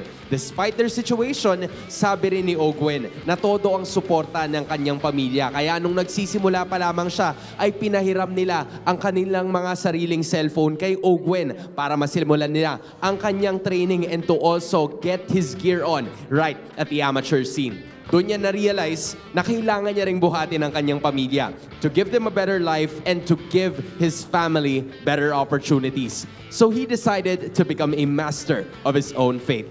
This is the Ogwen that we know now, a decorated local and international champion. Pero alam niya na kahit nakuha na niya ang bahay na matagal na niyang pinapangarap, hindi pa doon natatapos ang laban. Now, it's a battle for legacy. And that legacy will continue in the playoffs. And we know that this is a team that is determined to come back right at the top. To dream big, not just for yourself, but for the other people that you care about and the people that are around you. That is what makes Master Ogwen legendary. Balik na tayo sa ating mga casters para maumpisahan ang game number 2. Casters, pasok. In the Philippines, that's what we call hope all. Yeah. Hope all. Own house, good esports career, good looking, good at ML. Got a good fam. Got a good fam. Got everything. He's like, that's Living goals, the life. man. That's goals. You know, the next thing that he could possibly get, what? Or I would possibly wish, is if I look like an Icy. That's the next thing. That's the next thing. That's something he's probably working on, though. You know, he's doing the curls and stuff. Yeah. He looks maxing. He looks maxing. We're gonna get there. He's probably gonna get there, right? Yeah. He's very happy. He's always smiling. I want to see what that guy's doing for his life. But yeah, I feel like that's eventually what the goal is for a lot of our esports players. I mean, a lot of other players have already moved on to like other things, bigger things. They already have like houses. You know what I'm talking about, right? And and like a big mansion and everything. So big mansion, cars, all that stuff. All the good stuff. Check out the players' experience though with ultra-fast 5G with this smart ping test. That they were doing that on stage a little bit earlier. Okay na to.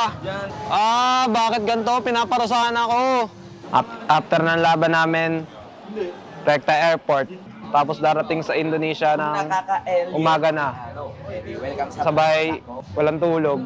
Recta Media Day. Ano mga sikat na dating kanta? Mga JG Days. Pag may magpapa-shoutout sa mga pro player or sa mga artista, shoutout sa inyo guys, shoutout sa inyo. Ingat ka pero laga, and God bless. Ayun, 5 red ring ko na to, pre. Feel ko bumabalik na yung dati kong galing sa sa pagbabasketball, no? Kevin Kiambao, tumira ng 3, alas 2 na. alas 12. Lugi tayo sa kalaban, pre. Katawan pa lang, lugi na. Buti pa sila, boy. G-gym na. Lakas pa mag-ML. Puro panalo. Tayo, puro ML na lang. Di pa manalo.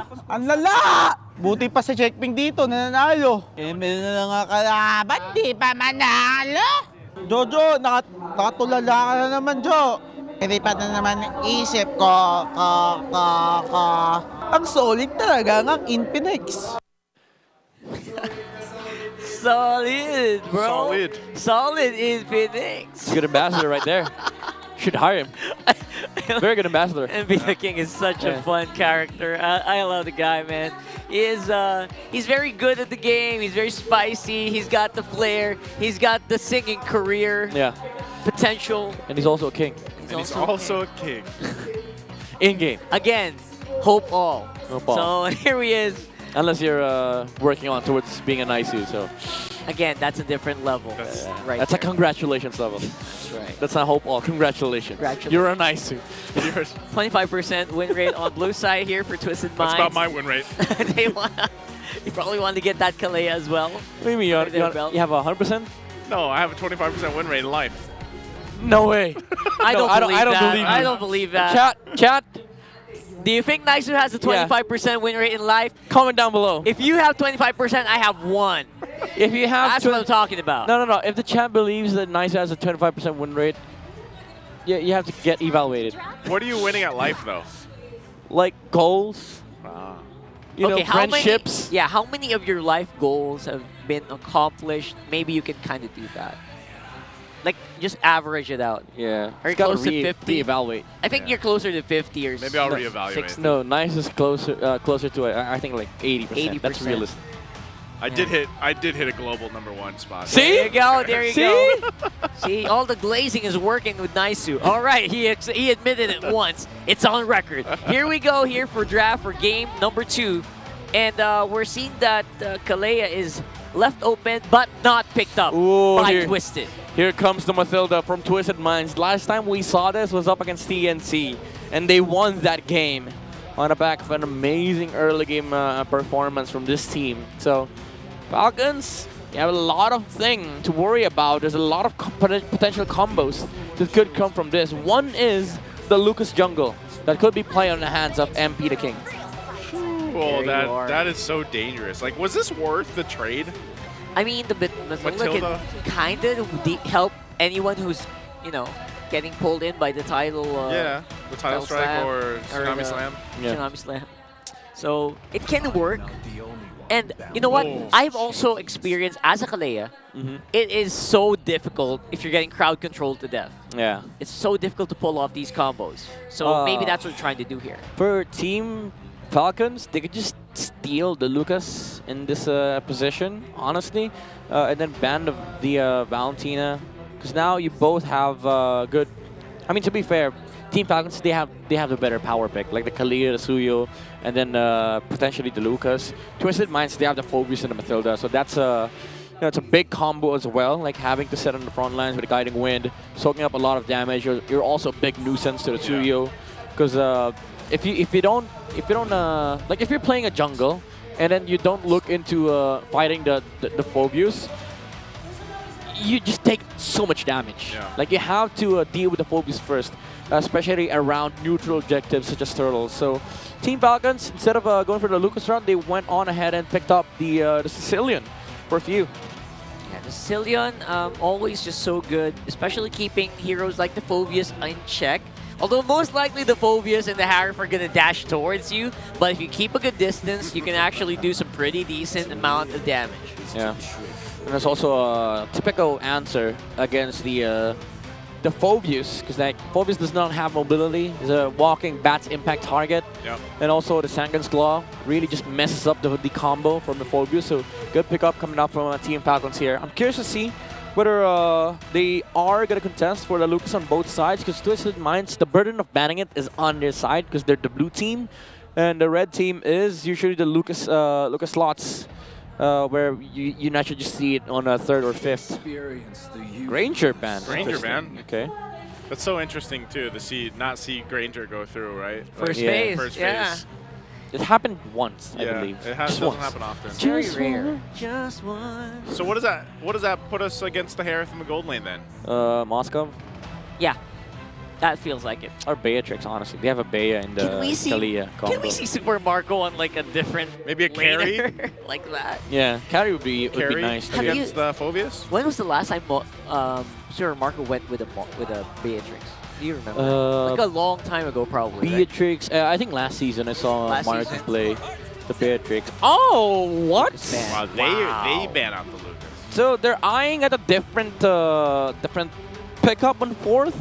Maybe the marksman. No, maybe Hylos. I do think the marksman pick is gonna come last for Team Falcons. So they might have to reveal something here, and they don't want to play the Lucas. You're right. It might just be the Hylos. It's good against the Phobius and the Harith as well. Yeah. With the Glorious Pathway, you can catch up with the Guiding Wind. Unless there's something else entirely. Maybe that's also the reason why they banned out the Paramis. They wanted to play Glue on Flap TZ. That's why, hence the ban on the side of Twisted Minds. So now, what if? What? Swap out Flap TZ back on the Kalea. And then take up the Cho for Ogren. Yeah, I like that. Or maybe the Minnow. Minotaur. For Ogren. Minotaur Sip, really underrated, by the way, today. Yeah, this is the team that loves Minnow the most. Yeah, they're like one of the few teams that does have it in their lineup. Hylos. Yeah. Hylos, oh well. Again, criminally underrated, that hero, right? Yeah. Oh, what do you go here for Twisted Minds? Alice is not open. What else do you put on MP the King? Julian. Hayabusa. No, not a Julian. Haya, maybe. Haya, Nolan. Both gets destroyed by the Kalia in the Hylos. Watch him pick Hanzo. Yeah. No way. Come on, just once. No way. Just against Kalia? If he just, for some reason, if he just decides to go for it, okay. That's Julian. I was gonna say Julian would have been nice. Yeah. But considering their damage composition, it's all magic. And the Kalia Hylos would have a fantastic time if they get their first item, Radiant Armor. Oh my god, you're right. How are they gonna... I want to ask you, why isn't Julian picked up more? Like he's such a menace in ranked. Because he sucks. He's a menace in ranked. He's a menace in ranked. He's an all-in assassin, and against the teams, especially MPL teams, like they're so good at punishing. Once they see you dash, that's it. You're dead. Done. It's it. Yeah. And Julian's early game is more about bursting your enemies. Yeah. And the way to save yourself is to use the dash last. But that's like the least damage output that Julian will ever output. I like this pickup. I like this pickup, even though it will lose the lane against the Harriet. Yeah. It's Super Marco, so he's not gonna lose the lane. Thank you for answering my question, because I've literally I've had people ask me multiple times like, why isn't Julian picked up more? And I was like, it's probably because it's just that these are professionals we're talking about here.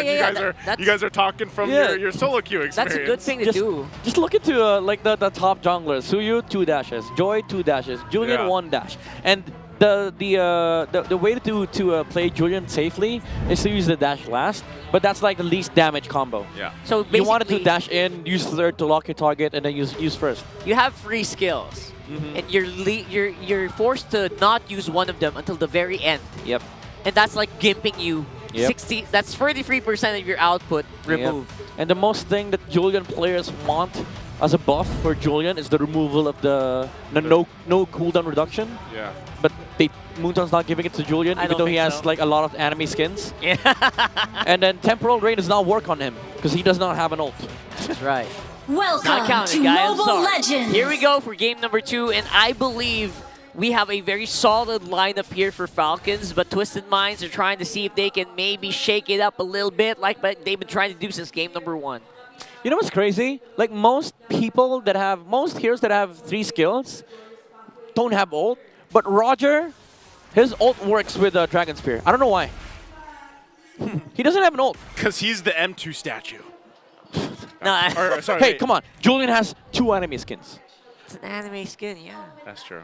About to get 3. Wait, was he the M2 statue? Yeah, he was. Yeah, he was the M2 statue. It would have been nice if Julian's about to hit 3 anime skins, by the way. Right. That is unreal. It is unreal. Like there's heroes in the game that still have their normal skin and the one like elite skin that they have, and then you got people like Julian taking everything. Like the OG heroes are just looking at him. Hope all. Like Faramis before, he only had at least 1 skin. Yeah, dude. Isn't one of them Eve? Like doesn't Eve only there's have still like skins, son. Literally just still 1, by the way, for Eve. Released in 2020. 2 skins. Which is honestly something I don't really notice anymore, but you know. You don't notice maybe anymore, Eve but enjoyers. when you randomly pick a hero and you're like, yeah, what skin do I want to play? And then you realize like, oh, it's elite. Which hero were you surprised had a lot of skins? Me, Farsa. Farsa? Dude, I was surprised as to how many skins Aurora has. Aurora. You can scroll through them. Yeah. And I was like, this hero exists? Big fan favorites. Look at that. They're. What are they showing? What are they showing? Oh. This guy's. Yeah, wake that guy up. Yeah, wake that guy up. Wake that guy up. Hey, your watch is falling. Your watch is falling. What is this? Is this another Hope All situation? Saturday. This is a Saturday. The super fan turned into a super couple. I just want to play ML, man. That's. You hear the whistles. I just want to play MPL. Would you guys, if you went on a date, would you take your date to MPL? I did. You did? I did. Yeah. 3 times. Oh, dang. You didn't? See, I did. This is why I'm only winning 25%. No, that's part of the 20%. You still are at 80%. I'm sorry. It's all about your willingness, Naisu. It's Yeah. all about your Whoa! That guy looks very familiar. Who's that? I don't know who's sexy, the man holding the phone or the one on the phone. You know the guy. I'd go with that guy holding the phone. Yeah, I've seen him topless. Yeah, but I'd go with a different person though. Like I know someone on social media that has flexed something that I couldn't remove or take off from my mind. That sounds like a different guy as well. It is. It's a different guy, and I'm looking at him right now. Oh man, Right. That's not me. All right, so let's go into the game, and I believe we have a clean jungle for both of our laners. Nothing really happening in that scenario. Actually, I don't think any of the buffs even got stolen, so they just went their own separate paths, and I don't know if that's good for Ogwen, who seem to be getting ganked on a little bit right now. Escalera feels like he's more confident on this Matilda. Yeah, to be fair, Ogwen is just annoying MP King on the jungle, just holding some green camps so that he couldn't clear them as fast as he'd hoped to. Yeah. But for both sides, I think they're doing fine. Like side lanes are not getting touched. The junglers are inside their jungle still. Yeah. Hoping to get a level 5 before the first turtle spawns. Want to be too aggressive, right? So here we go, getting started on this one. I wonder if TWIS is going to try to go for the steal here. MP King looks like he wants to. Going to have to once again. Infernal Pursuit are going to be dropped. Turtle's still going to be worked on. Kyle will be able to get the turtle. James flickering out defensively. So again, no one falling down and objective secured for Team Falcons. Yeah, actually, MP King also kind of just did a sidestep maneuver with the dash. I guess he was trying to go for the iframes Lord Steal.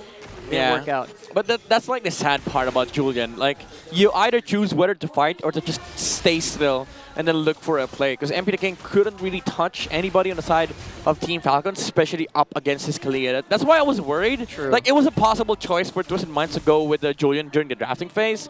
But now, like, seeing it inside the game, there's a lot of problems with this Julian pickup. Because, like, he couldn't just go in and dish out damage because he's gonna get crowd control. He has to worry about his Sanguine's Claw, and then come to mid game, also has to worry about a 1-1 just getting a stack on him. But you know what? It's also a good thing for this Julian. That's why this Julian is allowed in this pick because of the Matilda, basically supplementing an extra dash, extra emergency. Yeah, that's right.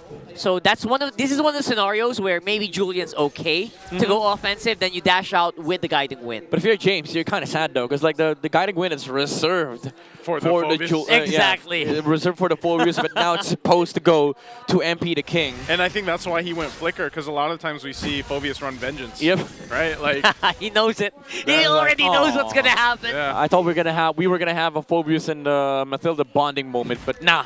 It's really. Julian and Matilda. Julian and Matilda here now in the bottom lane. James going to be dropped down quite go. low. For Pursuit again. Dark Wave as well, trying to keep it together, and he goes down. Kill going to the hands of Kyle TZ. Guess what? No Flicker. No Matilda. No Matilda, no Flicker. Matilda. Oh boy. And that's a problem, isn't it? That's a big problem. If you're trying to basically just use the Matilda for a dash, you need the Matilda nearby. Yeah. If he isn't, then you're screwed. And Escalera is on double lane duty right now. Like, he's using the Guiding Wind to make sure that Alpine is able to Tsunami Slam. lane. Going to be able to go and get MP, but whoa, Hot Jeezy will get the turtle. Team Falcons might still want to continue the fight. Ogwen's going to jump in. James going to be the focus again. He does have the Flicker, so he'll re-engage, forcing at Team Falcons back. So what was that, a Feathered Airstrike that grabbed the turtle? Yep. They didn't hear the Retribution, so Team Falcons, they're still going for the purple buff. Oh, that's stun onto MP the King. All right. No casualties, but they are using up a lot of their resources to try to get some control here. Falcons very aggressive on the top side. Going to try to force them back a little bit further. So again, it's Team Falcons holding on to this minor lead that they've gotten themselves. Not too much has happened, but despite the trade of objectives and the 1 kill currently in their favor. Okay, to be fair, like right now, James gets to enjoy his time with the Matilda now that the unit's supposed to play the opposite side. Whoa, it's a 1v1? What? Oh my goodness, what? Just 1v1 to MP. And maybe that goes and shows the weak point here for Julian, especially if he doesn't have a Matilda with him. To be fair, I kind of could imagine what happened on that skirmish. Like, he tried to go for the dash, use the Retribution, but Few just used ultimate, which is sort of like a cleanse. Yeah. And you get a movement speed buff, and then MP the King just gets outplayed. And he didn't even have to use the Flicker. Like, Few still has it. Because Sicilian is a good kiter in a 1v1 situation. Like, he gets a massive movement speed burst with the so ultimate. Tough. Look at the gap between the junglers now. MP sitting at nearly level 9, and Kyle TZ will jump in. Not only that, but taking his buff as well. Retribution going to be used, and MP backs off. Meanwhile, rest of the team fight's going to be breaking out. Ogwen looking for a target, jumps in with the strike and the Tsunami Slam, bringing Escalera back, and that's a kill going in the hands of Kyle TZ again. Man, Tsunami Slam is brutal. Even the Matilda can't really keep the Twisted Mind lineup alive long enough. Even MP the King is struggling to do some damage here. Is he still going for the Rose Gold build? That's been nerfed late, That's folks. been, yeah, for Julian's no longer a fighter, right? Yeah, for those watching out there, Julian's assassin mage. He's no longer a fighter, so he doesn't benefit like a whole lot. So from that's the rose like gold. a He still bit- gets the the defense, but it's half now. Yeah. So I'm curious as to why MPL King is still forcing the rose gold build. I mean, it's gonna allow him more sustain. And yeah, sure, it still has a Mathilda. Still has the effect, right? But the value, though, especially now, considering that he has lesser gold than Kyle Teasy. Super Mario gets to, gets to dash away from the Zaman Force. But again, begs the question, the value of MP the King in this game. Well, they're going to force a fight, it looks like. Multiple members, Twisted Minds is up here. Glorious Pathway is going to be dropped down. And Few will now join the fight too, so a whole lot used. Man, Midnight's min-maxing senses got triggered there a little bit with Rose Gold. Yeah. Dude, the gears are still turning. The gears are still churning here for Midnight. Let's see if it's going to help him out, though. He's getting hunted by Kyle Teasy. That's no magic. He's going to make it out. No, he doesn't. Hajeezy will get the kill instead. Kyle Teasy was trying to get away from that. Yeah. So it was a good pickup. It was a good flicker from James. Caught the Suyu before he was able to use the Queller. So it got cancelled out, so he had no dash left for Kyle Teasy. Good pickup coming out from Twisted Minds. Again, the catch are still there. Their mobility with the Mathilda is still amazing. But you saw how easy it was for Kyle Teasy to just solo the Julian. Yeah. It was just unfortunate for him that Twisted Minds was on the way. Like literally on the way with the Mathilda. Always on the way. Always on the way. And you gave us a little bit of a trivia about on the way earlier, right? Yeah. It's never used on the way. It's on my way. It's on my way. Because on the way is used for deliveries. But in like different countries, like they use it quite differently as well. Like in the Western countries, right? I don't know. Let's ask the guy from the West. Let's ask the Western guy. What do you think about that? Is that right? I use on my way. Okay. There you go. So it's correct. So we're gonna have to check our dictionaries for that. I'm gonna double check my dictionary for that later, so don't worry. Anyway, we are back in 9 minutes, and I think Twisted are tired. They are tired of getting pushed around. They want to take this fight. See if they do. Flicker going to be used. Ogwin jumping in. Already getting that Purify out from Escalera. Now Flap dropping the Glorious Pathway to disengage from the fight. Meanwhile, Team Falcons will just clear out that mid lane. Crucial battle spells used up by both sides. Some ultimates as well, so the face-off for this Lord. James.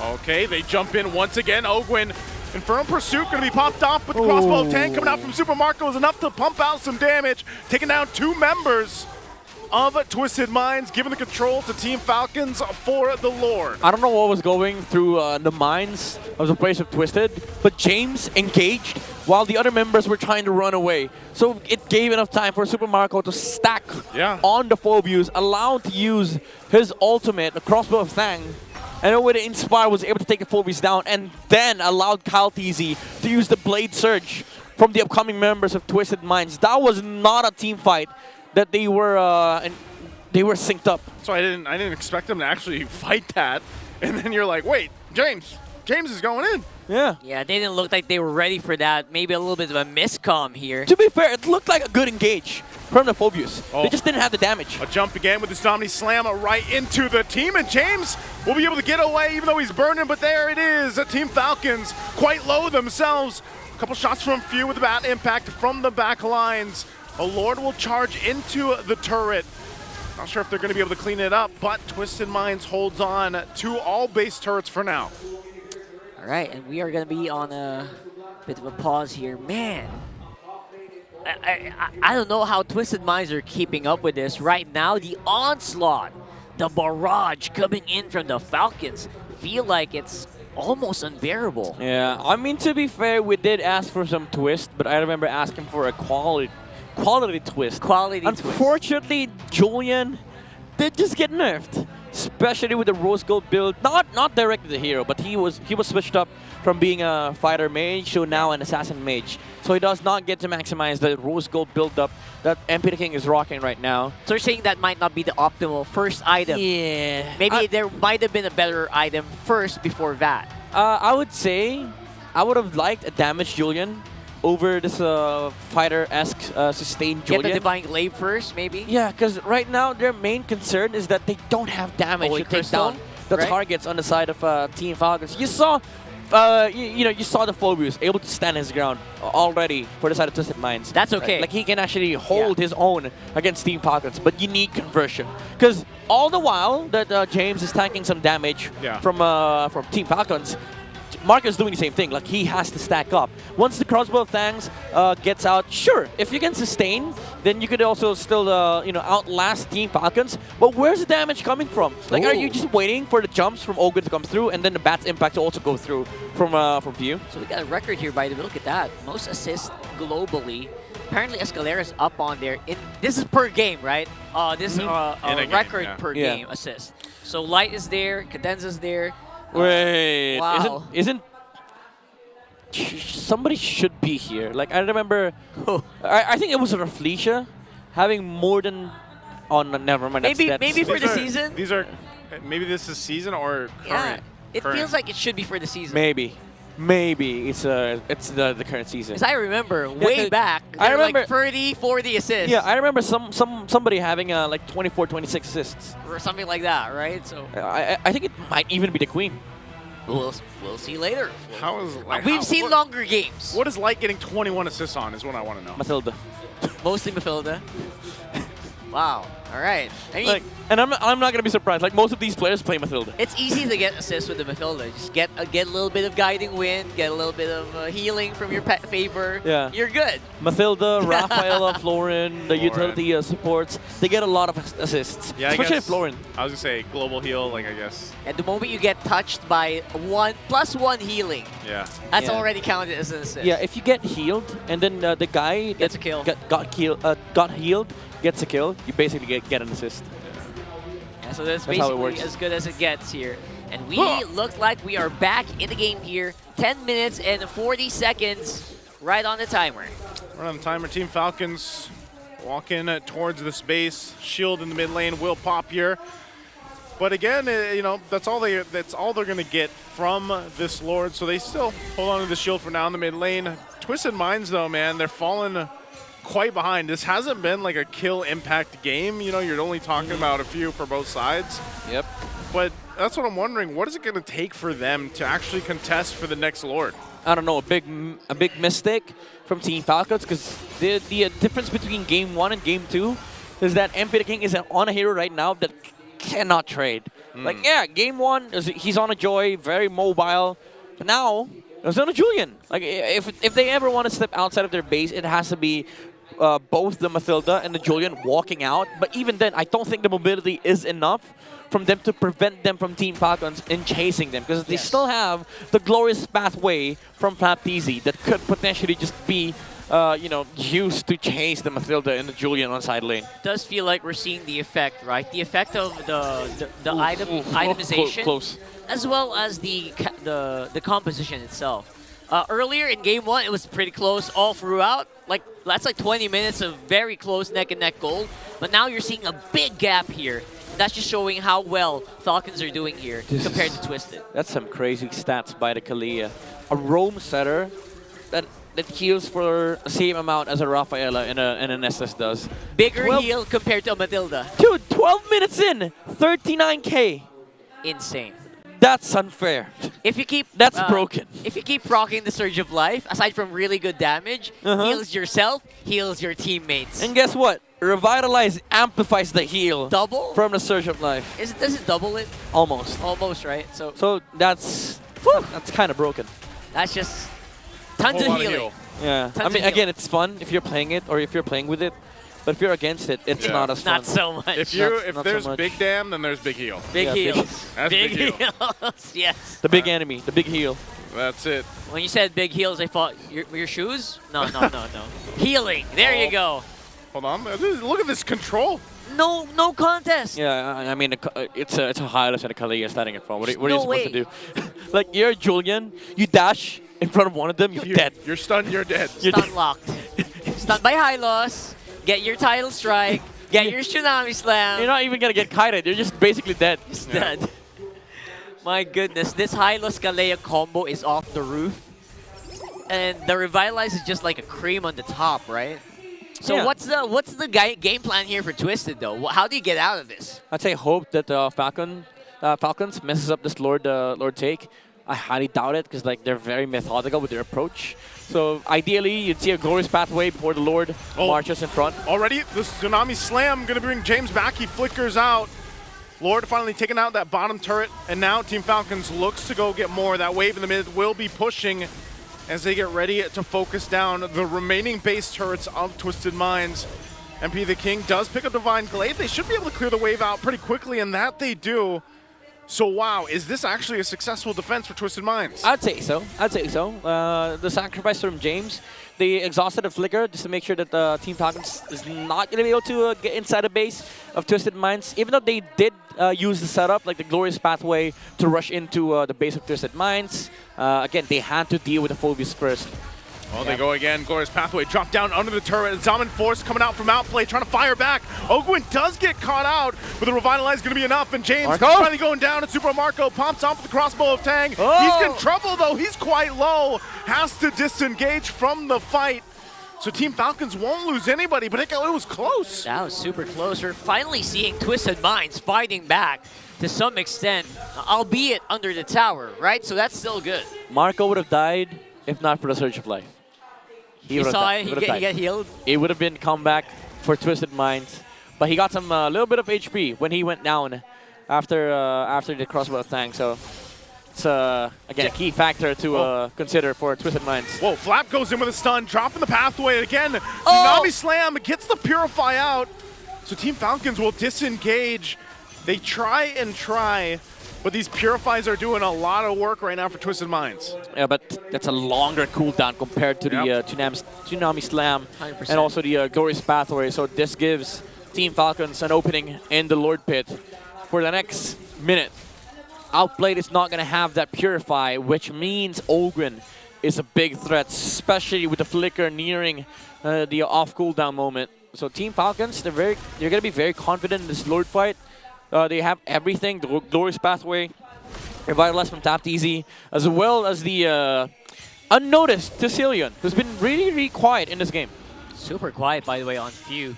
Making good damage, but not really being shown. James up on front alongside Escalera. I think he got half with one Bat's impact. That's still used. It's a dangerous game. Twisted Minds is trying to play. Big half HP, and now Falcons showing that maybe they could blitz this Lord. They're actually doing some good damage. MP King's very far away, so it looks like they are conceding this Lord, at least for now. Yeah, there's no way you're contesting this against a Hylos. And with Team Falcons leading by this much, you're just gonna get ran down, chased towards your base, and then potentially lose 2-3 members and end up losing the game. So it's better for Twisted to just stay inside the base, which they're currently doing so. And look at Few, just getting some stacks on a purple buff. He's been smacking that purple for quite some time now. Jeez. Just getting free stacks. 284. Yeah, 284. I mean, it's not super high, but it's respectable at 16 minutes, 17 minutes in the game. So we're going to see some pretty solid bats. In fact, we saw it put Escalera to half. Look at that. Ogwin jumping in again. Goes in with the Tsunami Slam, fighting in the mid lane. Zaman Force from outplayed, trying to keep them cleared out.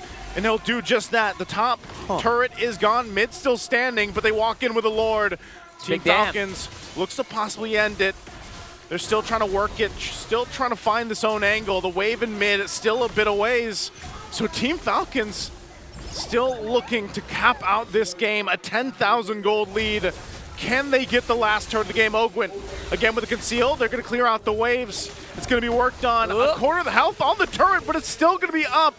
Twisted Minds defends again. Yeah, I like the patience from Hajizi not using the Feather Airstrike, because if he uses it, Marco's going to go in. Like, there's no stopping the 1-1 from just, demolishing Twisted Minds. It feels like they're trying to bait it. Exactly. Yeah. So Hajizi holding the Feather Airstrike prevents Super Marco from just dashing in, but now he doesn't have it. Oh, Glorious Pathway again, drop down. They want this turret. They've waited. Team Falcons will finally get it. Patience is the name of the game. and they back off. So the base fully exposed now for Twisted Minds. Clean and surgical. Exactly how Falcons really are approaching this matchup, it feels like. And Super Marco, we're barely seeing, I feel like we're barely scratching the surface of what he can actually do in the team fights. Yeah. I think we only saw 1 or 2 crossbow tanks in this whole game. Yeah, to be fair though, as much as Team Falcons are on a pedestal right now, Twisted Minds, they do have the damage to compete with Team Falcons. They just have to worry about the Sicilian and the 1-1. If either of them goes down, I think that severely halts the arsenal here, or the firepower from Team Falcons. There's a lot of damage gonna go missing. Radiant on their armors team. across the board. Look at that, like you mentioned. As well as Athena's shield here for Super Marco. So Emperor King is basically a utility Julian at this point. Yeah. yeah, that's true. He's a walking crowd control and sustain for Twisted Minds. That big shield from the Queen's Wings. Yeah. Don't get me wrong, Sorry. it still deals like a lot of damage, but he cannot one-shot like Few or Super Marco. So it's gonna change the playstyle of the Julian very, very much. But at this point, Twisted Minds, they're in a state of the game right now where they just have to find a good pick-off, either in Few or Super Marco. If they manage to do that, I think they win the team fight. He might go back here. No, Marco's behind. Are they Marco's gonna go behind. for this? Okay, He's they not- didn't run that way. Yeah, wrong way. They didn't run the way they wanted, so. All right. Purple's going to be taken, though. Lord is up, too. Ooh, and of course it's going to go to Few, so it just adds to the impact that this Sicilian is going to make. No pun intended for that one. See if they're going to be able to get some room, get some space here. James and MP, the king on the bottom side of the map. Should be a fairly easy lure for Falcons to take, because they can just turn against Twisted Minds, especially with the Glorious Pathway. Yeah, Trying to do it. That pathway would just force them off of there. Circling Eagle. Oh no! Used from Oh Escalera. no! Oh no! No guiding wind! No guiding wind! They have to get out! They have to get out! They're going to be forced off to this, so under half health on the Lord. Whoa! James jumps in with the Dark Wave. Glorious Pathway already dropped, though. Feathered Airstrike comes down, too, and they're going to be firing back. Few on the back line, dropping the Bat's Impact, forcing Twisted Minds back. A lot of the firepower already got an MP in trouble. Oh! He gets tossed into the air. Immortality popped, and Kyle Teasy jumps in, finds minions, two. man. Outplay's going to be gone. Kyle looking for the next. They're on That's the it. run. It's too much to handle as Twisted Minds falls apart at the 20-minute mark, and that's it. As Team Falcons will go in and secure the series 2-0. 2-0, Falcons soaring high here, just adding even more to their playoff secured point system. Man, oh man, that was a tough one for Twisted. Yeah, it was a valiant attempt from Twisted Minds, especially with James initiating. I thought they had a fairly good chance till that point where Flop just canceled the Feathered Airstrike, and Super Marco was again able to play the strength of the 1-1. But again, it was a good try. It's just that Flap Easy had that good moment of being able to stun the far side. Because if Hajizi was in a far better position, or in a far reach of Team Falcon, Super Marco wouldn't have been able to play the 1-1 game that he wanted. But again, it's the approach, it's the macro for Team Falcons. Props to Twisted Minds. Again, it was a good try, good twist with a Julian pickup. Fortunately, it wasn't enough. Yeah, and they're gonna have to take a bow for now. Man, oh man, Twisted Minds. Definitely gonna have to go back to the drawing board after that. Very interesting draft here for game number 2. I think they really did kind of suffer because of damage profile. Just small things, like small min-max things as well, are eating up in that fight. And nobody could deal with the Hylas, honestly. Yeah, exactly. So, yeah, that was a very tough loss, and Twisted Mind's going to have to come up with something else so they can maybe make a comeback in the next matches. Right now, their max points are also getting whittled down quite heavily because of this game. Yeah, it's kind of worrisome. I mean, you're looking at Twisted Minds week in and week out, and you see the same struggles every week. Week in and week out. Hopefully we'll see something more from them later. But for now, we have Falcons on the stage. Ladies and gentlemen, here are your winners, Team Falcons! Gentlemen, congratulations. You're capping off this week with a win. Few, ang dami nung nakita natin, or this is actually a sweep na nakuha nyo this time around. You are now joining Team Liquid, Aurora, and Onyx Philippines because Team Falcons are also playoff secured. Congratulations! Wow! Doon sa mga tatlo kong nabanggit kanina, meron ka bang gustong bawian doon na nilulook forward mo na matchup? Kung meron lang isa, few, sino yun at bakit? Liquid siguro. Kasi di kami nanalo sa kanila nung regular season. Aabangan natin yan, ha? Oh yeah, for sure. I mean, now we're looking at Liquid and balita din, kamakailan lang, that you're gonna be one of the 2 teams ng Pilipinas na lilipad papunta doon sa SPS. How are the preparations like? Gaano ba kalaking impact itong win na ito for you guys heading there overseas? Feeling ko malaking impact to para sa momentum namin. Kasi diretso flight na kami after nito para masaya sa airport. Anong oras to be specific? After nito, punta na kami ng airport. Kaya pala nagmamadali sila dito sa match hands. Oo nga. Meron palang explanation. Now, speaking of which, I think we're also gonna be talking about MSC, right?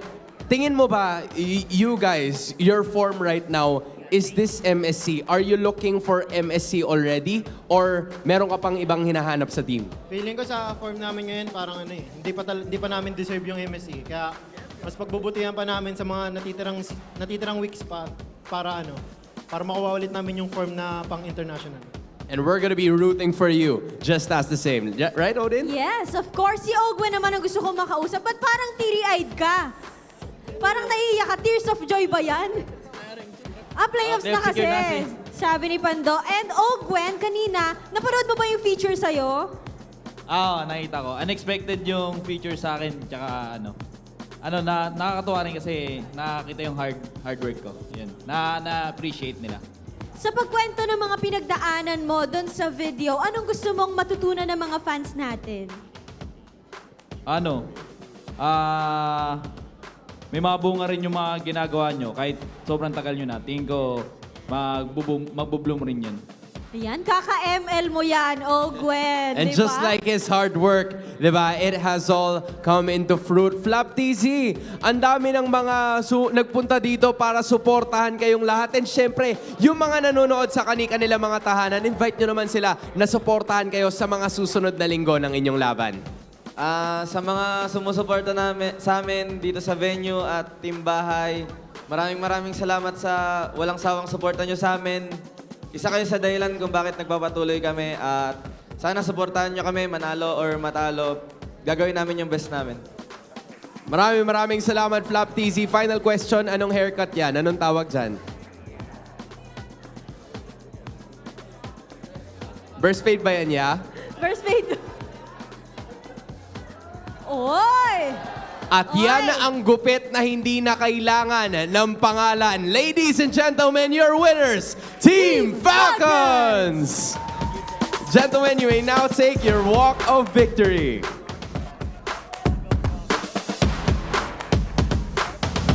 And with that win, you may now take your bow.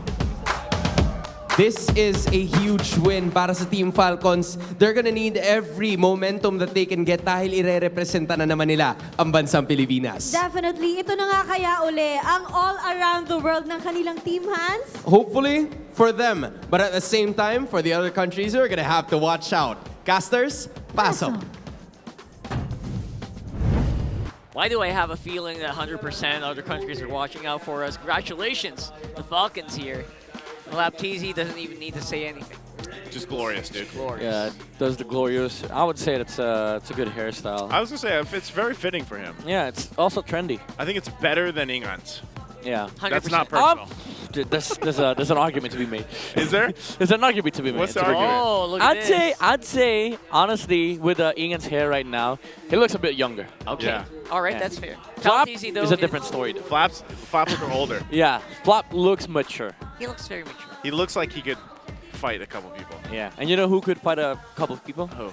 Kyle TZ. Kyle TZ. The MVP of the second game on the studio once again. Very classy performance from the jungler, the young phenom from Team Falcons, able to maximize the early aggression that they have. Also, the rotations were great. Game number 1, they rotated towards the gold lane. This time around, rotated towards the XP because they know that the Phobius is going to become a problem. But I would say, though, the problem just got amplified because of the fact that Escalera is meant to be the partner for MP King, so James didn't have, you know, a partner to back up. Back up on. I'm sorry. I'm a He's transition. for words. He transitions to I was trying to think what word fits the partner, and then I got lost. Much like Twisted Minds was in his second game, because they didn't have that, you know, X factor. The twist wasn't really enough. The damage profile was, you know, at best questionable when they picked up the Julian. I was super surprised by that. Like, I think the Julian was the biggest plot twist to that whole draft. It felt like they were going to go for damage Hayabusa, maybe. Yeah, I thought so too. But no, they had different plans, and maybe getting too creative really cost them this game. I feel like we've said that almost every week with Twisted Minds. Getting too creative. Like, I have a flashback of listening to the broadcast of when the Nana was picked up and be like, yeah, maybe a little bit too creative. Like every week. I think I said that as well. And you know how consistent it is? It's my first time in the English desk. Yes. I'm saying the same thing. And you guys are saying the same thing over on Filipino, what man. I said earlier, the blah, blah, blah, that's kind of like the gameplay of Twisted in this game. Not to put them down or anything, but for sure. it's just the overall idea of the comp, you know? It's kind of like blah. Like, what are you supposed to do with Julian on the jungle? Has no dash. Yeah, you have a Mathilda, sure. But you're going to face into a Hylos. Like, against heroes like this, you'd want either a full burst, which is, you know, kind of like Julian. But if you go Rose Gold, it's like you have a certain way set by, you're set to a certain path. And you were like, let me just go the opposite way. You're set on the path. That's your destiny. And you're like, nah. I deny my destiny. And I go the other way. That's basically what Midnight is saying. Oh, right? God. If you guys want to know, that is. Yeah, I'm trying to imagine this matchup with MP maybe on the... Like, what else would he have played against Asuyo in the Joy's band? Lucas, maybe. In the Lucas band. Here's the thing. Like, I was, even in the draft, right, I mentioned Julian. I was thinking, all right, they need damage. Yeah. They need a hero that can burst down these heroes on the side of Team Julian Falcons. fits. They already had a Mathilda. Yeah. He fits. But when I saw the freaking Rose Gold, I was like, what the? Wait a second. Back up. It might have been a different way to go about it. Back up, man. Back up, man. That got nerfed. But again, it fits. There was just a concern with the damage profile because, again, that's so much magic. Yeah. But at that point, didn't even matter. Yeah. Like, they just needed somebody that could burst down targets. And unfortunately, they got completely bursted down by the Suyu because of the momentum that, you know, Team Falcons had in the early to mid game. That it came to a point where whenever Kyle TZ meets MP King, he would just use the Soul Sever against the Julian, and you know, Julian's HP goes from 100 to like 20%, and that's why there's a lot of space for Team Falcons to utilize. And then, you know, Kyle TZ ended up getting a lot of farm on the map. Yeah, our BPI rich guy, by the way, with 811 GPM, with almost 21 minutes. That's a lot. That's for 21 minutes. That's a lot, and you know, yeah, Kyle TZ got to shine and everything here, BPI rich guy, but I'm also kind of surprised that they got their hands on the Kalea again after what happened previously. Two games in a row. 2 games in a row, and the way that the drafting went, that's why I was asking when we saw that, was like, was the Matilda trade worth it? Worth that? Right. And I guess like you asked that earlier. Initially it's like, okay, yeah, it makes sense. Matilda's great and everything. But then you have that, and then you have the Kalea picked up. And Ogwin, how many times did he burn all the Purifies from the side of Twisted Minds? So it's surprising. With a relatively quick cooldown, right? So let's see. Maybe we'll find some answers to that here in the Infinix mic check. Pirimati. Sige, bigyan ko. Sige. Skin. Ay, ano, kabalbag ko. Hiwa-hiwalay sila. Kaya. Lilipad si Mike. Ano. Pat mo na. Walang saman to, ha. Mid. Pwede, ha. Tara, boy. Basta ka, pre. Wala yung purpose, ha. Sige lang. Fury. Julian, boy. Takot ko. Harit, pre. Dalawa. Jumperino. GG na. That was spicy. That GG. Yeah, no, wait. You know what's funny? What? They call GG the moment you call GG. That's it, yeah. Like you said, that's it. I said that's it. So it's exact same time. That was That's- clean. Nice was saying that's probably the most cleanest. I would say that's the most commanding comms I've ever seen dictating the pace of the game. Game. Set. GG. And congrats, Idol Ogun from Don Aring. This is the real kaka-ML mo yan. It's all boiling down from all the hard work he's doing for ML. Yeah. He got a house. Congratulations. You win. You win. You win in life. You win in life. And that's what you get if you tag us on social media and just comment down below your ideas. Because right now we have another one. We're going to try to cool down after that one. It's AP Bren versus TLPH. I thought you were going to say that's what you get when you're good at ML. Like, you're going to get a house and everything That else. too. That too. Why don't we have that, Rock? Yeah. Why don't we have... Yeah, you're number one gourd. Not anymore. Global. You used to, but still. At that time period, did you get a house? Nope. So not everybody gets it. That's why, you know, they're best of the best. Best of best. I am, my economic class is a bit lower. We live in boxes. Yes. No, that's not true. That's not true, bro. That's gonna be it for me, Rockhart, Naisu, and Midnight. Let's throw it over to our host to maybe just close out this specific series.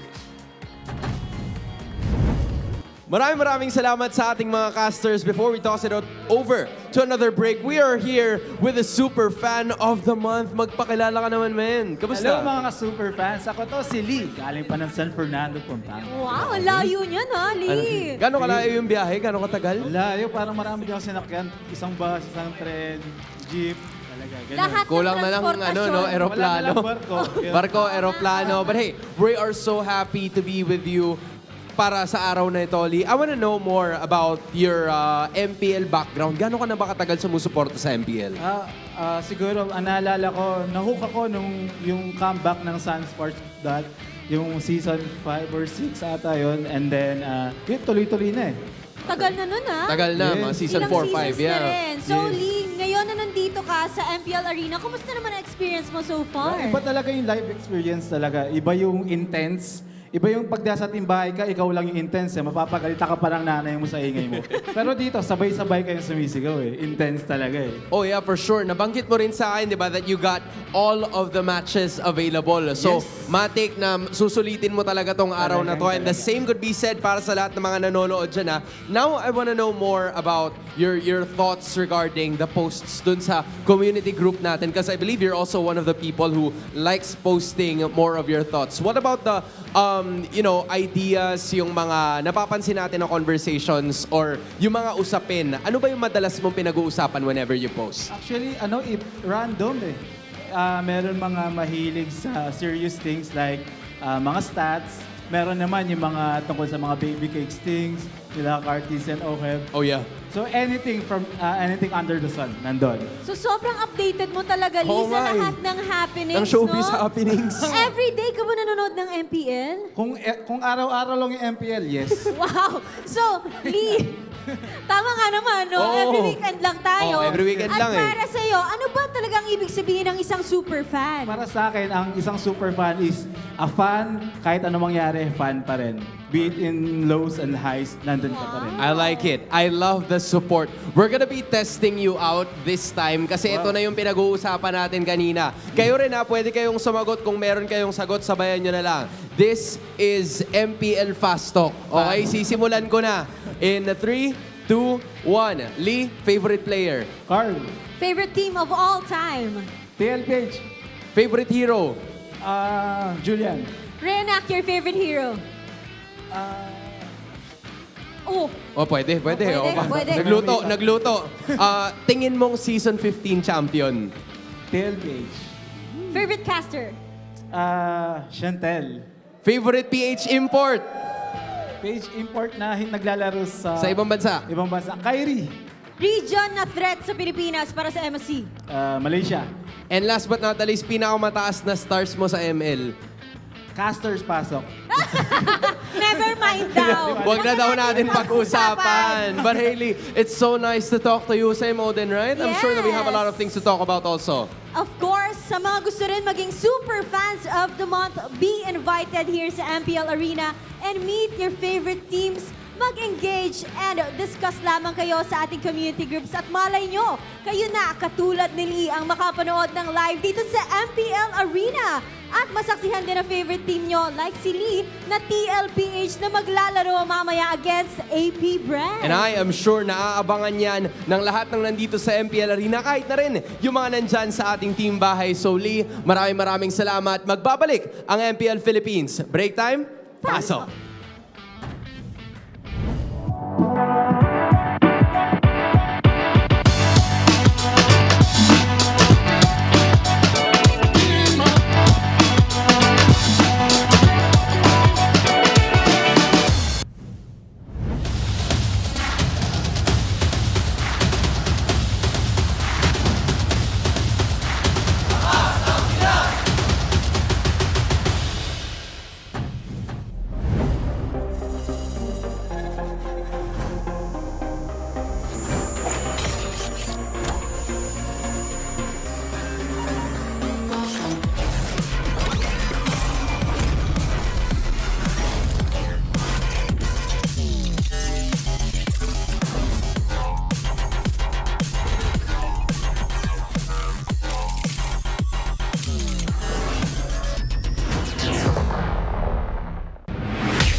Defeat GG Bro!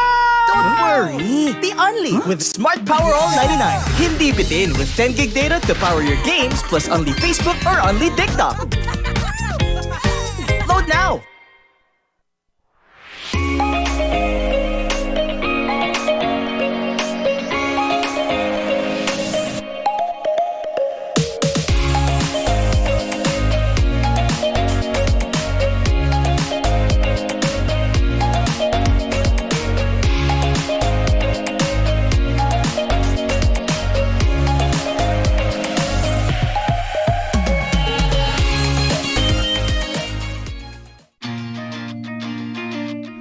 To go to a concert when you can own that stage with your friends. Enjoy a night of impromptu bowling tournament.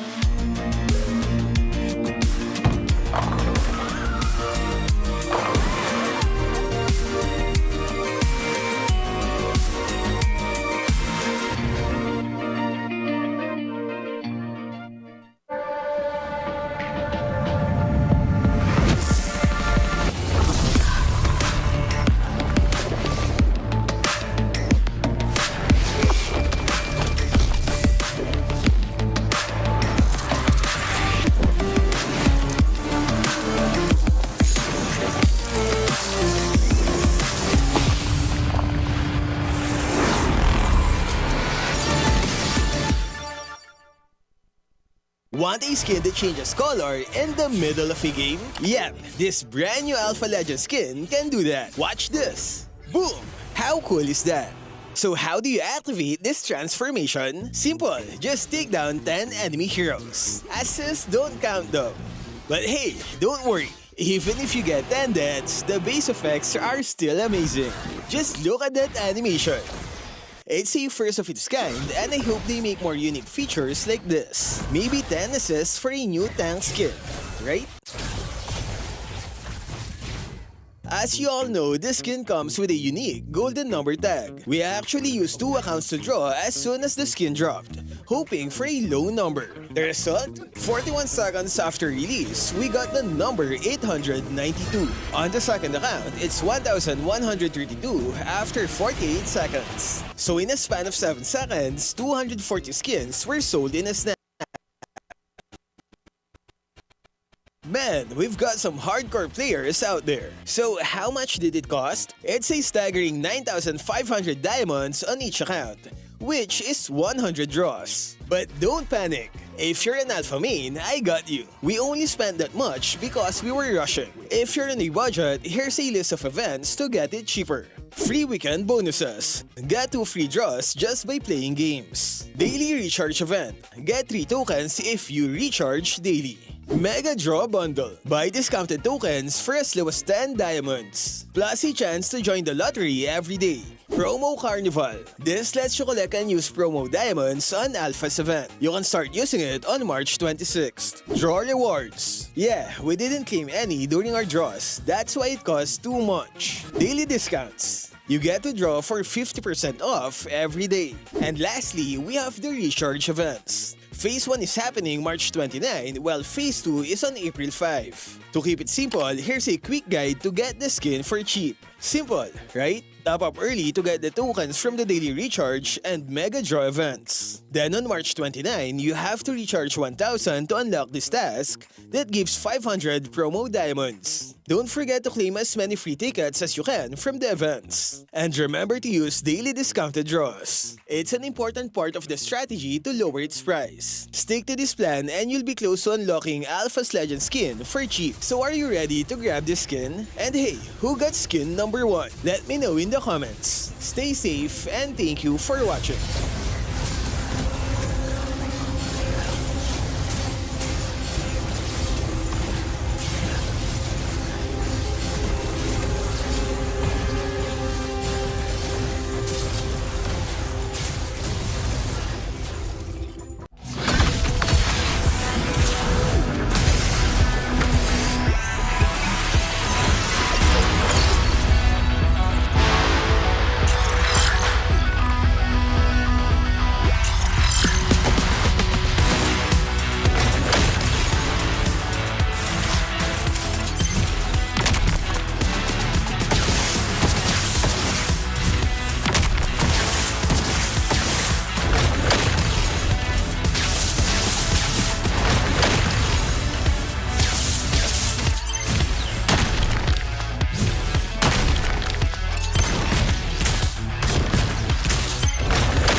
Malakas ka ba? Sali na!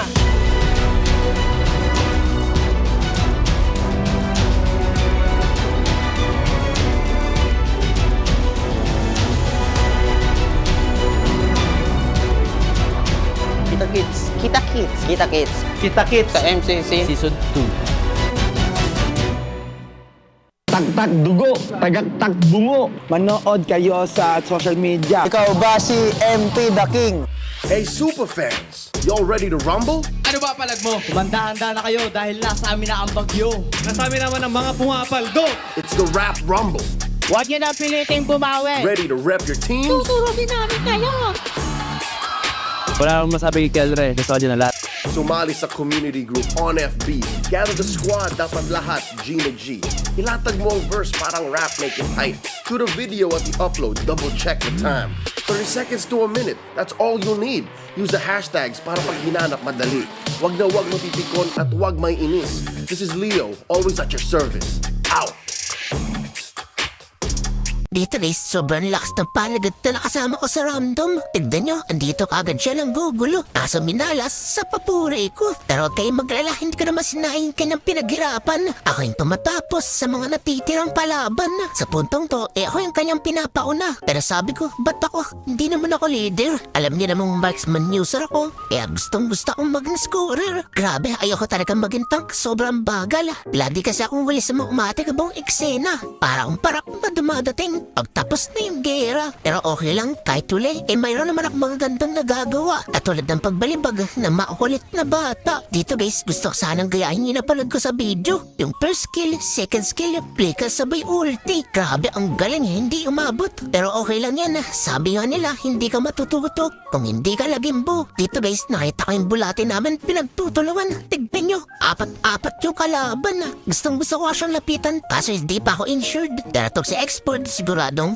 kill secured. Grabe, pagsambot ko nga sa kanya, dinagit ng agila. Yan ang masasabi kong tunay na kaesera. Dito guys, yung panigads namin nagpangitang gilas na naman kaso kasamang palad, wala siyang nasabitan. After niya humandusay, nabol kami dito ni Sipon. Masyado nagmamatapang, kaya walang awa kong binalembang. Grabe, sobrang lakas talaga ng bagong no hero. Kaso kinakabahan ako, baka dito na ako mapulpo. Tignan niyo naman kasi, walang awa. Grabe, ang lupit, balibag bata. Naku, isipin niya lang pag ginamit ito kay Nana. Siguradong masamaan lalabas sa bunganga. Dito guys, nakita ko si Sipon, pero na namang sinapian. Kasi yung dragon, sobrang kunat ng katawan. Madali nga lang namin siya na itumba.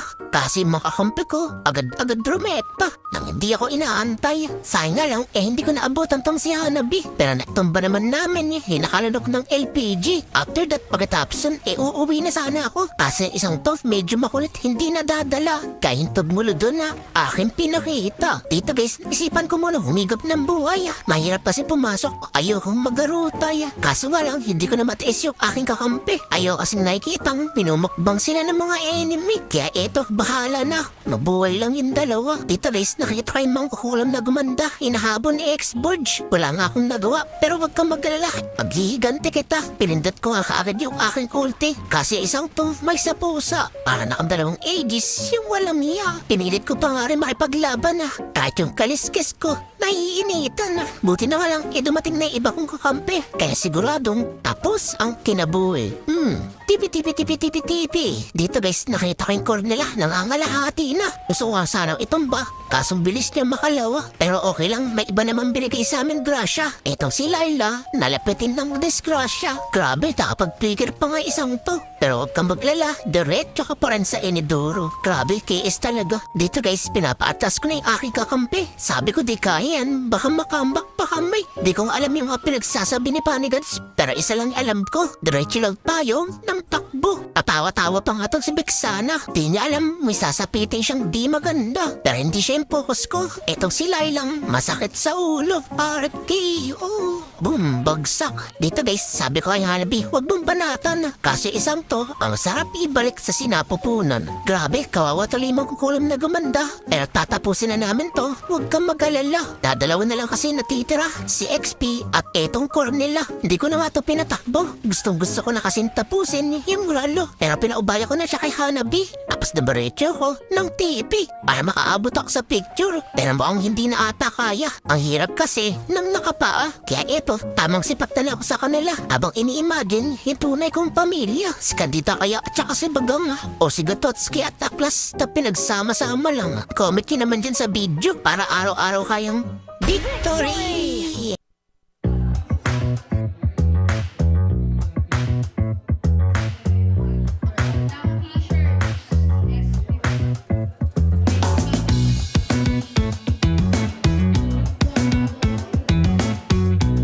Mega.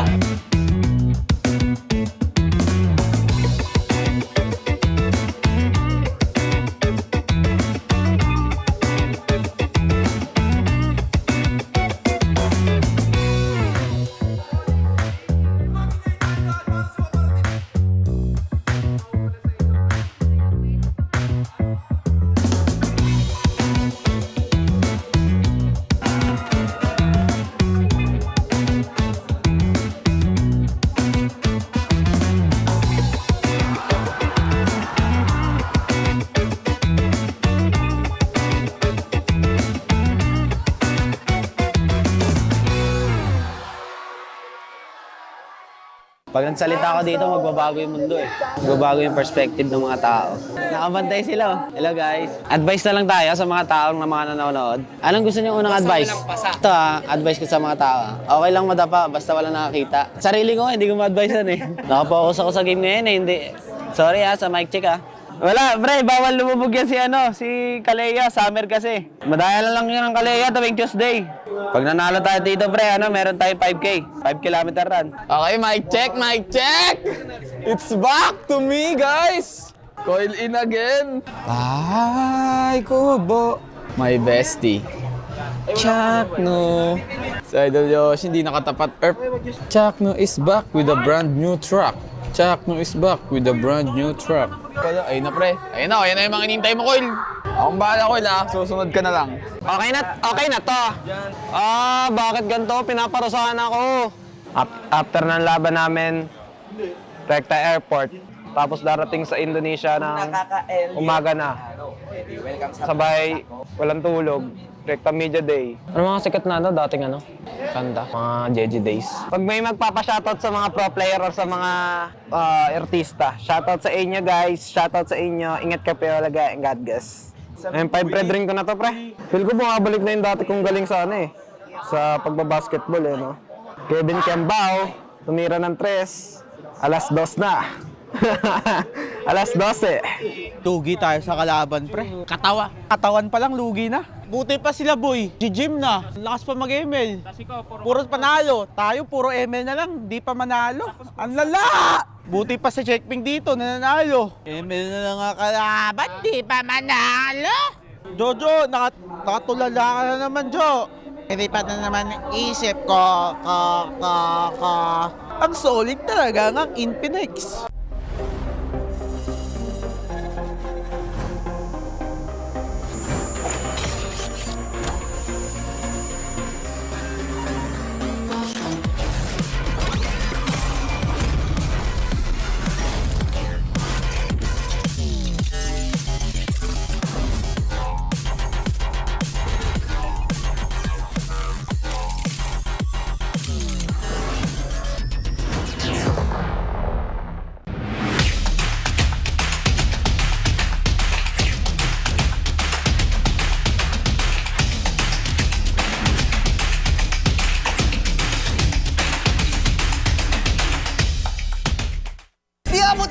Defeat GG Bro!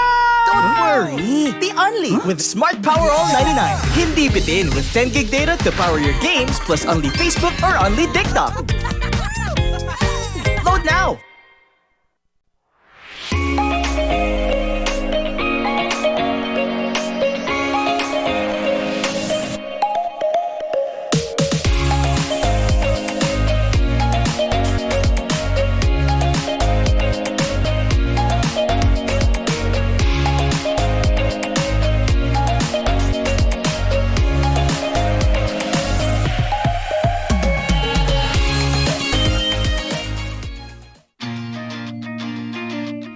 To go to a concert when you can own that stage with your friends. Enjoy a night of impromptu bowling tournament.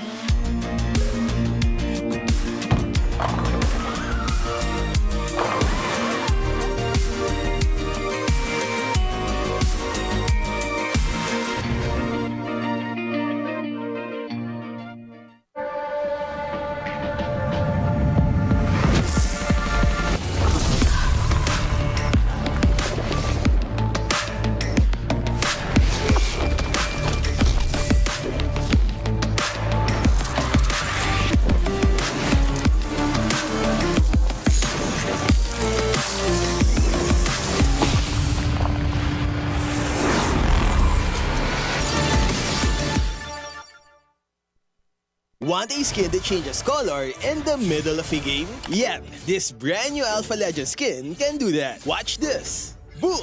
How cool is that? So how do you activate this transformation? Simple, just take down 10 enemy heroes. Assists don't count though. But hey, don't worry. Even if you get 10 deaths, the base effects are still amazing. Just look at that animation. It's a first of its kind, and I hope they make more unique features like this. Maybe 10 assists for a new tank skin, right?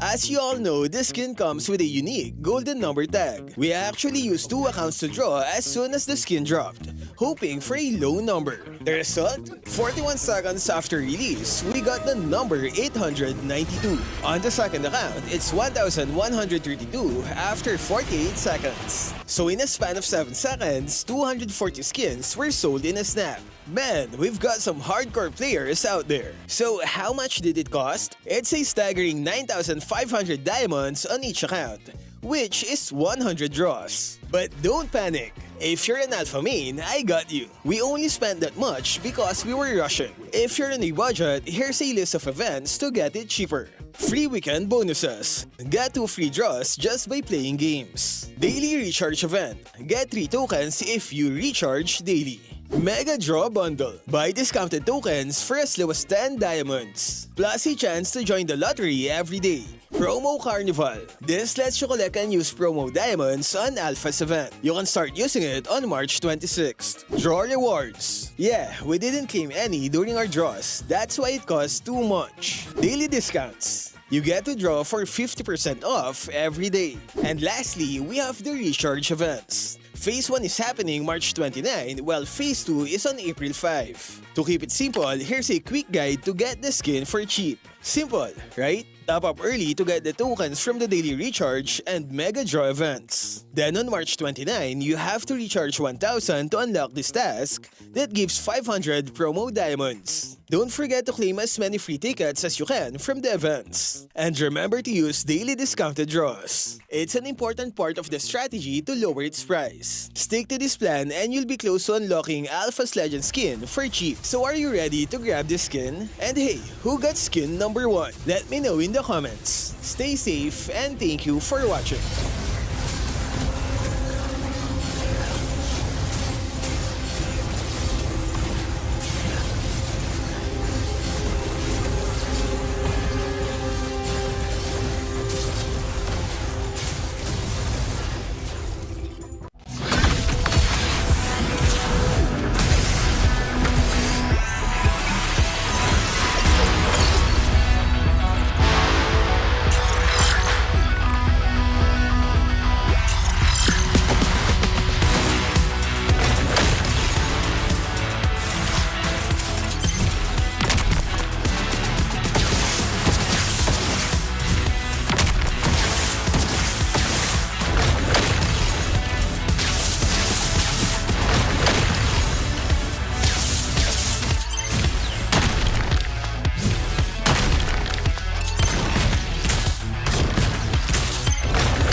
Malakas ka ba? Sali na!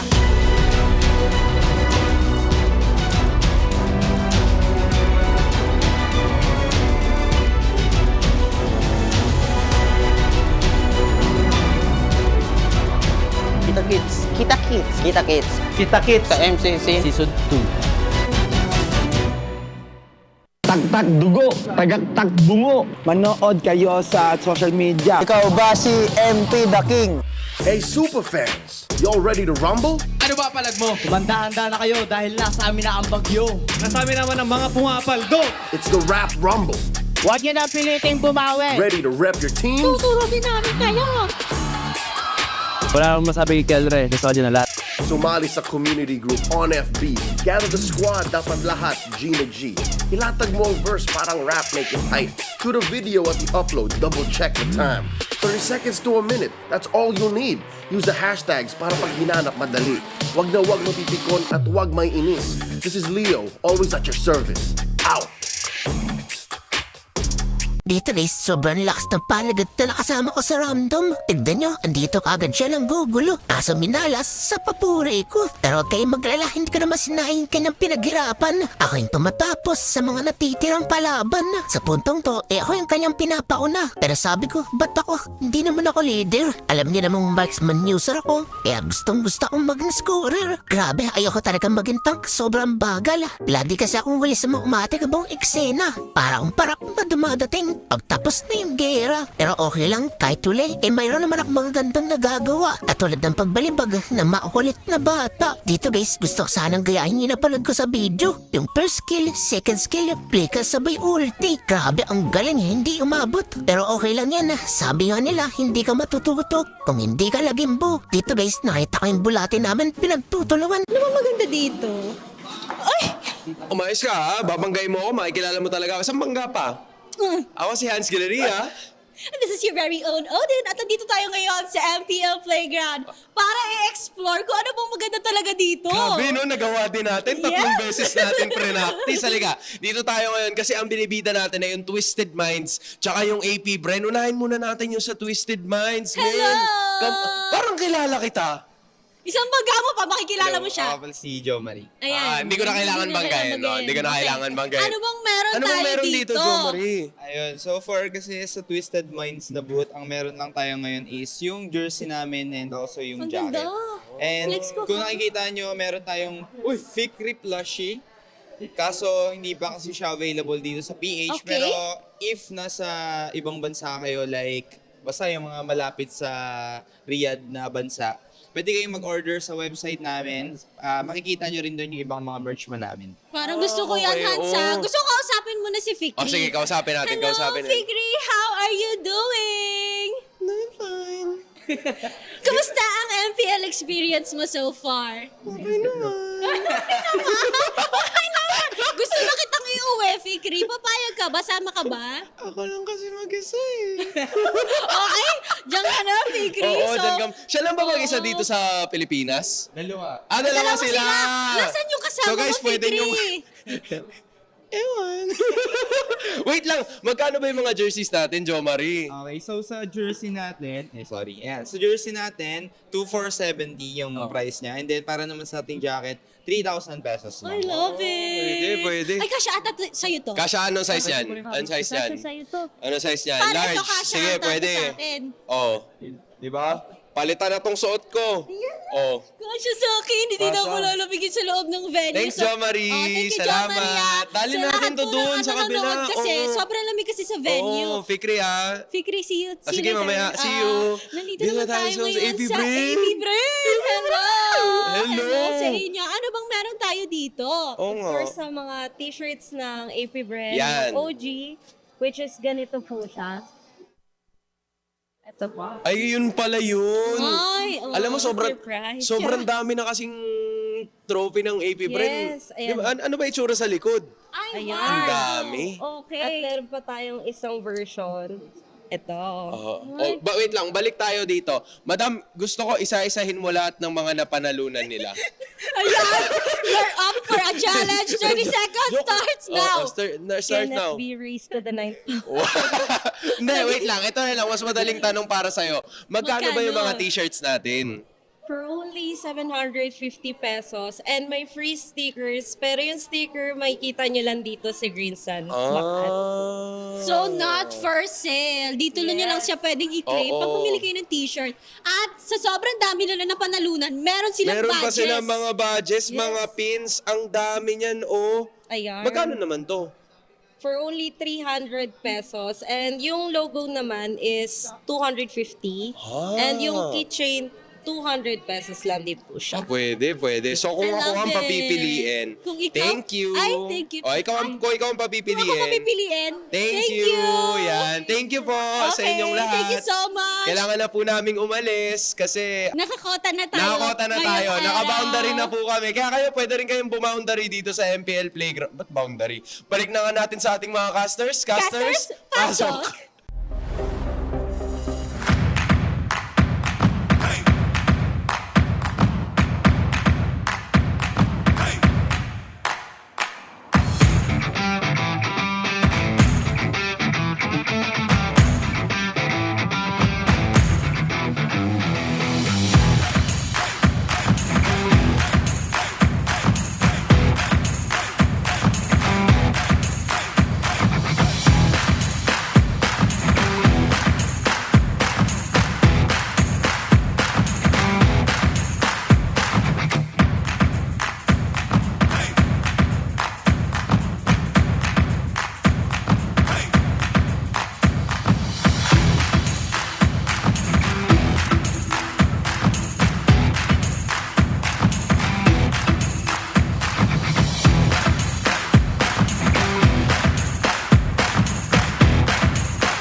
Pinash Malakas, Pilipinas malakas Kahit anong lane, we become the monsters Malakas, Pilipinas malakas Face the golden sun and reppin' for the 3 stars Look at us to the top, no ifs, no buts Winning any game, para to sa PINAS Di mo matitin ang aming boses on your level Nasa kalye man o mobile, you know I become a legend Open fire, we unite, we winners Built with pressure, the diamonds are made of Switch na lane na parang gera HP racing, may reset up Built tagatang buhat ni Hilda Full load SS parang Lyra Susundan ko ang iyong bakas Kasama pataas Tagumpay natin to Dahil tayo'y malakas Para sa Pinas Nasa amin ang alas Hindi tuwa atras Kinikilala sa taas Kasi kami ang malakas Para sa Pinas Nasa amin ang alas Hindi tuwa atras Kinikilala sa taas Ganito kami sa Pinas Wow!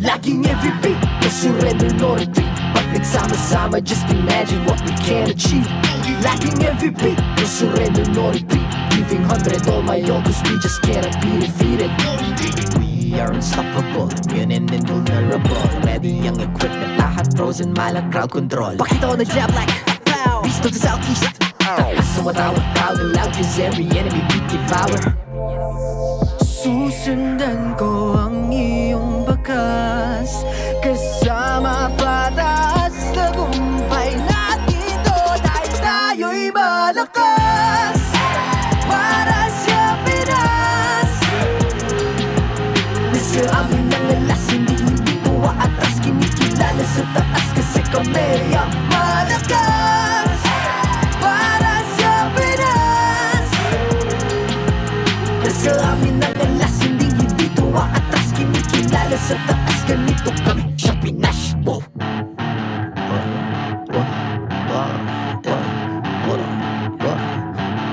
Malakas, Pilipinas malakas Kahit anong lane we become the monsters Malakas, Pilipinas malakas Face the golden sun and reppin' for the 3 stars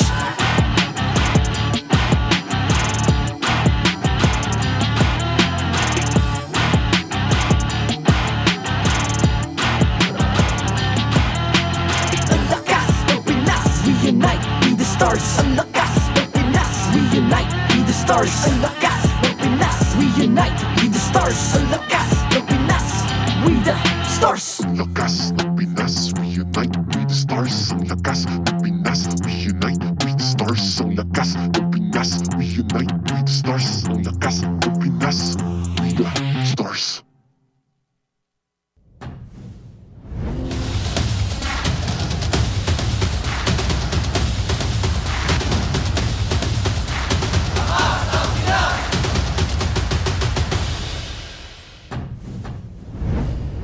Looks like someone's in it to win it. We're gonna go here in our match number 3 for day number 2. I'm Rock Hard alongside Leo and Midnight, and we're in for the last match of the day. It is Team Liquid Philippines versus APBR. What's up, guys?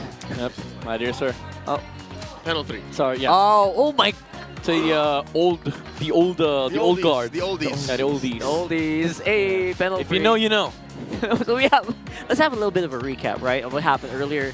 Caltizi apparently just got bananas there with a 2-0 victory over MBTK as Falcons did soar past Twisted Minds. And once more, Falcons are secured for the playoffs. Talking about soaring, a debut pick in the 1-1 was unlocked by Team Falcons. Did not expect new hero in the gold lane show face here. I'm pretty sure there's a lot of things in store with the Falcons hero pool, especially now that we're discussing, we glossed on a couple of more hero pickups on the gold lane, and I do think there's there's a vast majority of gold laners that needs to be highlighted more. And looking into this next match, I am excited for like new surprises, new twists. We've already seen like the Julian as well come back on Twisted Minds on the side of Omega, Boxer Room.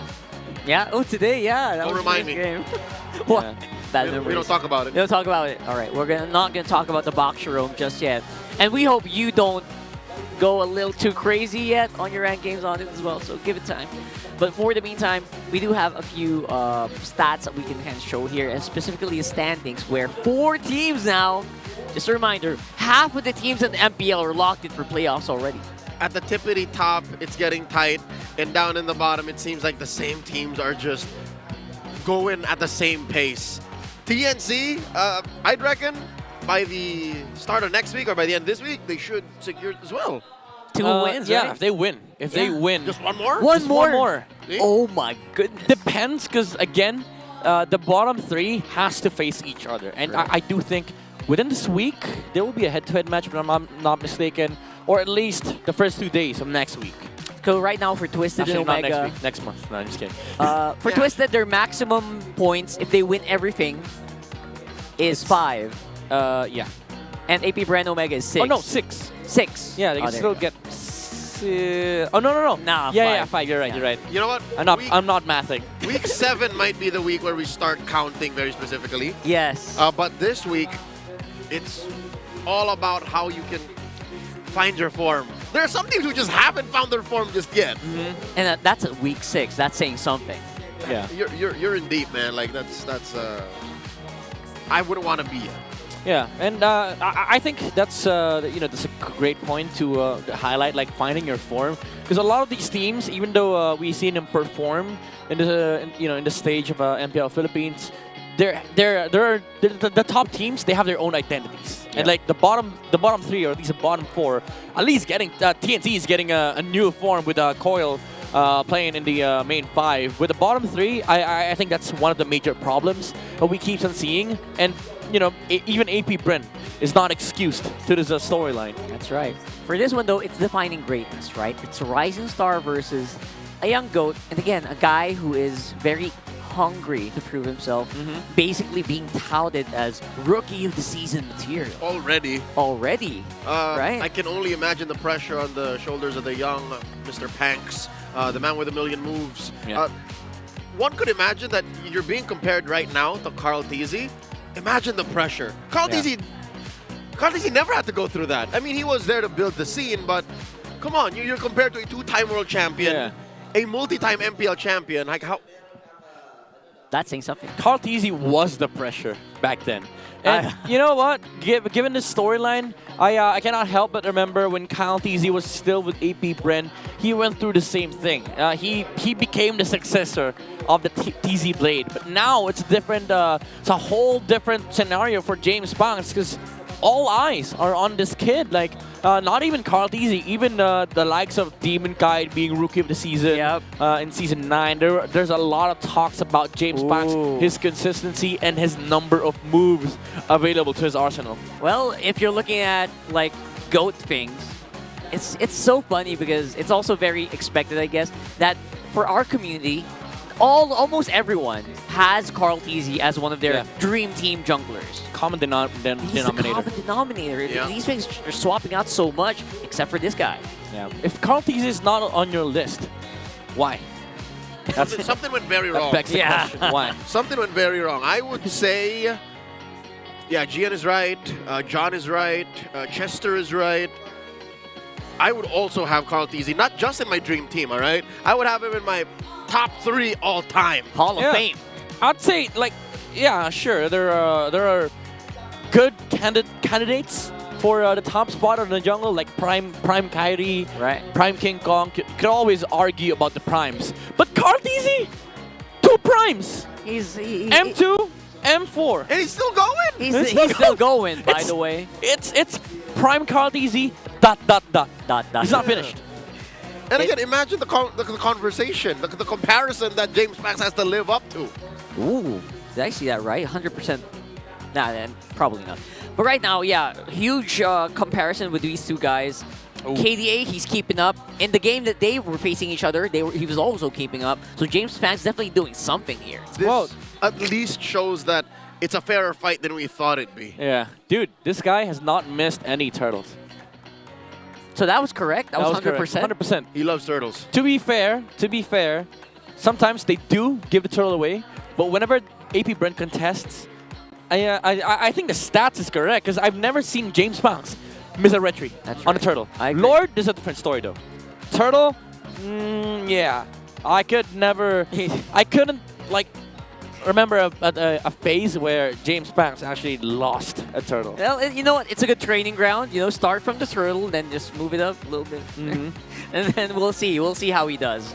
For the meantime, though, what do you think is a season where Carl TZ's debuted in MPL? Season 4, what do you guess? Season 3?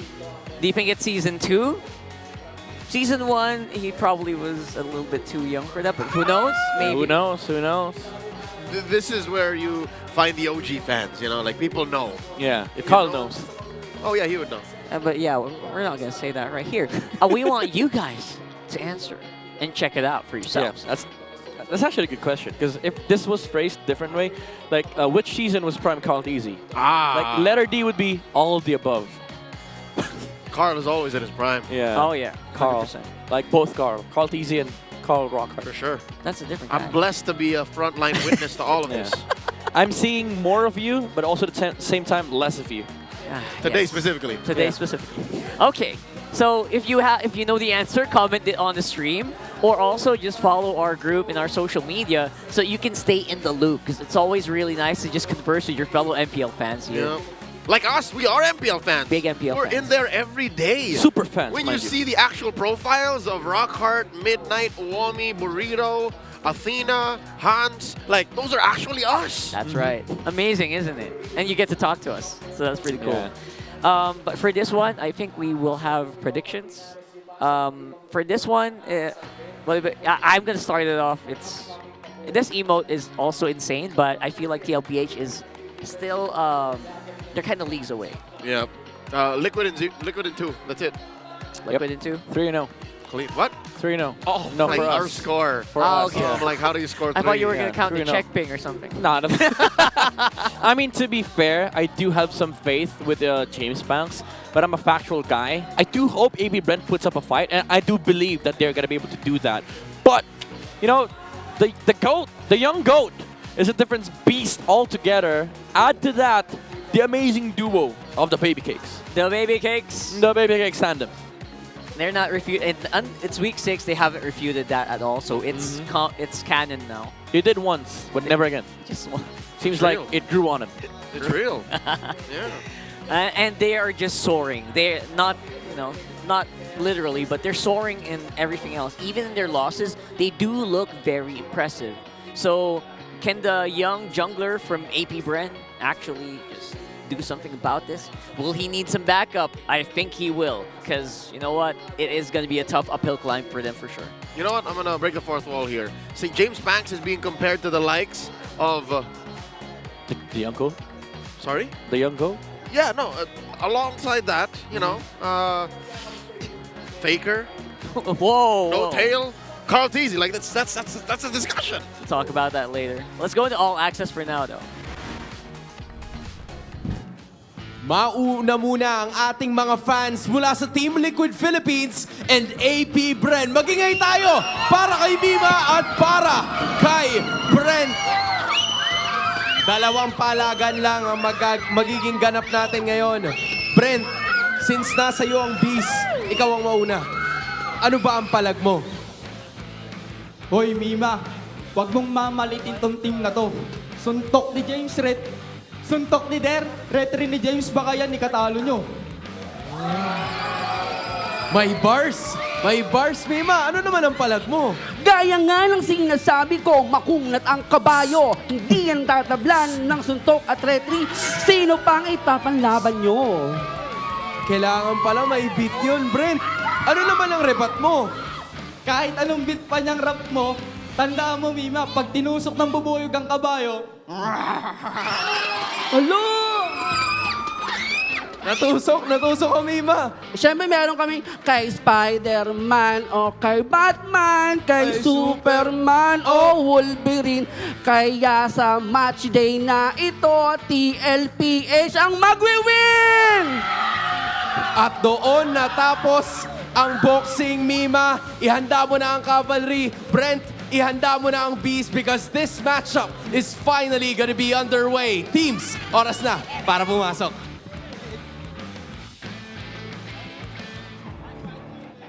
To oversee and uphold the tournament's integrity, guiding us through this match is our marshals, Joshua, JJ, Patrick, and David. It's the High versus the Cavalry, AP Bren versus Team Liquid, Philippines. In the EXP, it's Dare and Sanford. In the jungle, James Panks and Carl Teasy. In mid, Truthskirt and Sanji. In Rome, Kekidot and the Roamer of the Week, JP. In gold, Shizo and Uhem. And their coaches, Coach Papet and Coach RC. It's time for the last match of the night, Magingay! Another jungler matchup is now underway. James Panks, Carl TZ, step forward. Boys, may bars yung mga fans nyo, ha? James Panks, ano ba ang palag mo kay Carl TZ? Ibibigay ko lang yung best ko, tsaka gusto ko lang sabihin, Carl, masyado ka na marami na patunayan, ako naman. Carl, sinimula no James, paano mo tatapusin? Ano ang palag mo? Kailangan kayo panalo, lamang na lamang ka na nga sa mukha, tol eh. Fist bump, gentlemen. Rekta na rin tayo para sa ating mga players. MPL Arena, make some noise for the final matchup of the day. Casters, pasok. Why you gotta bring up the face card, man? Why you gotta bring up the face card? To be fair, it's quite understandable, you know? One of the moves of James Panks is probably skincare, because he has some amazing face, but not just face, but amazing skill set as well, as AP Brent tries to fight against the titans such as Team Liquid, and I do believe that, again, with the potential of James Panks, he might just be able to rally his teammates towards a good start, a good, a good momentum in the early to mid, and then close out a game with Shizu. Kind of painful to see that they are still struggling, but we'll see if that changes as they face off against Team Liquid Philippines, who do seem or feel confident as ever. You know what's scary? We've been comparing James Panks and Carl Teasy this whole time, and we're forgetting that he's flanked by some of the best athletes in the history of MLBB esports. I'm looking at Oheb, I'm looking at JP, I'm looking at Sanford, and let's not forget Sanji. He's cooking something up in mid, I swear. Week in and week out in Season 15, he's just been ramping up. Like, mid has always been that anchor role where if that goes wrong, like you can't carry that. So he's always been consistent. Dare I say he broke out of his cage. Yep. You know what? TLPH does have a lot of reflective performance in terms of stats. Very good conversion in terms of aggression. You see 68%, but most importantly, it's surprising that even AP Bren surpasses them in that regard. So I do think that that is a good point of contention, but every other aspect of the game, TLPH has them beat, and that's the challenge so far for AP Bren. You have to make sure that whatever TLPH is cooking, you're ready to eat it. And you gotta smell it first, though. You gotta find out what it is, because you might be allergic to it. So might not work. Might not work. You gotta know what you gotta eat first, all right? So yeah, you're absolutely right, though. In all seriousness, it feels like he is just surrounded, and it's kind of painful. We don't really know anyone who can duo better with James Panks just yet, but maybe we can find that out later on.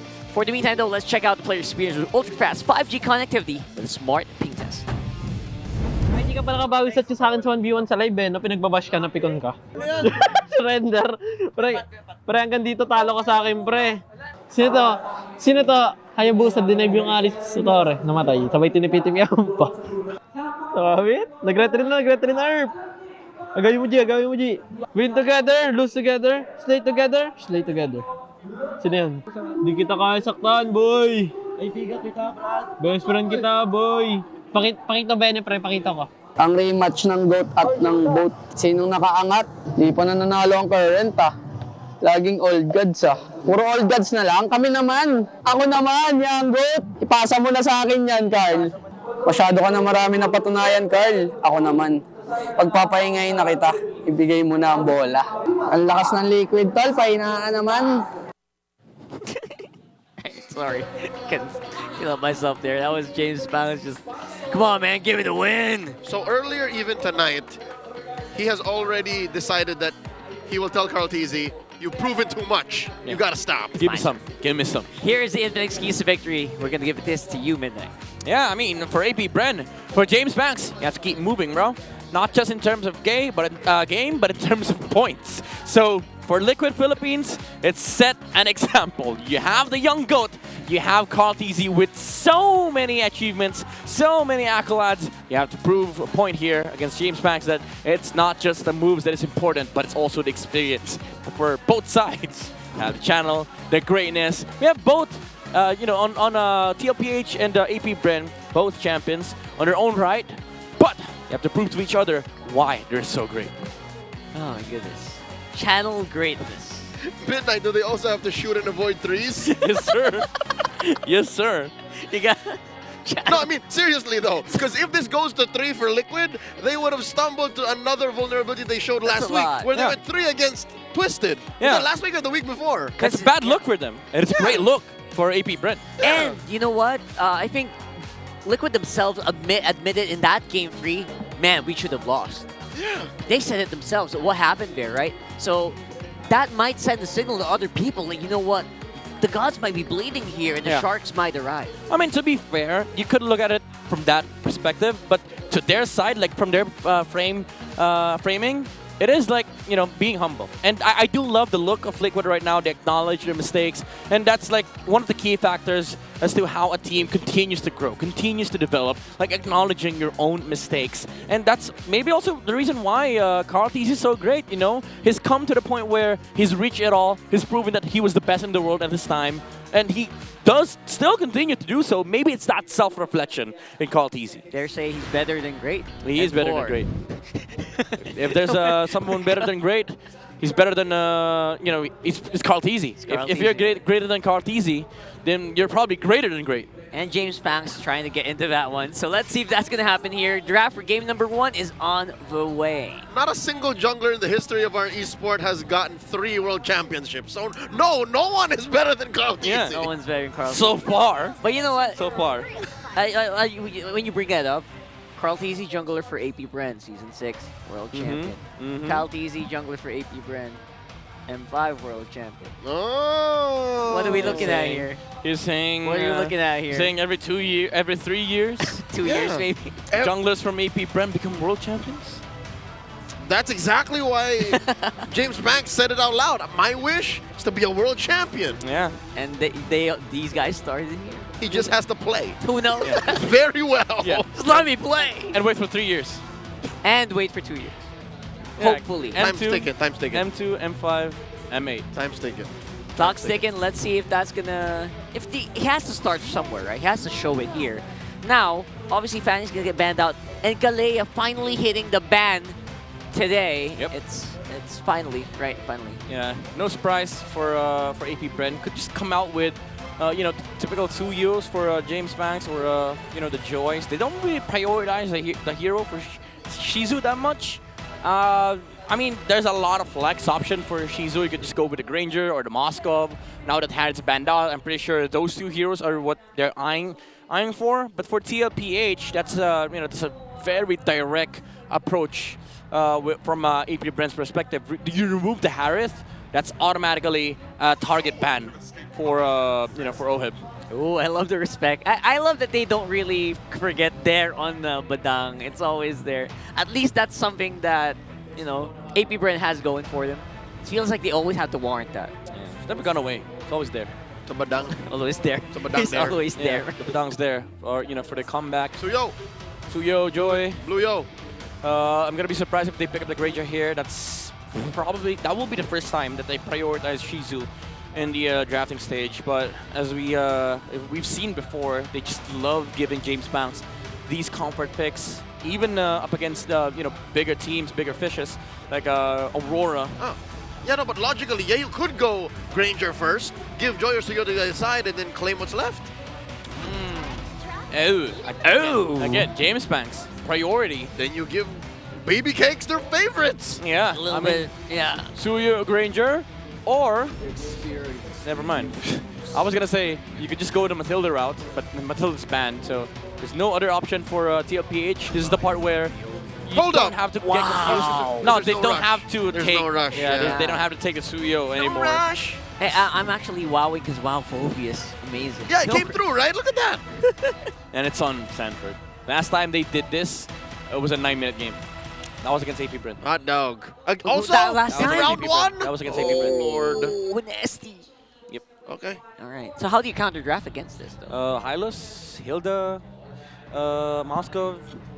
I'd say you're in a better position here if you could pick up the the comfort heroes, even the Jawhead, something that they could consider. But I would say Hylos Moskov is the best thing, or the Hilda. What? All right, Zushin's not half bad, right? I feel like that's a great pickup. This week, Zushin has just been having a field day. Like she has been unlocked. Teams don't care anymore. And for a good reason, right? I feel like the Zushin just enables so much protection, especially for your front line. And I hate playing against Zushin if I'm Kalea. So I think like you could have actually left it open. Yeah, I mean, honestly, win rate looks good, like 60%. But don't get too distracted with that good stat line, because before used to be like 100, but after like a couple of days, it went down to 60. Yep. So that's not a good look for Zushin. It's a matter of sample size. Like the more she gets played, the more this number will normalize from 60 to something more acceptable. Now they're gonna choke down on Shizu. The silent kid is gonna have to play against Oheb. I'm pretty sure that will be a carry pick for maybe from behind. Yeah. Yeah. Did Shizu ever play Urusel? I don't think so. I think once. I think once, yeah. Once? Yeah. I'm thinking maybe Beatrix here for this one, though. Kind of can. I know it's gonna lose out in lane, but maybe it can deal with this, like this front line, like a Phoveus running towards you, have some better damage profiles. I think they can just. Yeah, they do need a really good damage profile. High impact. Just go ahead and maximize it, because James Banks is already gonna do well already. I know it. What are we looking to give Daddy JP here? Because AP Bren's choking down on his choices. No Jawhead. I'd reckon maybe the Hylos. Cho. The Gatot might go. Yeah, will the Cho make it through? Is the Cho good? For TLPH, it's fine, but I'd rather go and see a Gatot for JP. It will be perfect, honestly. They have a re-engage against the possible marksman pickup from AP Bren, but they banned the Gatot themselves. So, okay, they're going to Hylos route, seems. You thought they'd get Gatot. Yeah.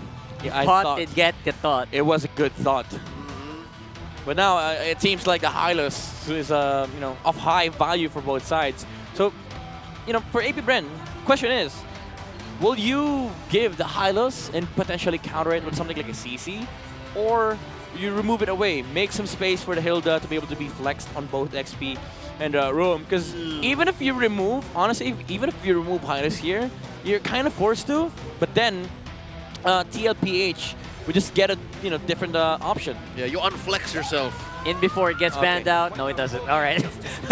So Show's getting out. This is likely a Hylos pick. There you go. And then they're stuck. What do they do now? I don't like the Hilda in the jungle, man. I mean, I don't like the Hilda in the roam. Edith, maybe? Not doing enough. This is probably going to be a carry, and then... You want a Tig? Tig? I'm thinking Edith here for this one. It feels like it can kind of deal with... Seems like it. I like the carry. Yeah, carry is definitely Carry something Edith, that you can deal with. If not, then just go with the CC. Put the... The Hilda in the roam?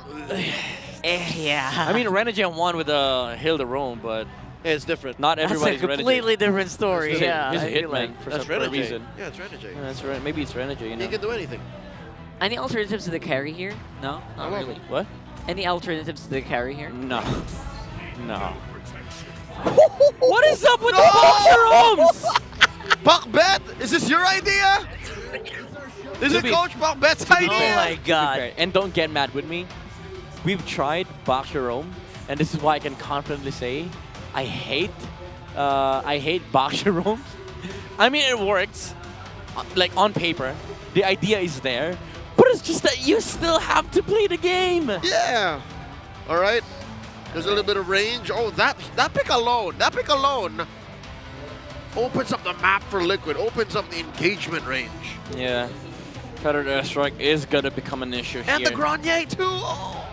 Imagine like the amount of pokes that that TL could deal with against AP Bren, and you also have to close the gap against these heroes. You do have the heroes to do so. Again, on paper it makes sense. It's a Baksha and a Joy, but when you actually play it, you suddenly find yourselves in the firing range, in the crosshair of both the Farsa and the Granger. And guess what? They both have good early game damage. That's true. That's not something you want to be caught in. And like I said, I was going to say, yeah, in the early game especially, right? When you hit level 8 and 9, it feels like the power spike is bound to happen, and that could start to snowball. So, whew, tough times here. AP Bren, they're trying something here. They're trying something. Are we going to let them cook? Let's find out. Game 1 is loading here in Land of Dawn for AP Bren and TLPH. Yeah, problem is, the thing that they need to cook here might take a while, considering that they both have a Joy Welcome and a to Claude. Mobile Late game Legends. seems to be like the win condition here for AP Bren. And don't get me wrong, again, the idea of the composition is nice, but all things considered, if you look at the lineup of TLPH, early game is their like cream of the crop, you know? Like this is the winning recipe for TLPH. Let's see. So right now, Shizu on the Claude also kind of just feels like he might just struggle for breath here. He might get drowning, especially when Sanji JP starts rotating there. Oh, the chef is cooking something. The appetizer is serving up. A gold lead for Ohem already. He sent home Shizu. Dude, Sanji basically just asked Shizu, what do you want for dinner? Here's your lunch. Here's your lunch. Dinner with my lunch. Yeah, dinner with my lunch. Oh my goodness. That is not a good look for AP Bren. Again, late game is gonna be the key here, but there's a very big contrast as to how they both want to approach this game. TL wants to be aggressive in the early game, wants to utilize a power spike, and AP Bren, as much as they want to contest objectives, they might not be able to do. They might not be able to in this game because, again, you're running a Joy, you're running a Claude. If you lose early game, that's it. So I'm thinking here, how late is a late game activation here for AP Bren, you think?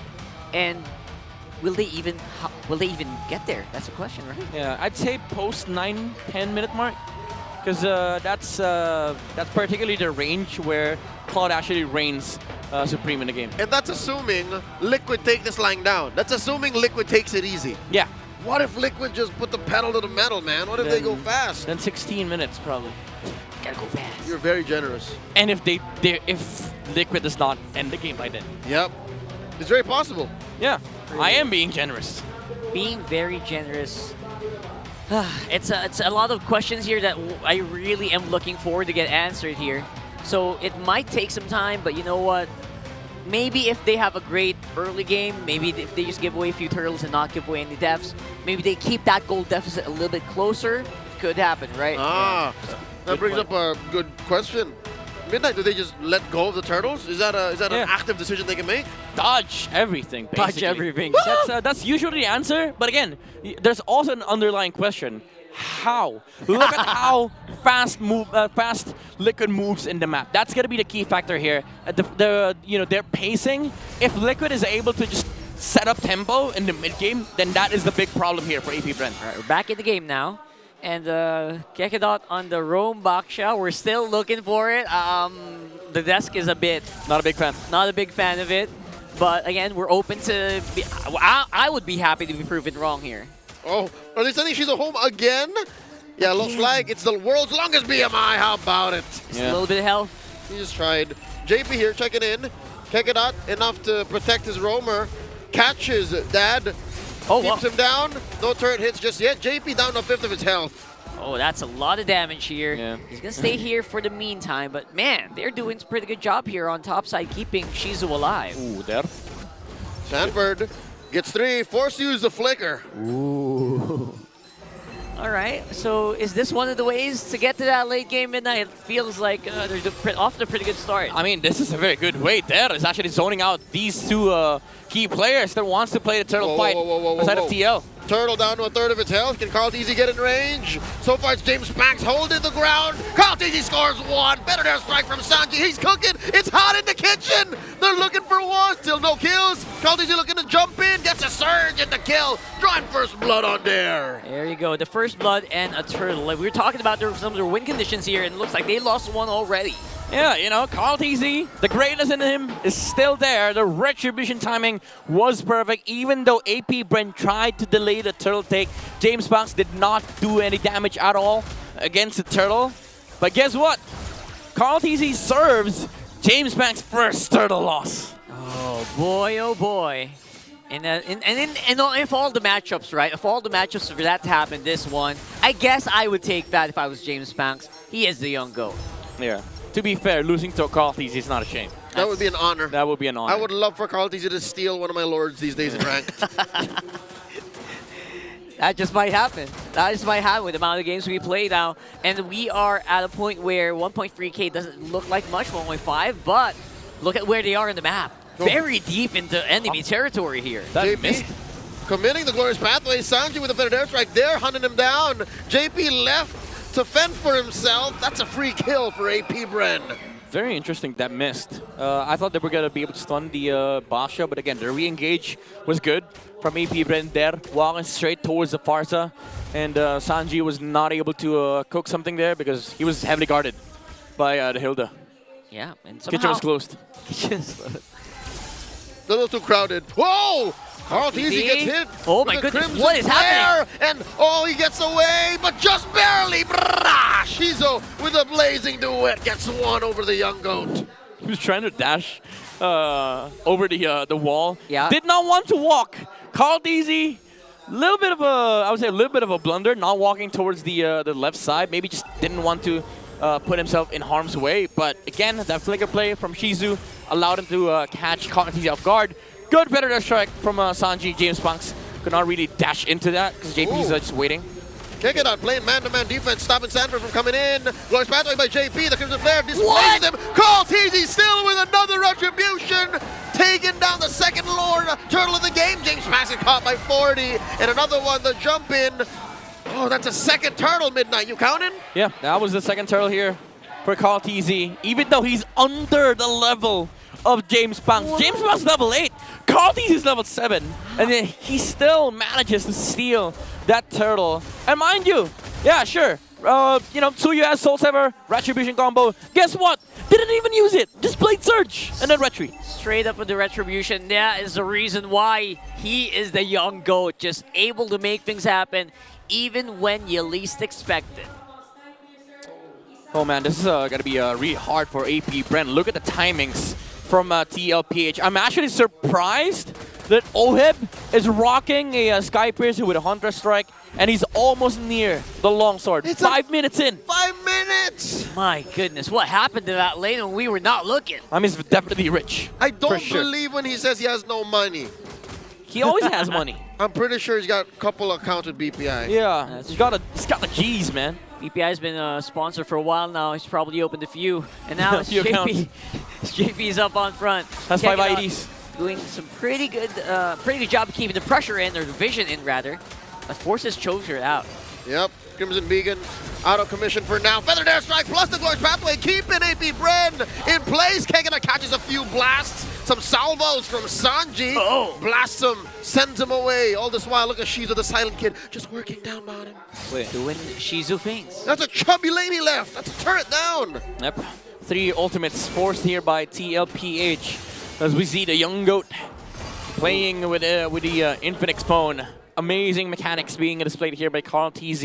And the pressure being applied by TLPH in the middle lane. Again, just forcing out these skills from AP Bren. And now, might just be an easy time taking a turtle here for Carl TZ. Back to the turtle we go.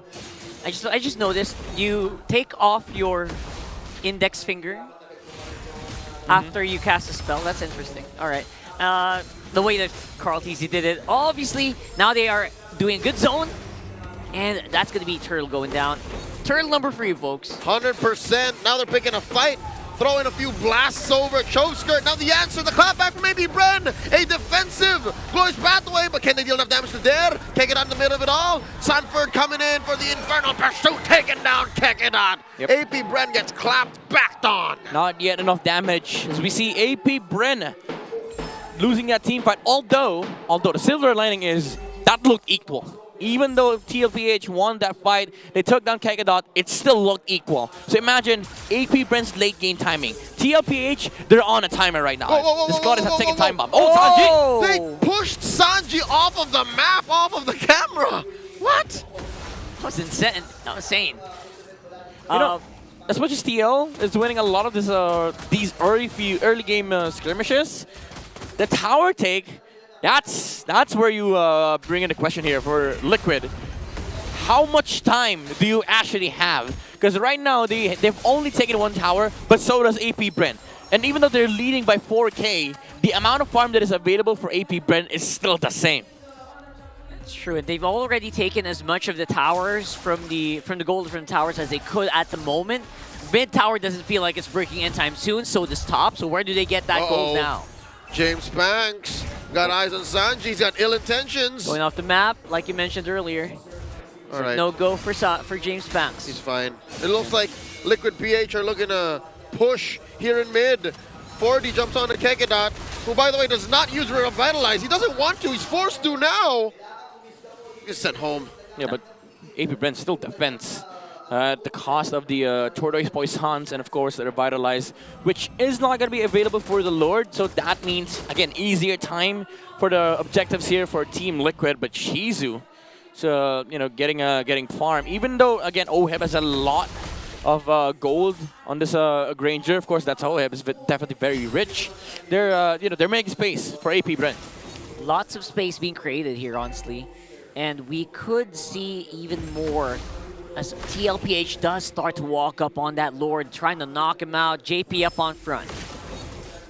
That's a dance that they've started.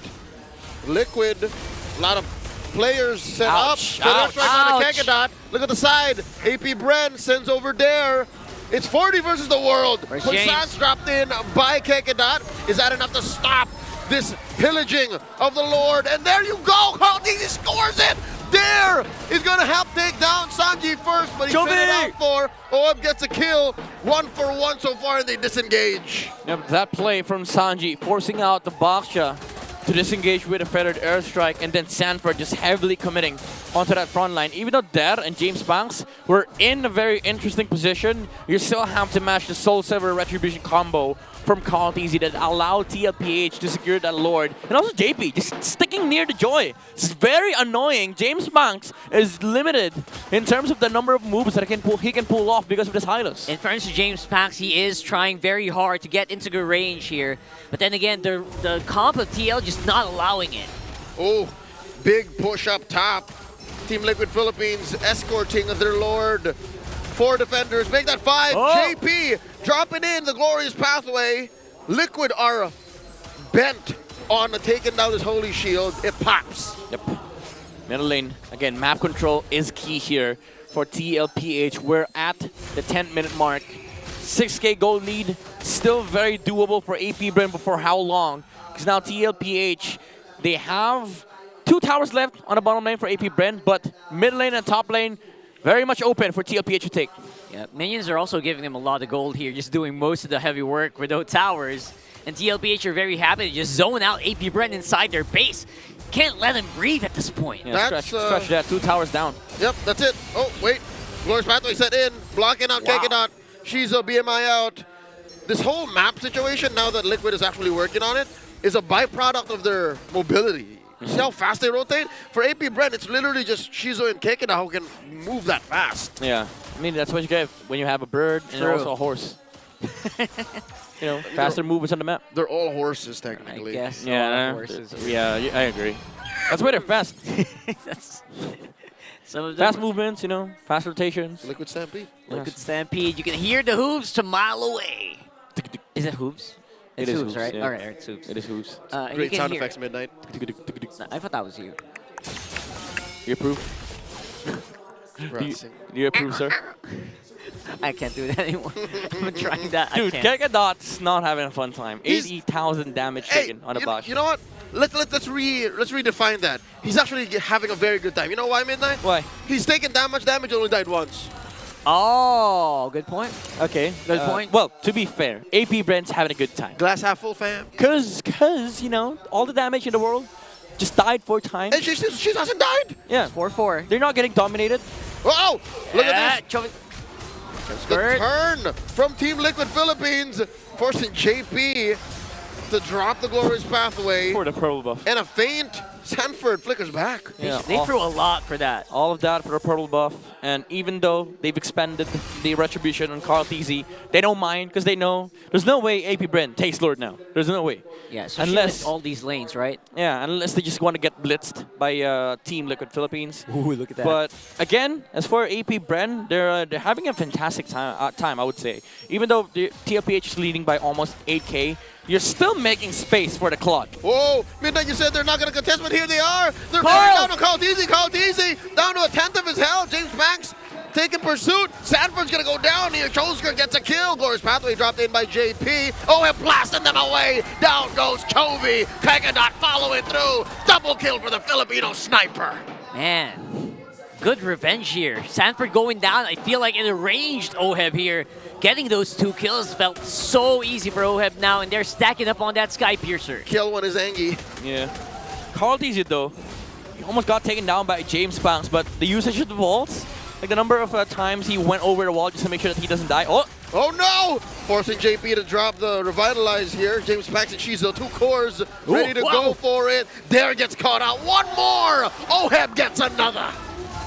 I was about to say earlier where we were at a 4-4. I was going to go Silver Lining. You know what? They're not giving OHEB stacks on that Sky Piercer, but now they are. Now they turn into numbers and gets deposited into that Sky Piercer stack. Definitely rich in terms of gold and rich in terms of damage is OHEB here. Currently at 11.6K. With the Wind of Nature, does not have to worry about the Blazing Duet, even with the flicker from Shizu. But what they need to be concerned about is James Banks with that magic damage. This is the spike. This is the spike we're looking for here for TLPH. You're talking about it maybe happening at 9-10 minutes. It can arrive a little later, but we are here and we have a Lord walking up on top as well. This is going to be a tough one. That's it. Top has the Lord, mid has a wave, and the rest of Liquid. Bottom as well. They pop top lane. Mid lane could be up next. AP Bren does clear the wave, and they're slowly but surely going for it. Glorious Pathway. Feathered Airstrike coming in there in the flank. And Shizo's trying and gets serves it up to James. And that's 1 for 1 so far. Gold laner for gold laner. Look at it, choke slam JP into that wall. And here comes the rest of them. Down goes Chove. Low HP here for AP Bren. Can they actually hold this? Carl TZ did some pretty good damage alongside Sanford. James Pack is back. He's fighting. He gets caught out. Gets out of there. Blasted by the chef. Served up on a silver platter. And that's a wipeout. Ladies and gentlemen, Liquid takes game 1. Chef's kiss. The last second stun from Sanji. Hitting onto James Banks. Could not move at all. Gone are the million moves. And what's present is the victory of Team Liquid Philippines in game 1. You know what? We thought AP Bren was cooking. We didn't notice. Mr. Sanji himself with the chef's kiss, cleaning it, serving it hot to AP Bren. Feathered airstrikes were, you know, very important for TLPH. The zoning, the force flickers, even the box shot rolling in front, and it also forced the Blazing Duet from Shizo in that last team fight. Unfortunately for him, he does not have the magic defense that he needs to survive against the Farsa. When he went in with the BMI, used the Blazing Duet, one combo from the Farsa, he went from 100 to 20%. And then all Liquid needed to do was just finish the job. Unfortunately for OHEB, he got caught off by the Joy in the backside. It's a Joy, you know, it's a Joy thing to do. They didn't have the Hylos near the Grange at that time, but again, overall, TLPH, just amazing performance. Early to mid game, mid to late game, the conversions. Carl TC was great with the retributions. And AP Bren, even though they held their ground, it almost looked like they were going to be able to make a comeback in this game. But it's all the fault of the horse. Fault of the horse. The fault of the horse. Hey, it's you again. It's the horse father. Yeah, it's the daddy horse. Father horse. It's a big daddy horse. JP. Look at that guy. 100% KP. What? 100%. Yeah. He's in every fight. Well, there's not many kills in that game, but you know what? Yeah, it's pretty good. again, mechanically speaking, the reason why he has 100% KP is whenever you heal your allies that eventually get kills, that's right. Those count as assists. Rejuvenate, baby! To be fair, though, like every engage that TLPH went on and make, it was because of the glorious pathway. Yep. Every single time TLPH That too, wants to the slow. initiate, right? You know, the carpet is laid down, feathered airstrike gets used, so automatically gets counted as an assist. But it's just the sheer mindset, you know, of TLPH. Whenever they want to go, they just go. And the amazing thing about their playstyle is that they perfectly know well, and they synchronize with each other, that when the team sees an opportunity, all 5 players see the same play. The feathered airstrike, layered with the you know, the glorious pathway. It's like getting served the best meal you could ever hope to eat. Yeah, much like the Season 14 MPL ID champions, Team Liquid ID, it's very freestyle for Team Liquid PH. It's Daddy JP setting it up, the pre-fire from the chef Sanji, and then everybody just follows. Like, all right, it's time to feast. Yeah, and you know what's funny is that most teams would frown on like the idea of solo plays. But what happens to solo plays if all 5 players sees the same play? That's right. And again, that last chef's kiss stun from Sanji. For the most part, it felt like Shizu was on a solo leveling mission as well, so it's really hard to find him in the middle of the fights, and those blazing duets aren't hitting as hard as they should. So because of that, obviously, TLPH kind of just got a huge advantage at, I guess this is, they didn't even wait here. At this point, at 14 minutes, it felt so decisive already. Yeah. I mean, to be fair, there were some couple of problems for the side of AP Bren. They severely lacked early game damage. They have an amazing control though, with the Baksha, the Zushin. Yeah. Unfortunately, they were just met with the Hylos. The horse is a big problem for these two, even though you counteract the heal coming out from the Revitalize, the Glorious Pathway. What you lack is when you engage, your movements are severely limited. It's kind of like a Hylos Alpha situation where teams like Alpha is very good into Hylos, but then you realize your movement is a problem. And that's that is what Hylos provided here for TLPH. The punishment on the mobility aspect of AP Bren. The Joy and the Claude is gonna be able to move around in a team fight, but at that point it doesn't matter. Because now your frontliners are getting dealt with by the Farsa, the Phobiuses, and then you reach a certain HP threshold that you cannot play your game anymore because you have to respect the Sky Piercer coming up from the Granger. It's basically the reason why Hylos is so in demand. If not 100% contest rate, close to it, he basically, when you play him well, the way that Daddy JP, our MVP, did here, you always give your opponents the worst possible situation. Like, their choice is either I overcommit here, or we just get out of here and waste our rotation. That's right. Yep. And from experience, you know what, as a Hylos main, I feel like that's the job. You just try to bait out these ultimates, and then everyone else just has an easy time on your team. And for the BPI rich guy, are we surprised? This guy's got multiple accounts for sure in some bank somewhere. This bank specifically, 844 GPM. Yeah, come on. OHEB, we all know. You don't have to hide it from us. We see it from your 834 GPM with your Sky Piercer stacks. And also the jungle creeps amount of green camps that he stole. Hunter strike at 2.5 minutes. Exactly. That's what the heck. Dude, 5:33. I thought when I saw the Sky Piercer, I was like, all right, that's too early. And when then the item popped up, wait, he's almost completing the longsword? No way. Insane. I was honestly very impressed. Very impressed about how he was able to do that. And again, it's against Shizu. He's also a pretty solid laner on his own. We didn't see any big solo kills happen there, but you know what? He did exactly what a Granger should be doing that scenario, and he did it very well. Now I realized the way it happened. Sanji served him a very good meal. Yeah. He prepped the gold lane for success, and they didn't have to worry at all about OHIP in the top lane. He must have said Serapion. Yeah. As our friend Thank you for the meal. Yeah, thank you for the meal. Num nums. What's that in Japanese? Never mind. A big shout out to everyone. Oishi. Yeah. Shout out to everyone in our watch parties, specifically for the cavalry here, assembling in Barangay Rizal Muñoz, Nueva Ecija. Wow! Up north? That's Wow. far from the typical venues that we've had before. Nueva Ecija is like 4 or 5 hours out of Metro Manila. Yes. They're reaching a different cavalry Science in Nueva City. Ecija. And yeah, I hope that you guys, if you're watching from Nueva Ecija somewhere up north, let us know in the comments. We'll try to read that out. But man, oh man, I'm surprised that our watch parties can reach that far up north. Yeah, I'll remind them to grab the tickets. Oh yeah, 100%. TLPH, by the way, make sure to grab your tickets now so you get exclusive selfie with a Instax selfie with your TLPH teams. I want one. Don't miss your shot because one lucky fan per match day will get an exclusive Instax selfie with our players. Yeah, so what are you waiting for, you know? It's a picture with the pro player, picture with the young GOAT. So get your tickets now, April 6th, 7:30 p.m. to watch TLPH go against Omega. And that's like a physical picture. It's not Yeah. like a digital. It's That's something tomorrow, you can by the actually way. hold. That's for tomorrow? Yeah, you have a chance to meet the young GOAT and maybe get some, some pesos from Mohib. And you can probably put that up on auction somewhere for people to buy. Nah, And then don't just do kidding. that. Just kidding, don't do that. And yeah, for the meantime, let's go and throw it over to our arena. Because, you know, people on arena, they got some love here. Oh. With the smart power pose. It's the accountable JP pose. song. Somebody do it! All right, here we go. Here we go. Very close. All right. We got some Almost couple there. of candidates. All right. All right. Got some attitude. Maybe Yeah. just a small smile. Whoa! Whoa!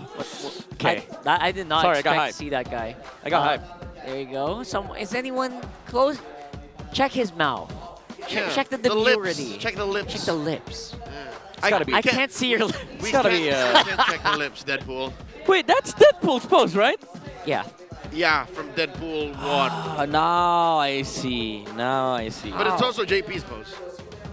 JP is apparently a fan. He won already. Oh my God. All right. Yeah. I mean, that's Wade Wilson. He never wins. That's right.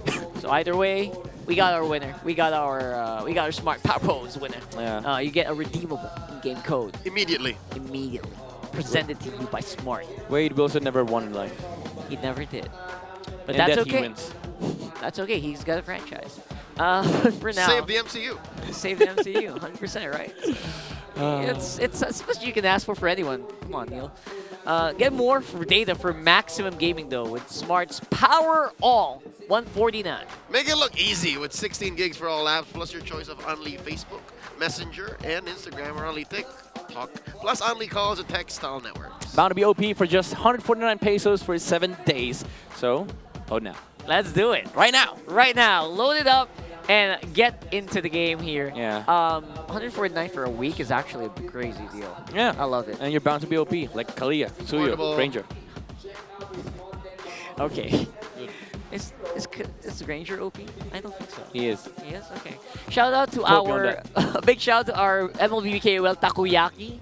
Got me hungry. Check out his content about the new hero Kalea here. Takoyaki gave us an entertaining review as he tries out the latest hero. Yes, and make sure to follow Takoyaki on their official social media pages to stay updated regarding MLBB content. I'm pretty sure that somewhere, in his page, he mentioned Kalea's OP. I would agree. Nobody would disagree. Exactly. That's the thing about Kalia. Nobody would disagree if you say she's OP, because she is. Look at this guy. He's chatting while he's killing his opponents. Like, how cool, how badass can you be, right? It's so cool. That's so how good Kalia is. Yeah, Kalea. that's how broken she is. And jump in. So good fun times. And let us know your experience with Kalea as well. All right. Do you think he's OP? What do you think you should change? Let us know. Maybe we'll. She's definitely rated. Rated what? Rated what? High, low? Just rated. Just rated? Just Okay. rated. It's All a right. good way of putting it. I agree. Blue side is 60% for TL here, and for a good reason. Always bound to get either a Granger or a Suyo there somewhere, right? Have they never not picked that on first pick? They did when they played Alpha. Alpha. Yeah, but the thing is, like Liquid, after a few weeks, they found what they're comfortable with. And I do think that Oheb is, I would say, one of the flexiest gold laners out there. He doesn't doesn't mind playing the Granger, doesn't mind playing the Harith. They're willing to give the options to the enemy. But for Carl TZ, I'd say he's primarily a Suyo player. Joy, I think I've seen better Joys. Pretty good. I do love his Joy though. Yeah. I'm a big fan of Carl TZ. But yeah, I'd prefer the Suyos, the Fannies. Yeah. I'd even prefer the Alpha, honestly, on Carl TZ. How about the Lucas? The better. The better Alpha. Might see it on game 2. Never know. Yeah. Leo's eyes shown a little bit there. The gears are turning. I don't know what I hate more. What? Baksha Rome or Lucas Jungle? Hey. He got the win, though. Tell that to Demon Kai. He got the win. Demon Kai's not here. He got one win, right? Yeah, he was here yesterday. I'll worry about it when I see him. There you go. Drafting phase for game number 2 here. Lucas Jungle up for grabs. Any takers? No? Okay. Well, if they're going to take it, it might be on the hands of AP Bren. They're on the red side. And James Banks has pulled it off once. Lost to Aurora horribly. It was a good early game start, but then they managed to lose the momentum in the mid game. So I think there's a couple of learnings to be taken from that. So if they are going to be able to take the Lucas, it would be in a much better footing against TLPH. What are we thinking about James Banks, though? How was his performance earlier? What do you think? I'm still curious whether... I'm trying to find or pinpoint the pain points of AP Bren. He was trying. Like, there's only so much you could do from that position. Yeah, it does position. feel like he was trying. Yeah, there's only so much you can do from that position as a Joy. Yeah. It's a Hylos. I think the whole team has to work together. Like, it's not just James. It's more synergy, right? Just add more of that move. Yeah, even if you say you have a million moves, right? You have a million dashes. There's only a couple of moves that are good against a Hylos. That guy's a walking stun. It's a wall. He's literally a confirmed stun. Is it just me, gentlemen, or is Team Liquid Philippines finally, for the first time in a while, controlling the draft from blue? Because they've banned out specific heroes, so that either way, if AP Bren don't budge, they will end up with either the Granger, Harith, or the Joy Suyo. Yeah. Right? I think so. I think so. They did it! There is. I'm actually surprised they banned the Fanny themselves, but yeah, to reassert Leo's point, that's basically TL's way of controlling the draft. Because if they don't, then if AP Bren opens up the Fanny, that leaves the room open for Carl to take the Fanny and then get countered by the Hylos Moscow, which is something that's very comfortable with AP Bren. So this is much more, I would say, control from TLPH. Because now whatever TL does, there's no actual direct answer from AP Bren. I call this draft move the Blue Man Gambit. Blue Man Gambit. Yeah, because look, you literally get whatever's left, and how perfect. It's for baby cakes. Yes, sir. Now, choices between Granger or Harith for AP Bren. And I'm pretty sure Joy is up for grabs. But there is a world where James Banks just plays Hayabusa. Either way, whatever happens, I feel like Baby Cakes is happy. So I think you go Granger Hylos here, honestly, for AP Bren, unless you want some Jawhead Batang action. The winningest games of AP Bren so far. Oh, Jawhead, yeah, good like point. Not those bad heroes. out. Yeah, those heroes are I would say the most successful for AP Bren so far. So getting one of them is not that bad. Wow. So this Hylos? Yep, this Hilda kind of already gives us a, what, 70-80% confirmation that we're not seeing. Look at them. They're happy to take it. Abadang. Yep, that's it. Thank you. Yeah, contention rate 100%, and then oh my god! If Baby Cakes is happy, my god, their opponents are not. Dude, not just Baby Cakes, JP with a Jawhead, and TLPH with a Suyo Jawhead. Suyo Jawhead, Suyo Granger. Yeah. It doesn't matter what the last two picks are. No, what do you do here? Yeah, sure, you could still get, James Banks, his Hayabusa, but now even the Hilda doesn't seem like he's a strong pick because there is that Granger, Jawhead, Suyo combo from TLPH. We saw this last series. Like, even James's Hilda gets melted by the Granger Suyo. Now, add Jawhead to that formula. Then suddenly, what's the game here? What's the game plan for AP Bren? There's no front line. Now they get... what about Hylos? No Hylos takers? This feels like it's such a huge gambit. Yeah. It is a gambit. What if AP Bren just don't like Hylos? Remember in the first couple of weeks, they kept putting Kegetan on Hylos, he kept dying? I mean... maybe it doesn't fit their tempo. Yeah, maybe it's a preference, maybe it's just the... Or am I remembering Sensui? AP Bren. Sensui's Hylos, I think. That's for Twisted Minds. Yeah, no, I'm trying to remember. Like, there's a team that just doesn't like Hylos anymore. Oh, he's trying to look up some stats here. It's both Twisted and AP Bren IVD. There you go, yeah. Well, you know what? Evidenced by last game, feels like Hylos pretty solid when you want it to be. So, I really don't. I'll be honest, I don't really understand what AP Bren's going for here with these first 3 picks. And you know what's bad? You know what's bad for AP Bren? They have to do a little bit of housekeeping here. They have a Hilda, they have a Gatot Gacha, so they banned a Glue, horrible matchup for both of them, and also the CC from Sanford. And if not, Sanford could just pull off another, a different hero. Edith, maybe. I'm looking at Benedetta. This guy could just play Spicy. Benedetta for TLPH and provide more damage against AP Bren, and also a hard hero to catch, and also plays well into the composition that AP Bren is formulating. Because look at the heroes. You will expect double revitalize from these two, meaning they both have to stick together. And guess what? Benedetta does not care about revitalizes because he could just split push. Yeah. Confirmed, gentlemen. In the last minute of my silence, I have confirmed that AP Bren has not won a single game with a Hylos roam. Yeah. All right, so that's why. Ooh, okay. Maybe they're trying to stay away from the stat. They're forcing the Hayabusa on James Max. And interestingly enough, AP Bren themselves ban the Lucas, and that was just foretelling that they were not planning to take the Lucas jungle at all.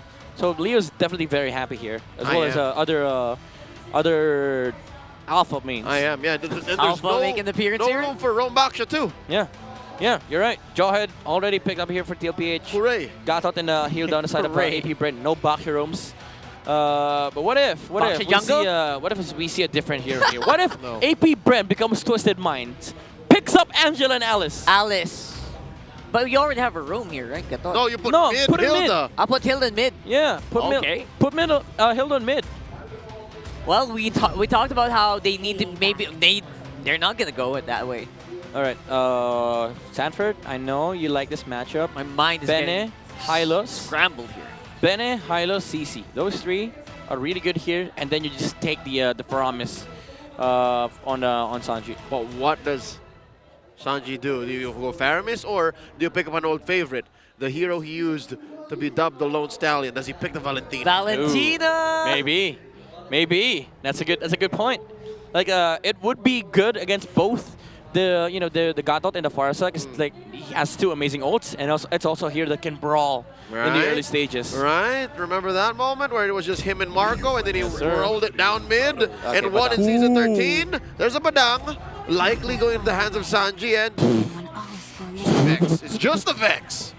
It's just a Vex. All that hype. All that hype. We tried. I mean, again, you can never go wrong with a Vexana, as we've learned a couple of times here in MPL Philippines. I know why. Why? Because they were baiting James Banks to use the Hayabusa. Oh, you have the Deadly Grass to deal with the shadows. And you have a bodyguard. Sense. Yeah, exactly. You have you have 6 lives, basically. Yeah, you got a shadow kill sponge. Yes, sir. We'll have to find out 6v5. James Banks houses pull here. Hayabusa looks like the right call. No go for it. No other option, unless they play Hellcat jungle. Actually? What? Would have been nice. Yeah, but this is what we foresaw. Yeah, I mean, if you get to replay what happened in this draft, I'd say screw the Hayabusa, pick up the Hellcat jungle. They look confident with it though. I mean, James Banks always looks confident. That's his signature move. All right. The confidence play. I don't know about that, man. AP Bren, we were talking about creativity all day long. They went ham on it, and I'm very excited to see what happens here. But for now, it does feel like TLPH has a lot of the picks that they want in the bag here.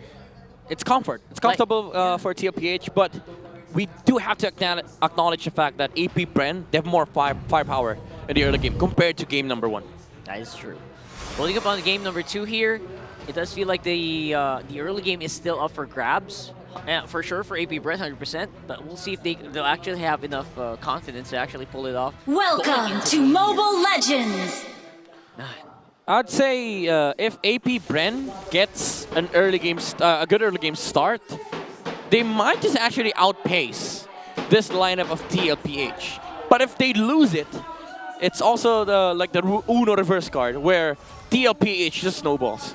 Yeah, that snowball could start very early on, especially with, Carl Teasy on the Suyo, you know he's gonna go. When he thinks he can take an opponent, you know he is roaring. He is out for blood. So lots of ifs as well in terms of the early game here for AP Bren. I think they have to keep going, but they already cost the flicker on Choveskirt. All right, that's a costly rotation from Choveskirt. He tried to secure the crab for Der on the XP. But then JP found where the Farsa was going and then cut his way to the mid lane. And I don't think that's worth it for AP Bren. You don't need to supplement there so much. Yeah, there is going to have a cap by the mid game, and this is all I'm doing. I'll be honest, this mid lane is over. It's over. It's over? Yeah, it's over. There's no way Choveskirt bounces back from this. And TLPH might have just secured Turtle off of this. Yeah, Let's see. It's going to take a while for him to actually get to level 3, maybe next wave. And then we have AP Bren just trying to see if they can win out on lanes. And again, flickers being used here. But that was for JP. They are bullying Choveskirt. I think Midnight is right. Can't even get to that wave. Okay, he did get some couple of minions. Wings by wings. Oh, Sanji gets caught out. All right. I was wrong. I was wrong. There's the ejector on the Kekedot. Still has the Revitalize on him. And 40 still yet to reach level 4. That's what you get when you have a man with a million moves, bro. Pulled out one you never run out of options. You couldn't calculate the possibilities. I'm sorry, I'm not Doctor Strange. All right. You are Midnight, though. Yes, thank you. Some people would say that's better. Purple buff. I agree. Purple buff secured here by James Banks. Taking his time. He knows he can afford to take his time. Sanji now at level 4 does have the Eternal Guard on him. Now it looks like Liquid wants to contest. Off his crack down bottom, then the ejector plus the EG. There is down. Third airstrike by Choveskirt. Who's going to take the turtle? James Banks scores. AOG canceled, move it over. One more time. Kick it on. Not going to survive. One more time. All right, anyway. Wow, so they basically traded 2 kills for a turtle. Pretty good singing. And I would say pretty even Stevens. Almost giving 2 kills and the turtle for free. But Kekedot found a good taunt on the backside, so Carl Teasy was not able to land the retribution on time. But it did look like TLPH was about to take everything away from AP Bren. It was close. I agree. It was close. I saw the HP bar, so I know what you mean. Oh, up top. Zaman Force coming up, plus James Banks threatening the shadow kill. Does find it onto Oheb. Down goes a sniper. And the punish onto Kekedot, a lone roamer. TLPH losing that trade, son. They both know. They both know. This is important for them. Whoever gets control of the early game snowball wins the game. So both of them are eager to find key openings. That's why you see TLPH always ready to fight whenever AP Bren engages into the fight. But Oheb, unfortunately for him, Kekedot had good coverage of where he's supposed to be dashing into, where he's supposed to flicker into, and that gives a lot of space for Shizu. And essentially, it's becoming a race to the finish line here. Who can start that snowball, get it going as early as possible, because James Banks obviously very happy to just keep spamming the shadow kill until something happens. He has been non-stop aggressive on the Hayabusa, and so far, AP Bren has been keeping up to speed. This is what we were saying, right? It's just not about James Banks. It's about the team following through with the one-of-the-million move that James decides to pull out. Yep.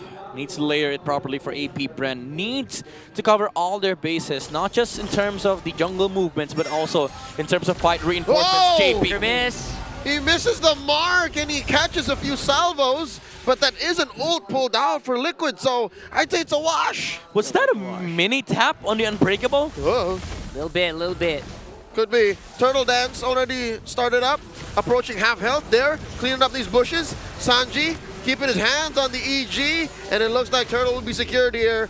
Liquid not even forcing the issue. Yeah, I think their plans just try to see if they can get some gold on top side. Sanji though. Zaman Force coming in, plus the AOG, the flicker from Sanji, the EG, the answer. Down goes Carl Teasy, kicking out with the Revitalize. Still no response from Liquid as Kekedot survives. Sanford with a fist. Taking down the roamer, 1-for-1, still AP Bren winning the trade unless you consider top lane. Oheb has been working hard. Oheb got 2 waves in a tower because of all that. TL's finding the punchback against AP Bren. Most of these skirmishes are being started by both Kekedot and James Banks, But for TLPH, they're always ready to fight. They don't want to give everything away towards the Hayabusa, which is finding a lot of comfort and space in the early to mid game and giving ample of spaces to Shizu. But the thing is, TLPH, they're in a way recovering some of these advantages that AP Bren is getting. And the small advantages are starting to add up as well. Look at that. For the first time in the series, it's TLPH who are not in the lead in gold. And they're also just trying to struggle to find gold on the map. Because right now, AP Bren are swarming right here on the mid. AOG plus a pre-fire on Chovskirt's feathered airstrike. Look at JP coming in from the flank here. Oh, goes for the unstoppable force. Finds one. It's Kaganut. Answers with an EG. Gives a kill over to Oheb, and they're not done. Sending Chovskirt and Dare back. Just keeping all that gold flowing into Oheb here. And now they are on the siege. I don't know how they're going to wrap around this. Chovskirt, he's waiting for the feathered airstrike. It's not coming yet. Oh, is that a shadow kill? James Pax looking just to clear the wave, canceling Liquid's push. Yeah, it's a bigger, I would say it's a bigger win for AP Bren. They took down the middle lane. Although, you would say that Oheb got the better advantage out of that exchange. At the very least, for AP Bren, they hold their middle lane tower, and TLPH, they got a bottom lane tower as well as a Gatot kill, but none of that matters if AP Bren once again wins this turtle fight. Oh, another free push here for AP Bren. Shizo doing work. The Silent Kid is slowly controlling the map for AP Bren. Turtle, last one pulled out of the pit here. JP holding the pixel. Here's back at it right now. Getting into position. Sanford is up front. Kegadot here as well as Shizo. They use the... Yeah, not that. All ultimates are good. AOG by Kegadot coming through. Chovskirt with the better airstrike. Down goes JP. Zaman Force here. Set in by Shizo. Oh, no, Zaman Force. James Banks. Shizo's out. Is the turtle canceled out. They do reset. And the EG. Go to Shamanista. Another kill served up. Chef Sanji at your service. Down goes Kegadot. Both teams let go of the turtle completely. Good serving coming out from Sanji, and the AP Bren gets cut off, gets sliced by the blade surge from Carl TZ. Well served. Beautiful. Layering of stun from TLPH. Served on the silver platter for the young goat to just gobble him up with a beautiful combo. I love what I'm seeing here. TLPH, a turtle, some kills, and more gold in their pockets. Chef's doubly cooking here for this one, Sanji. Almost always AP Bren goes for him, but so far, he's only died once. Just once. Just once. You almost thought he died twice, right? Yeah. But no! He's been so on point of protecting himself and his teammates, as now Liquid put some effort into controlling the map. Tier 2 taken down bottom. That's the chef. That's the chef's principle. You don't serve the chef, he serves you. Exactly. Oh, there you go. Yummy. Getting started on this mid turret though could equalize the map control. Look at it. Oh, Sanford! First crack into the back plus the EG. What a combo! Yo just got served with a Zaman Force underneath Tier 1. It's too much. The damage output from Team Liquid. A Liquid Stampede pushing through, taking down Tier 1. It's overloading right now, and TLPH looks like they finally cracked the code here. Able to really get into the base, get into these turrets, and enable their combo. Oh, wow, a stolen purple.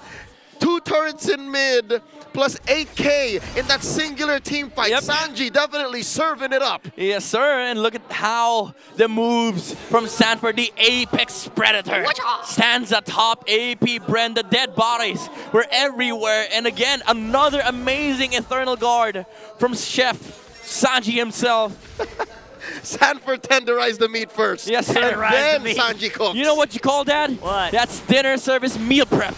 There you go. Another meal prep here. Trapped between a rock and a hard place. Oh, no movement for Dare. No quarter for Dare. You see how much they threw over at AP Bren's veteran XP laner? It's everything.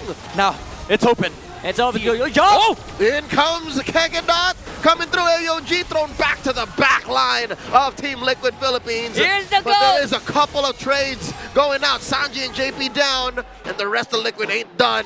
AP Bren sent back. Oh! Missing the snipe. Missing the snipe. James! Good survives, but Carl Teasy finds James Panks with a charged Quella. Almost able to get out. Unfortunately, almost is not enough for AP Bren. Even though it looked like a good initiation, they took down the chef. Kegadot did definitely not like what TLPH served them.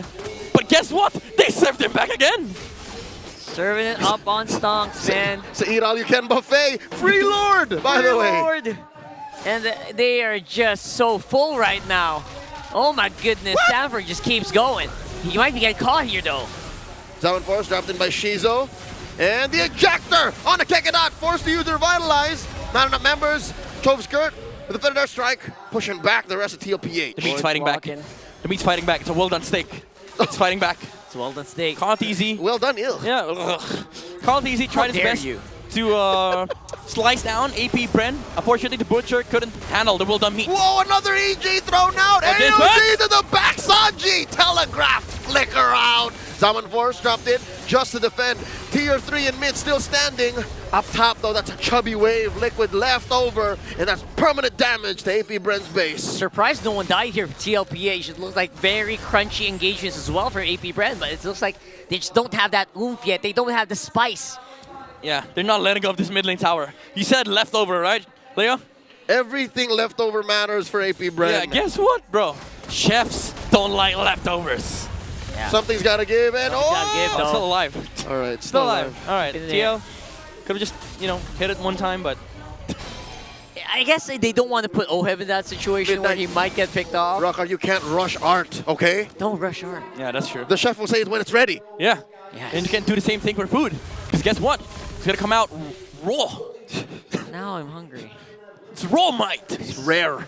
It's rare. Ultra rare. Oh, JP finds one. The Unstoppable Force. Kekedot dashing out of range. Oh! The and the ejector still. AOG coming through all the way to the back line. No more better airstrike for Chove Skirt. JP very low. Survives, but just barely. Kekedot gets taken down. That's a man away for AP Bren. 4v5. And Daddy JP stands tall. Going home. Finally, the turret mid falls. AP Bren just has one more.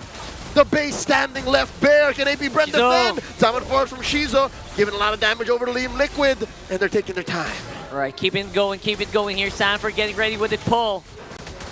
Again, very empty base here for AP Bren. Still have that bottom though. Yeah, it's a reset. They need to wait for the Lord. It's a feathered airstrike on Chove Skirt again.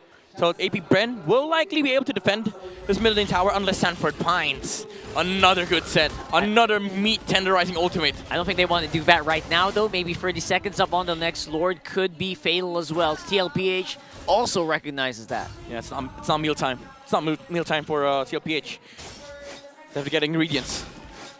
Folks, you might be wondering why there's such a focus on Sanji. He is the beating heart of this lineup. Sure, it's Carl Teasy and Oheb ending the fights. It's Sanford and JP starting it, but this whole thing works only because Sanji dropped the EG and his skills at the perfect time. Yeah. The combo. And even AP Bren realizes this. All jumps from Kekedot has always been targeting the Vixana on the back line. The combo is just so crunchy. Like I mentioned earlier, with the fist crack and combo, fist break combo, alongside Eternal Guard. And for 14 minutes now, and counting, they've only killed him twice. Oh, 5 to 6 jumps, 2 deaths. And also countless amounts of shadows. I'm actually surprised James Panks isn't doing as much now. I guess that Eternal Guard also helping kind of alleviate the damage to their bodies, right? It's a soft counter there. I don't think AP Bren saw that coming, but we did from afar. You know, Liquid telegraphed, hey, you're allowed to play the Hayabusa. Yeah, and right now, Sanji definitely allowing the shadow plays from James Panks now that he's covered himself with a Winter Crown purchase on the Vixana. Even the Granger has a Winter Crown. Ooh. That's him saying something here. And now we have a big Lord wave walking it up on mid. Is this it? The conceal coming in from Daddy JP. They spot there. Unstoppable Force under the Hilda. Throw him closer to the wall, and they take him out. EG spent up. One man down. Lord still standing. There's still a wave here. That's a flicker by Sanford. Misses the mark. Zaman Force dropped in. Feathered airstrike as well. She's into the back line. Taken down. Sanji Force in the Winter Crown. Sanji's still alive. The chef does not fall. The base at half health. No more waves. In comes one huge siege minion still left. Oh, then the terrorize on the James Panks. Midnight said the word. Ladies and gentlemen, Liquid takes a sweep. It is a rain and sweeps here today in our Saturday MPL day. I love what I'm seeing here for TLPH, just living up to the hype. Man, the amount of moves that James Panks had, yeah, sure, it was countless, but TLPH served them with limits. As much as many answers that you have with these problems that they pose, there's only a little few that AP Bren could pose with, and unfortunately, it wasn't enough for today.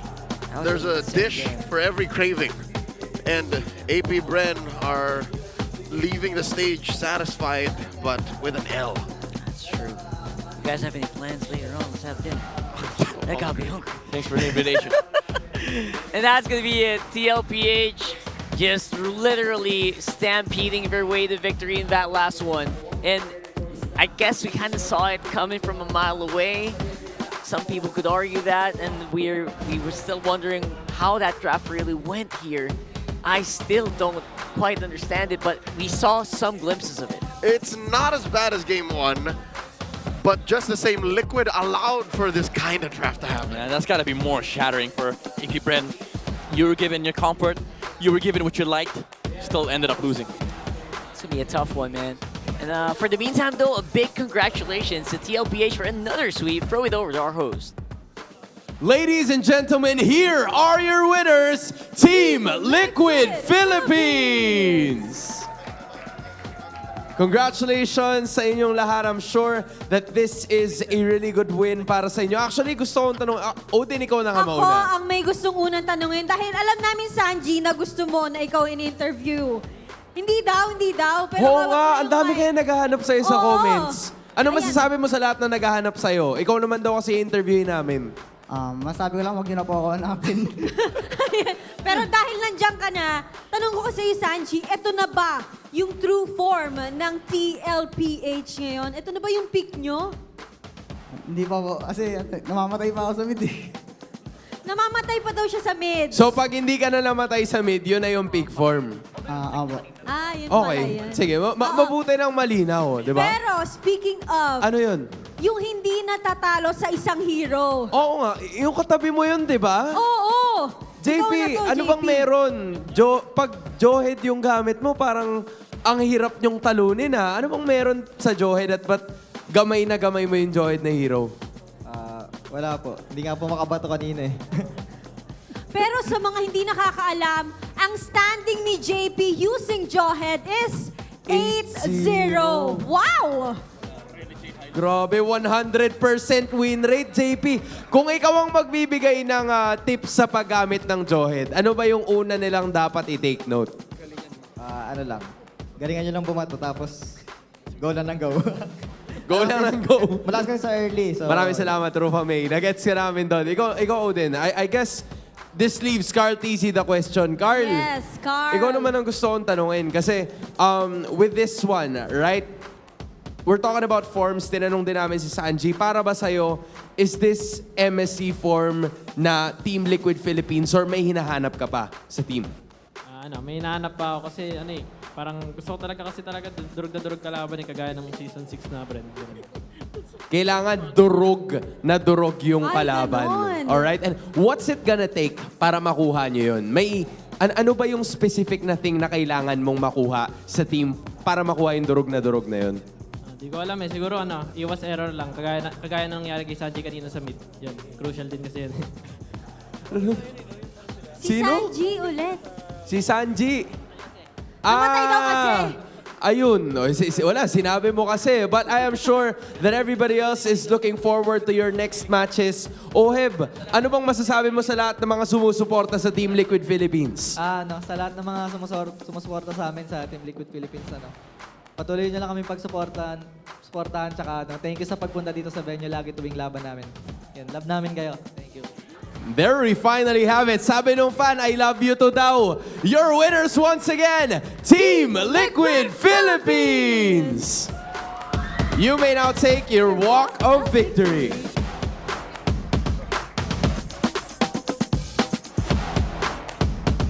And with that, you may now take your bow. Ibang klase ang ibinakita ng Team Liquid Philippines. They're not letting up. Led by Carl TZ, they got another sweep. I think yung mga players ngayon ay handang-handa talaga sa pagharap nila sa mga nakalaban nila. nung first half ng ating season. Kaya naman sobrang mabilis ang naging games natin today. Ramdam ang gigil, ramdam ang momentum. Ano naman kaya ang masasabi ng ating mga casters? Casters, pasok! I'm gonna say this, gentlemen. That's a very different approach that I think these TLPH players are taking with the interview. They won in a pretty convincing fashion, but they saw some pretty interesting stuff. These are some pretty interesting stuff. Self-aware they are. Yeah, I mean that's art, you know. That's how you develop your craft, and I think for Liquid, especially for the chef, that's how you grow with your mistakes. For Sanford, it's different. It's the amount of punches you throw, and he did find a couple of good meats to tenderize in the middle lane. That was the turning point of this game. That catch from Sanford, because I'll be honest, AP Bren looked poised to take the early game, and then they got shut down by the Apex Predator.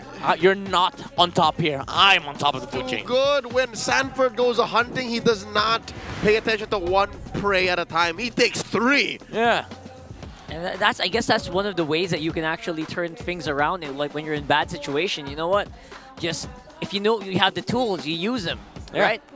To be just fair, like the chef. Just kidding. To be fair, if you're at the top of your game, if you're at the top of the food chain, numbers don't matter because everybody is under you. You can eat them alive. And again, TLPH just finding so good successive team fights.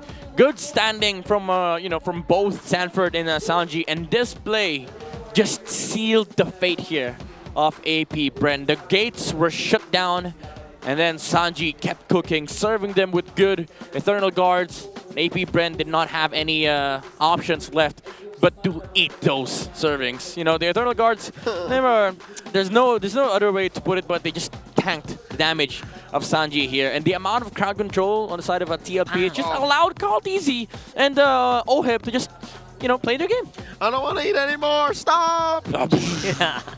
No, you don't. Finish your dinner. Take the damage. There you go. And then they managed to run away, only for JP to throw them back. There's no escape. There's no escape for AP Bren. JP was super insane that last one. He was. You saw the move earlier? The feint. he went in. No, I'm not gonna ejector yet. Flicker ejector. Yeah. Wow, he got beautiful. taunted too. Psych! He was like, all right, this is just a fake. Oh, I'm gonna throw you. That was a surprising moment. Even though Kegadot still managed to live in that moment, again, the amount of space that it creates for TLPH, because AP Bren, they have to react, they have to force their play, and then Carl TZ and Oheb are just chilling in the backside. They're doing their stuff. They were so busy running, they didn't have any time to go munching. That's the thing about I mean, that's all they did, munch. Yeah, they just ate his fist. It's not to their choice though. Like they if they could, they wouldn't. Yeah, their free will was taken away by Sanford and JP. And that's the story of the series, right? The way Liquid, as Carl TZ said, crushed their opponents. It was mainly because brutal, by the way. Yeah, but true, right? True. But it's because they did not give their opponents options. In Game 1, it was the Hylos that locked them down. Here in Game 2, it was the Badang that kept them in place. Yep. And even though they committed the mistake, again, it's acknowledged by Liquid, the chef, was not in the right restaurant. He got kicked out.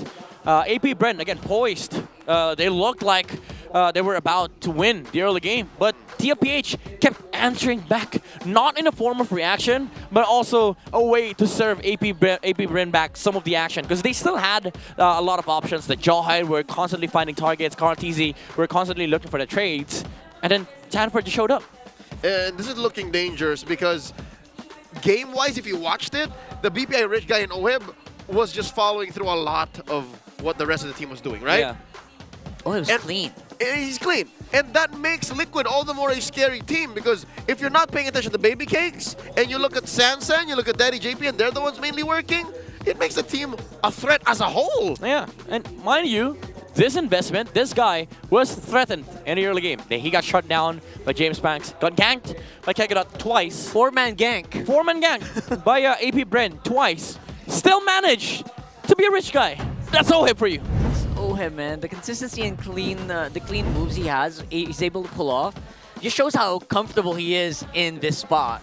And that's why TLPH really is just going crazy right now, at least in the first few weeks of our MPL. So I'm really impressed, and I can't wait to see how else they can improve, because they pointed out a lot of things to improve earlier, right? So we'll look for that later on. But for now, I also want to hear what was the comms like there in the Infinix mic check.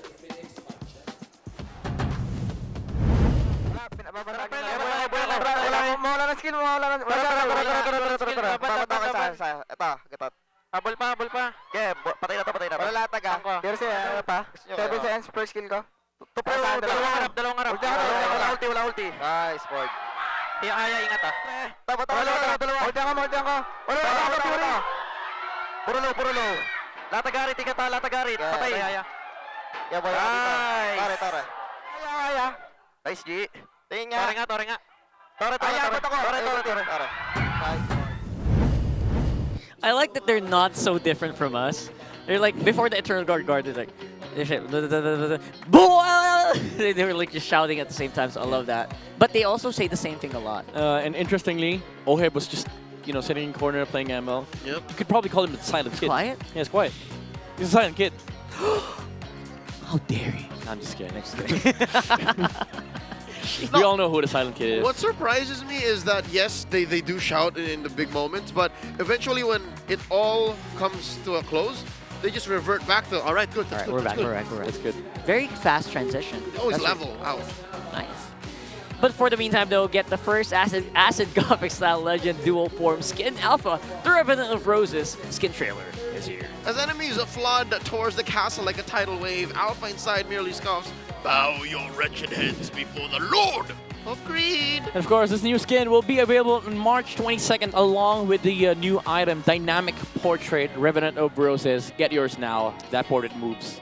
I have it. Dude, I've watched it so many times. Do you have the little number? I have. Cool. Is it silver or gold? It's silver. 150. Yo, hear me out. I don't like the gold one. What? I don't like the gold one. Really? Looks bad. Don't pretend like it's your choice, man. It was my choice. I saved up. No, it was an active choice. It's just a byproduct because I wanted to get the alpha skin. Just the skin is fine. In the cheapest way possible. 6K, by the way. 6K, bro. 6K. That guy is a goat. Here are the standings for the meantime, though. Infinix standings, we got 4 teams secured already for the playoffs. TLPH just solidifying and further improving their chances to get to that upper bracket.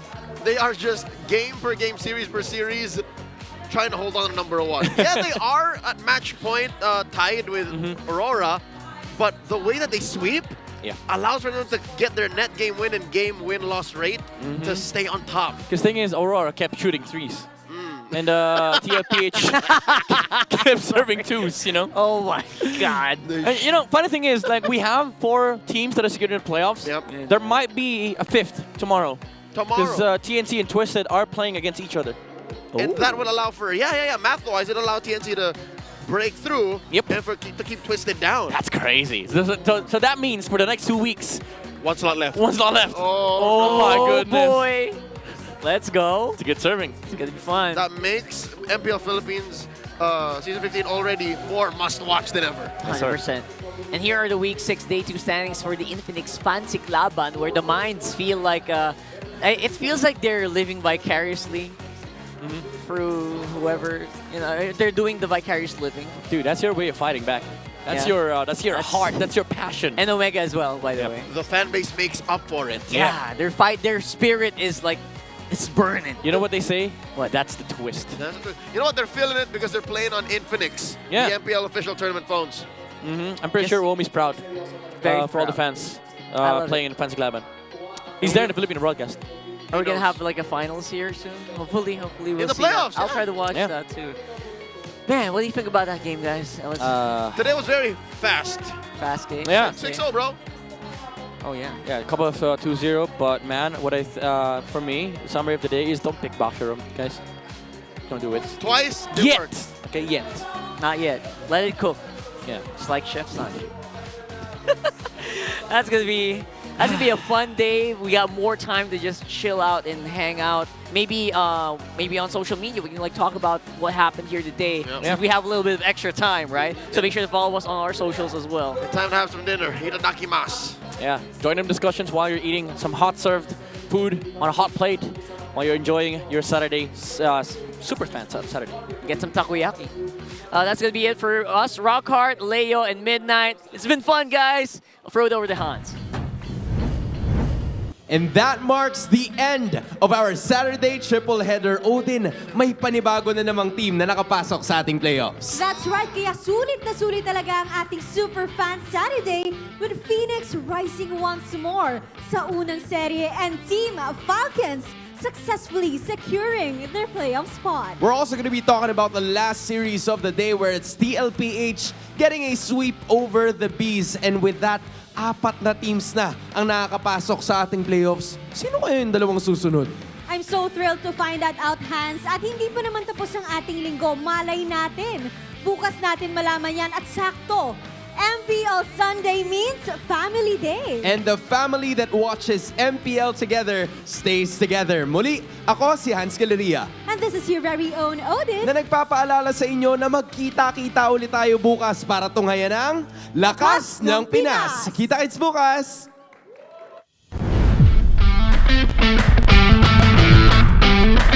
The 15th season of MPL Philippines is brought to you by the following sponsors. Infinix, the MPL official tournament phone. Lakas sa laro with Infinix. Smart, the official telco partner of MPL Philippines.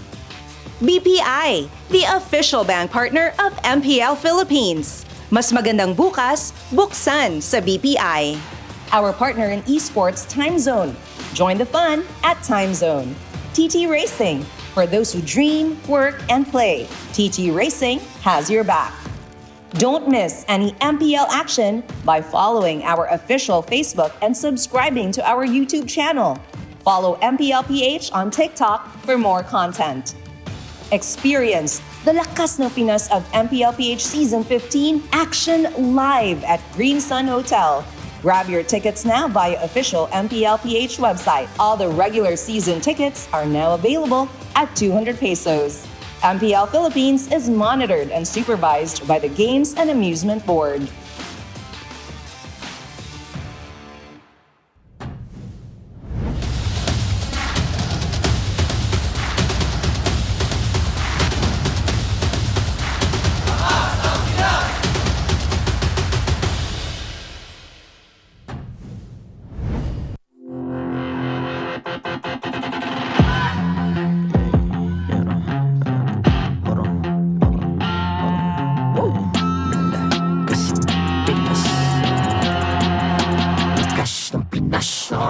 Malakas, Pilipinas, malakas Kahit anong lane, we become the monsters.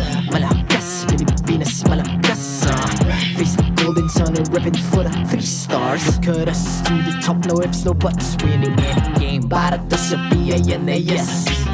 Di mo matitinag aming boses sa new level. Nasa kalye man o mobile window, I become a legend. Open fire, we unite, we winners.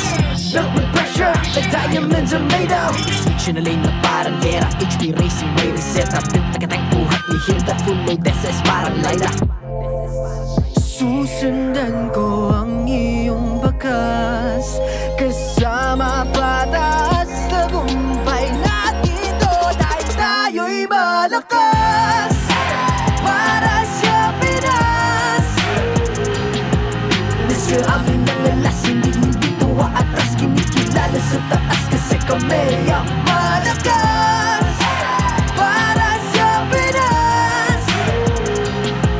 Nasa amin ang lalas, hindi tuwa atras. Kinikilala sa taas, ganito kami sa Pinas. Wow! Hold on. Yeah, malakas ang Pinas.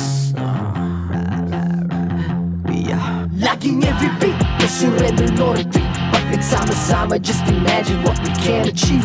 Laging every beat, no surrender, no retreat. Giving 100 all my all, cause we just cannot be defeated. We are unstoppable, immune and invulnerable. Ready ang equipment, lahat frozen, malang crowd control. Pakita ko na jab like beast of the southeast. So what I would proud and loud, cause every enemy we devour. Susundan ko ang iyong bakas.